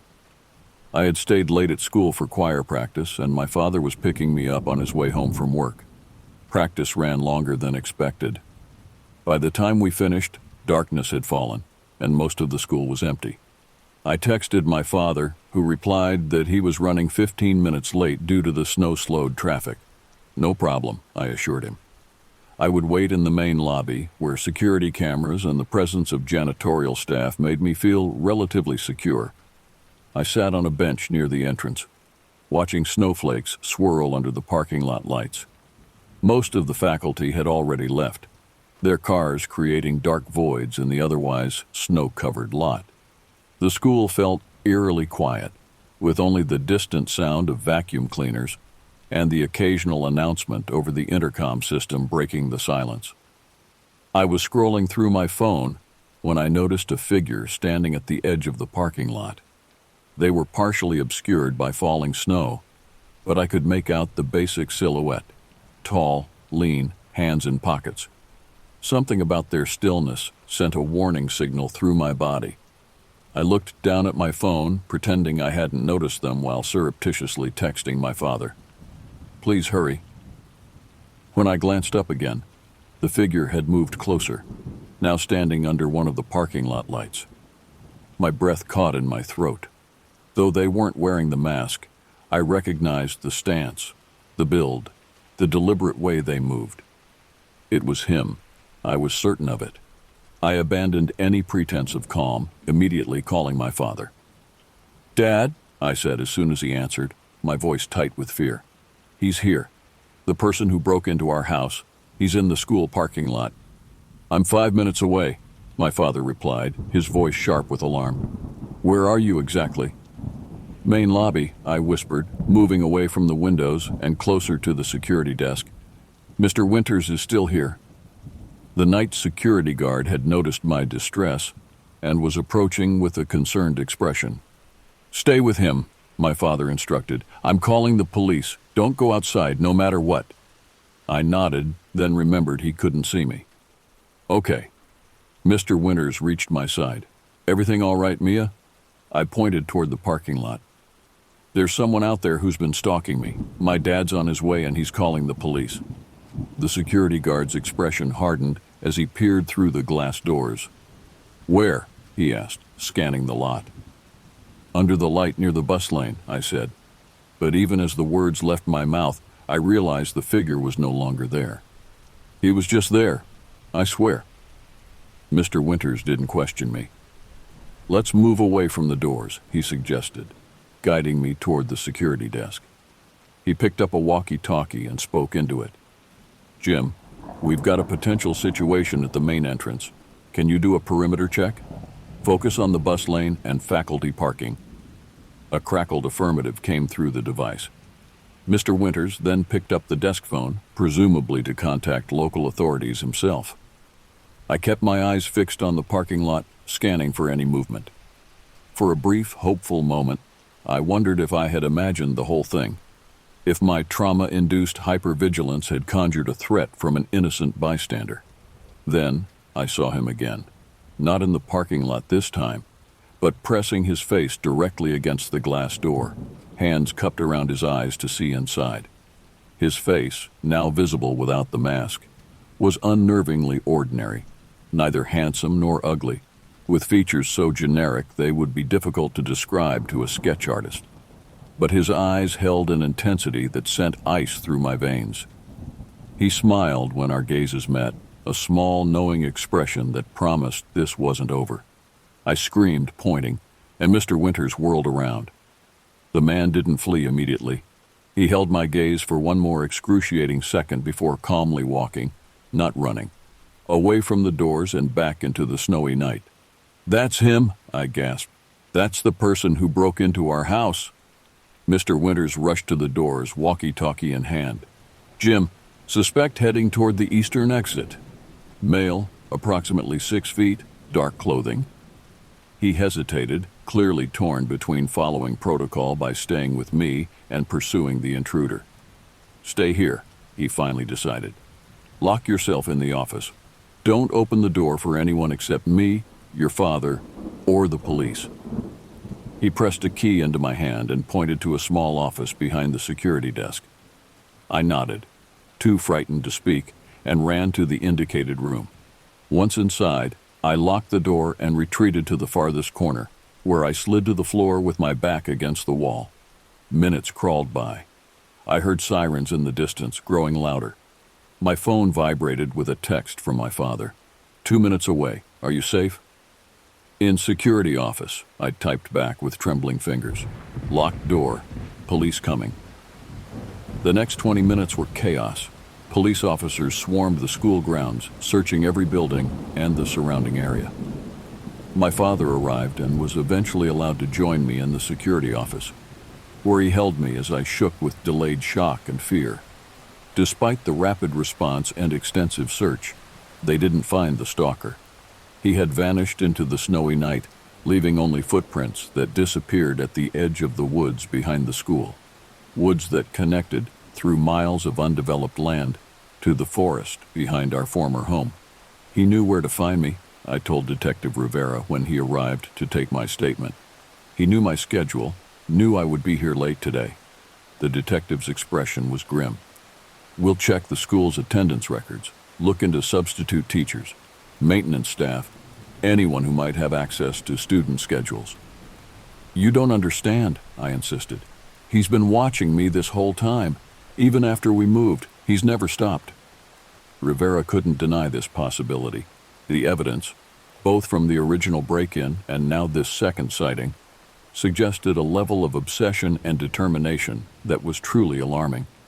"We're increasing patrols around your home and school," he assured me, "and I'm assigning an officer to escort you to and from school until we catch this guy."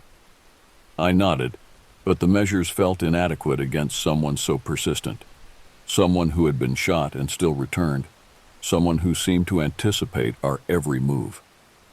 That night, in our rental house with a police car parked outside, I finally asked the question that had been haunting me. What does he want from me? My parents had no answer.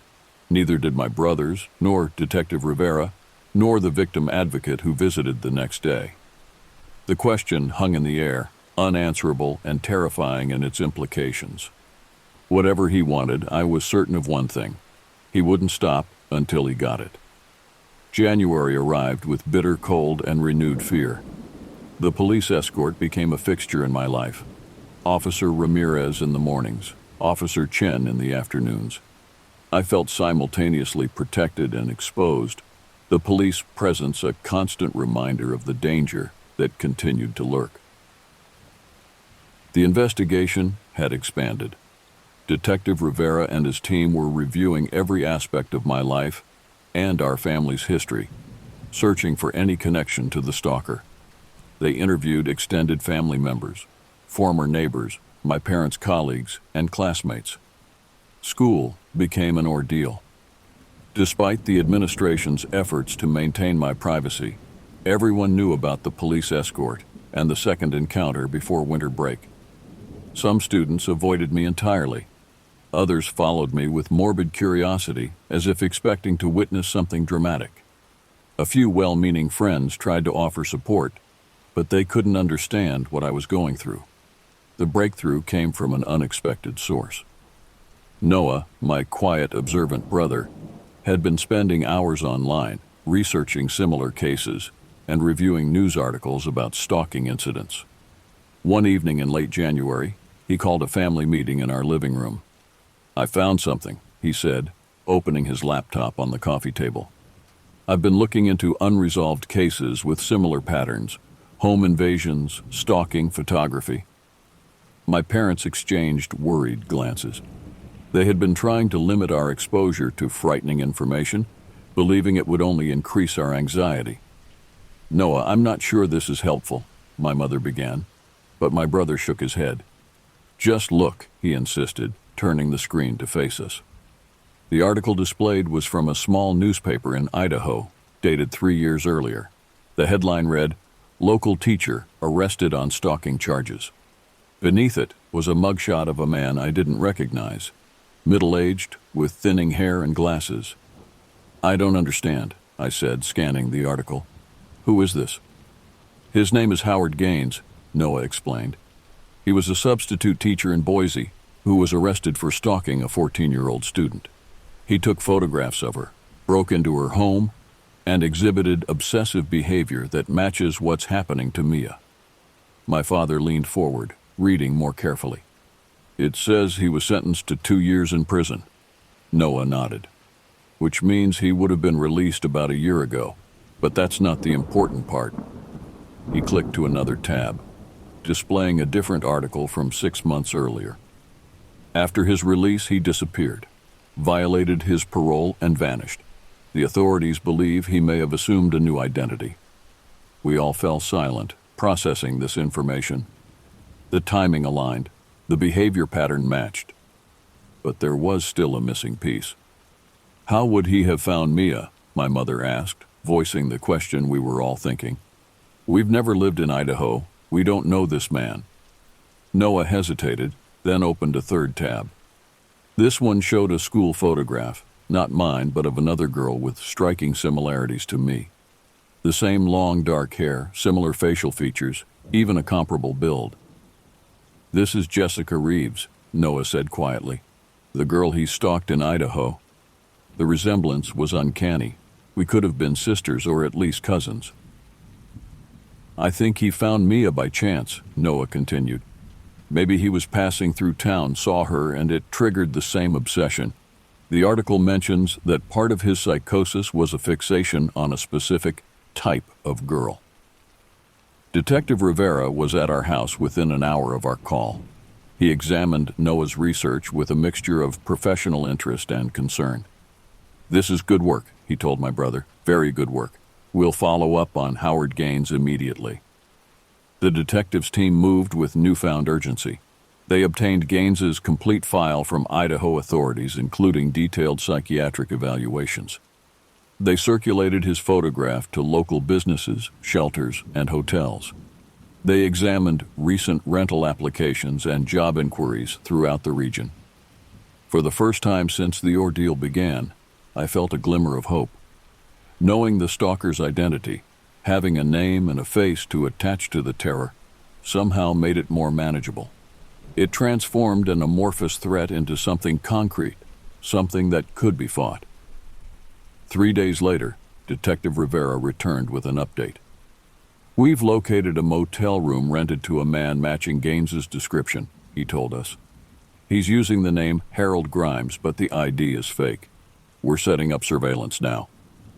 The next 24 hours were tense. My parents insisted that my brothers and I stay home from school, and none of us objected. We huddled in the living room watching mindless television and jumping at every sound. No one mentioned the surveillance operation, but it dominated our thoughts nonetheless. The call came at 3:17 p.m. Detective Rivera's voice was taut with controlled excitement. "We've got him," he said simply. "Howard Gaines is in custody." Relief washed over me in a dizzying wave. My mother began to cry. My father sat down hard on the nearest chair. My brothers exchanged glances of disbelief and cautious celebration. "Is it really over?" I asked, afraid to trust the feeling of safety that was beginning to take root. "It looks that way," Detective Rivera replied, his voice softening. "We found evidence in his motel room that confirms his identity and his fixation. I can't share all the details yet, but yes, Mia, I believe it's over." The evidence they discovered was even more disturbing than we had imagined. In Gaines's motel room, police found hundreds of photographs of me plastered across the walls.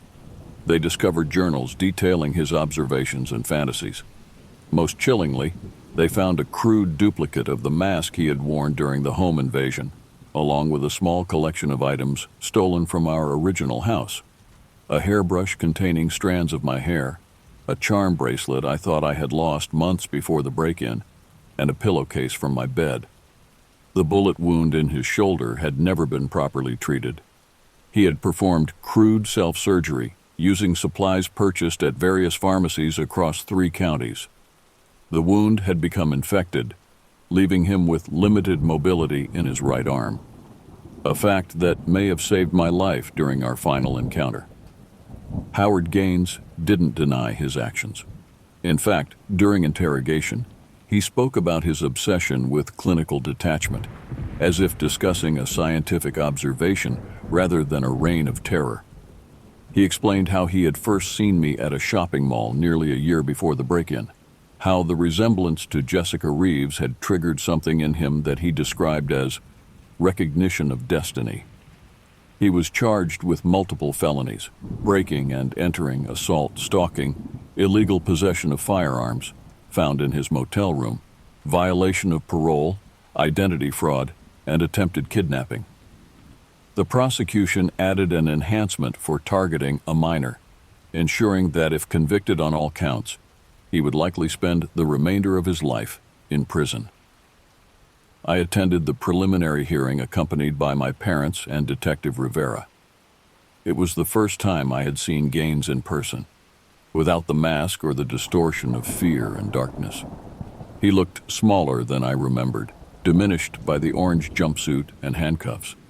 When our eyes met across the courtroom, I expected to feel terror, but instead found only pity mixed with revulsion. This broken man had held such power over my life, had turned my world upside down, Yet sitting there in the harsh fluorescent lighting, he seemed pathetic. He pled guilty to all charges, sparing us the ordeal of a full trial. The judge sentenced him to 30 years without possibility of parole, to be served in a maximum security facility with mandatory psychiatric treatment. The legal chapter of our nightmare had closed with surprising swiftness, but the emotional aftermath continued. I began working with Dr. Halston, a therapist specializing in trauma recovery. "Healing isn't linear," she cautioned during our first session. "You'll have good days and bad days, progress and setbacks. All of that is normal." She was right. There were nights when I still woke gasping from nightmares where masked figures chased me through endless woods. Days when a stranger's glance held for too long would send me into a spiral of paranoia. Moments when the simple act of looking out a window after dark seemed impossible. But there were other days, increasingly frequent as winter gave way to spring, when I felt almost normal. When I could laugh without the sound catching in my throat. When I could walk through the school hallways without constantly looking over my shoulder. My family faced their own healing journeys. Benjamin struggled with guilt, convinced he should have protected me better. Tanner developed anxiety that manifested in stomach pains and insomnia. Noah retreated further into his quiet watchfulness, though his research skills had found a more positive outlet in the school newspaper. My parents attended family therapy with us, learning to balance vigilance with the need to let us grow and live without fear. We never returned to our house near the woods. My parents sold it that spring to a young couple who knew nothing of its history. Our rental became our permanent home, its location in a densely populated neighborhood offering a security that isolation never could. As for me, I gradually reclaimed pieces of my life. I rejoined the choir and discovered that singing helped quiet the anxious thoughts that sometimes overwhelmed me. I reconnected with friends who had been patient during my withdrawal. I even started dating in my junior year, though my first boyfriend had to endure an intensive background check from my father and Benjamin. The woods, once my childhood playground, remained a complicated symbol in my mind. I couldn't bring myself to walk among trees for nearly 2 years after Gaines's arrest. The thought of being surrounded by potential hiding places, of not being able to see clearly in all directions, was too triggering. But during my senior year, as part of my therapy, I finally returned to a forest, a different one, in a state park an hour from home, accompanied by my entire family and Dr. Halston. Standing among those towering trees, feeling the dappled sunlight on my face, and hearing the rustle of leaves in the breeze, I experienced a profound realization. The woods themselves had never been the threat. They had merely been the setting where a disturbed individual had chosen to enact his obsession. The trees had neither sheltered nor betrayed me. They were simply trees, neutral witnesses to human actions both beautiful and terrible. That day marked a turning point in my recovery.